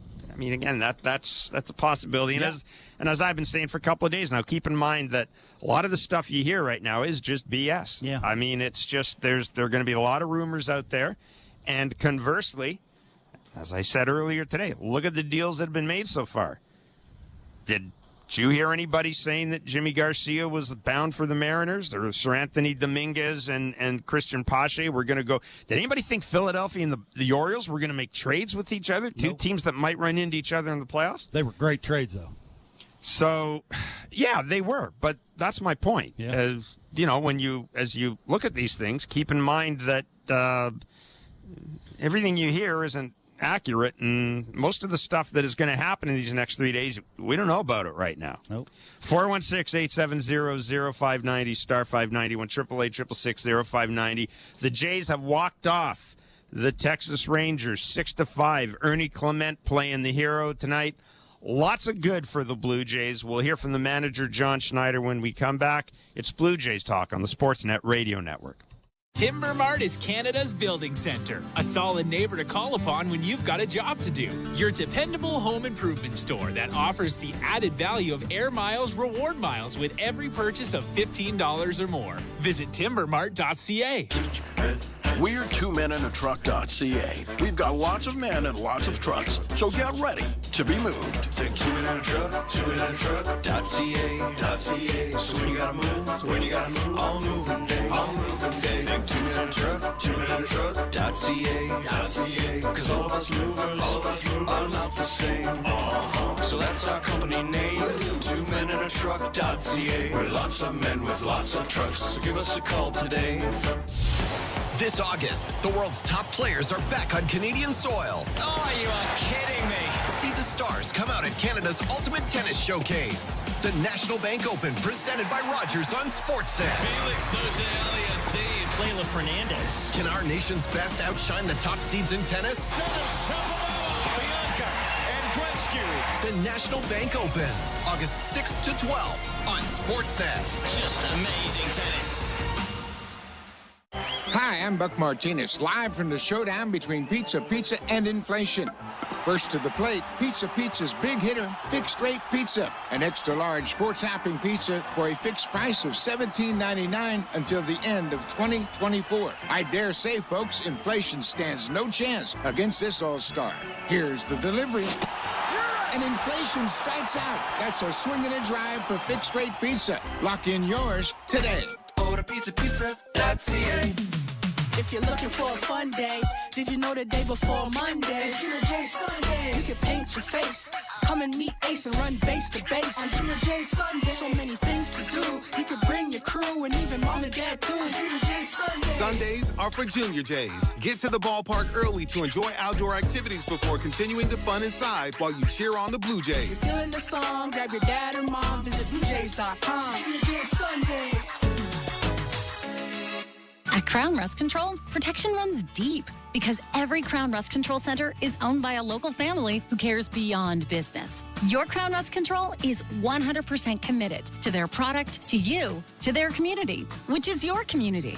Protecting you and what matters to you is equally important as protecting your vehicle.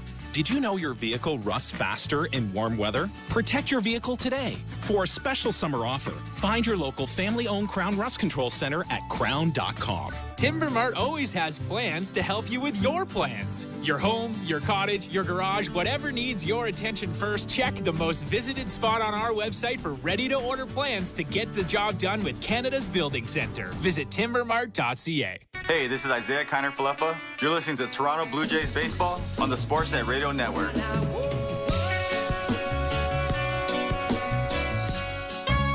And wish him the best.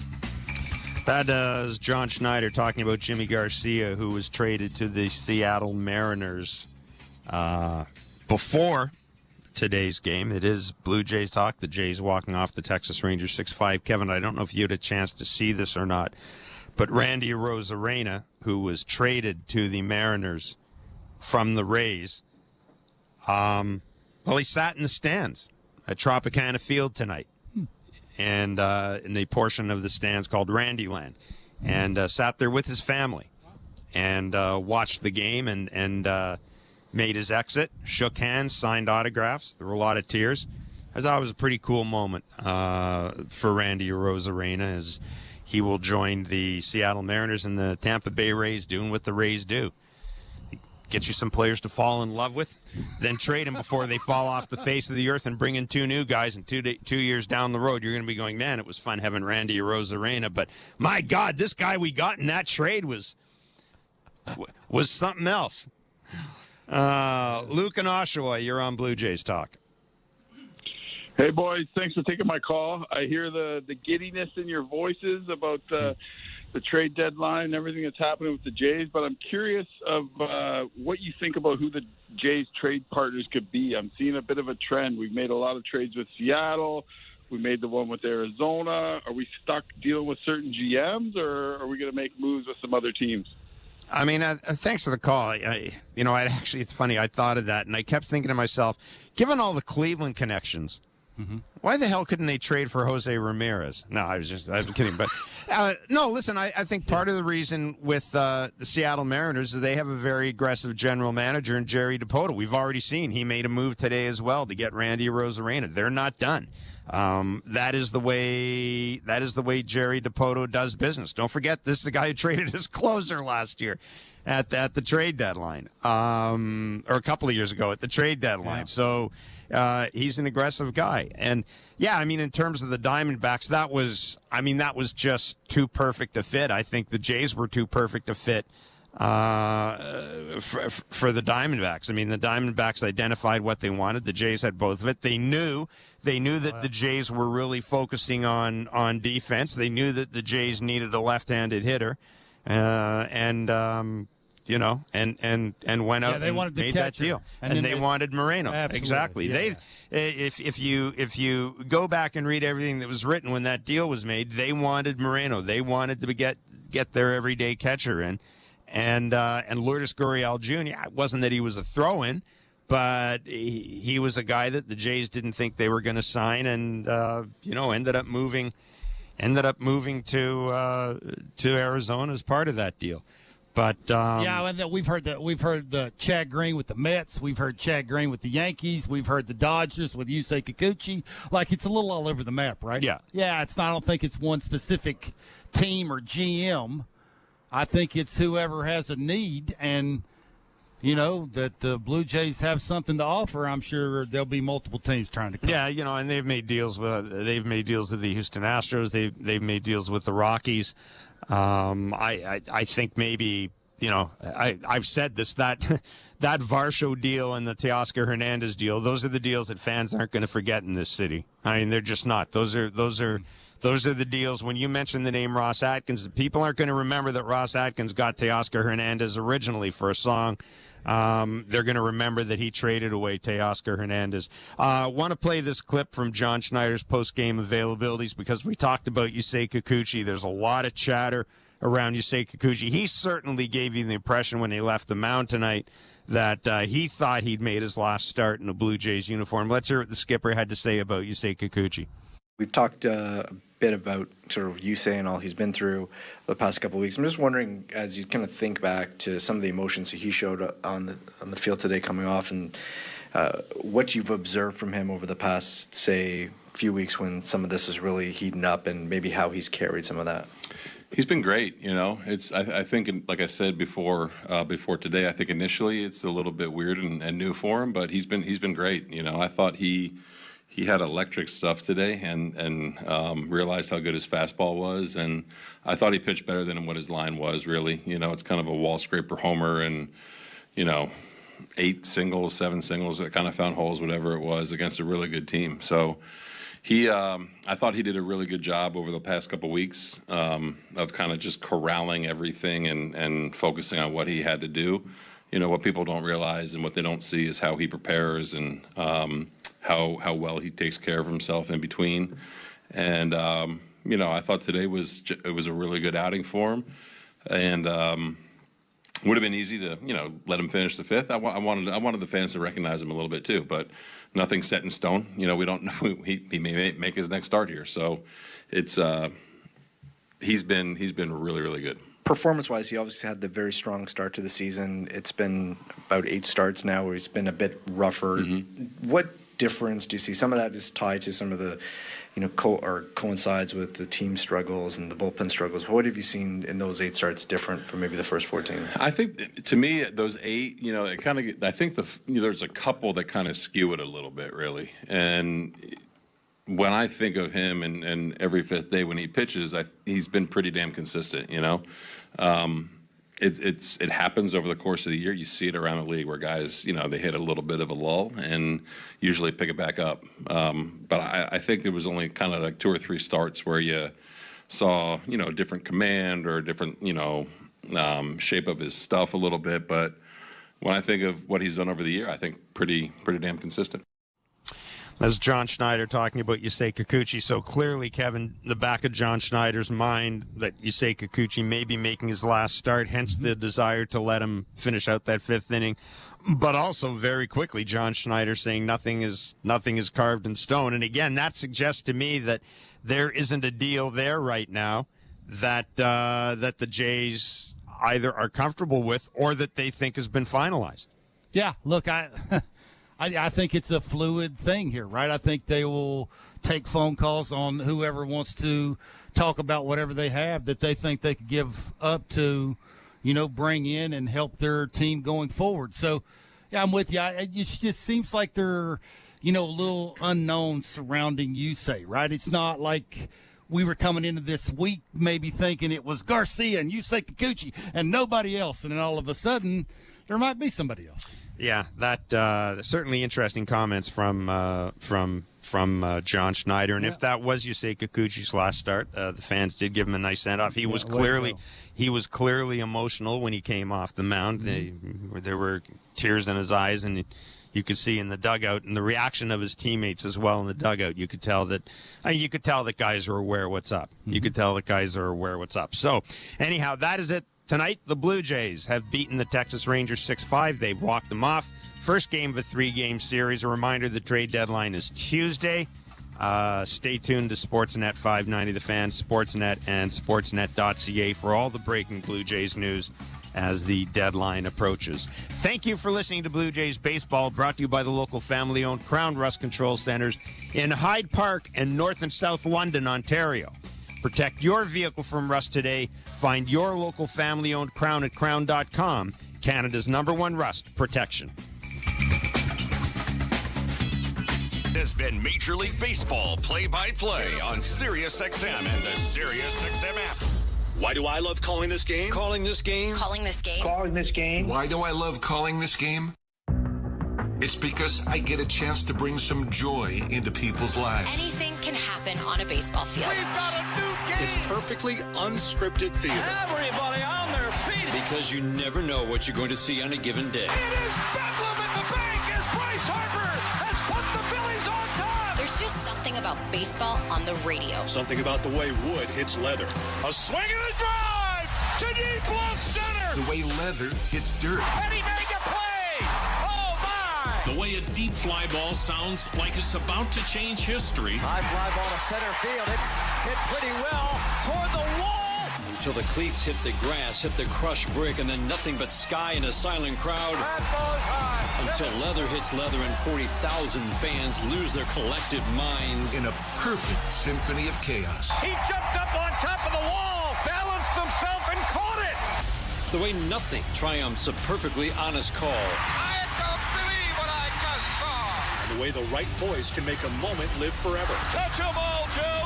You'll never hit a bigger home run in your life. Outsiders may think this is just two teams. The ball, a bat, and a microphone. But no. For over 100 years, this has been the soundtrack of the American pastime. He struck it out looking. It's over. It's over. The Rangers have won the World Series. The soundtrack of summer. This is Major League Baseball on the radio. Right now on SiriusXM. All rise. Coming in 5. Get ready to play. 4. Get up. Get up. 3. Can you believe it? Put your seatbelt on. Wow. Talk about the game and all the stories on MLB Network Radio, SiriusXM 89, and the SiriusXM app.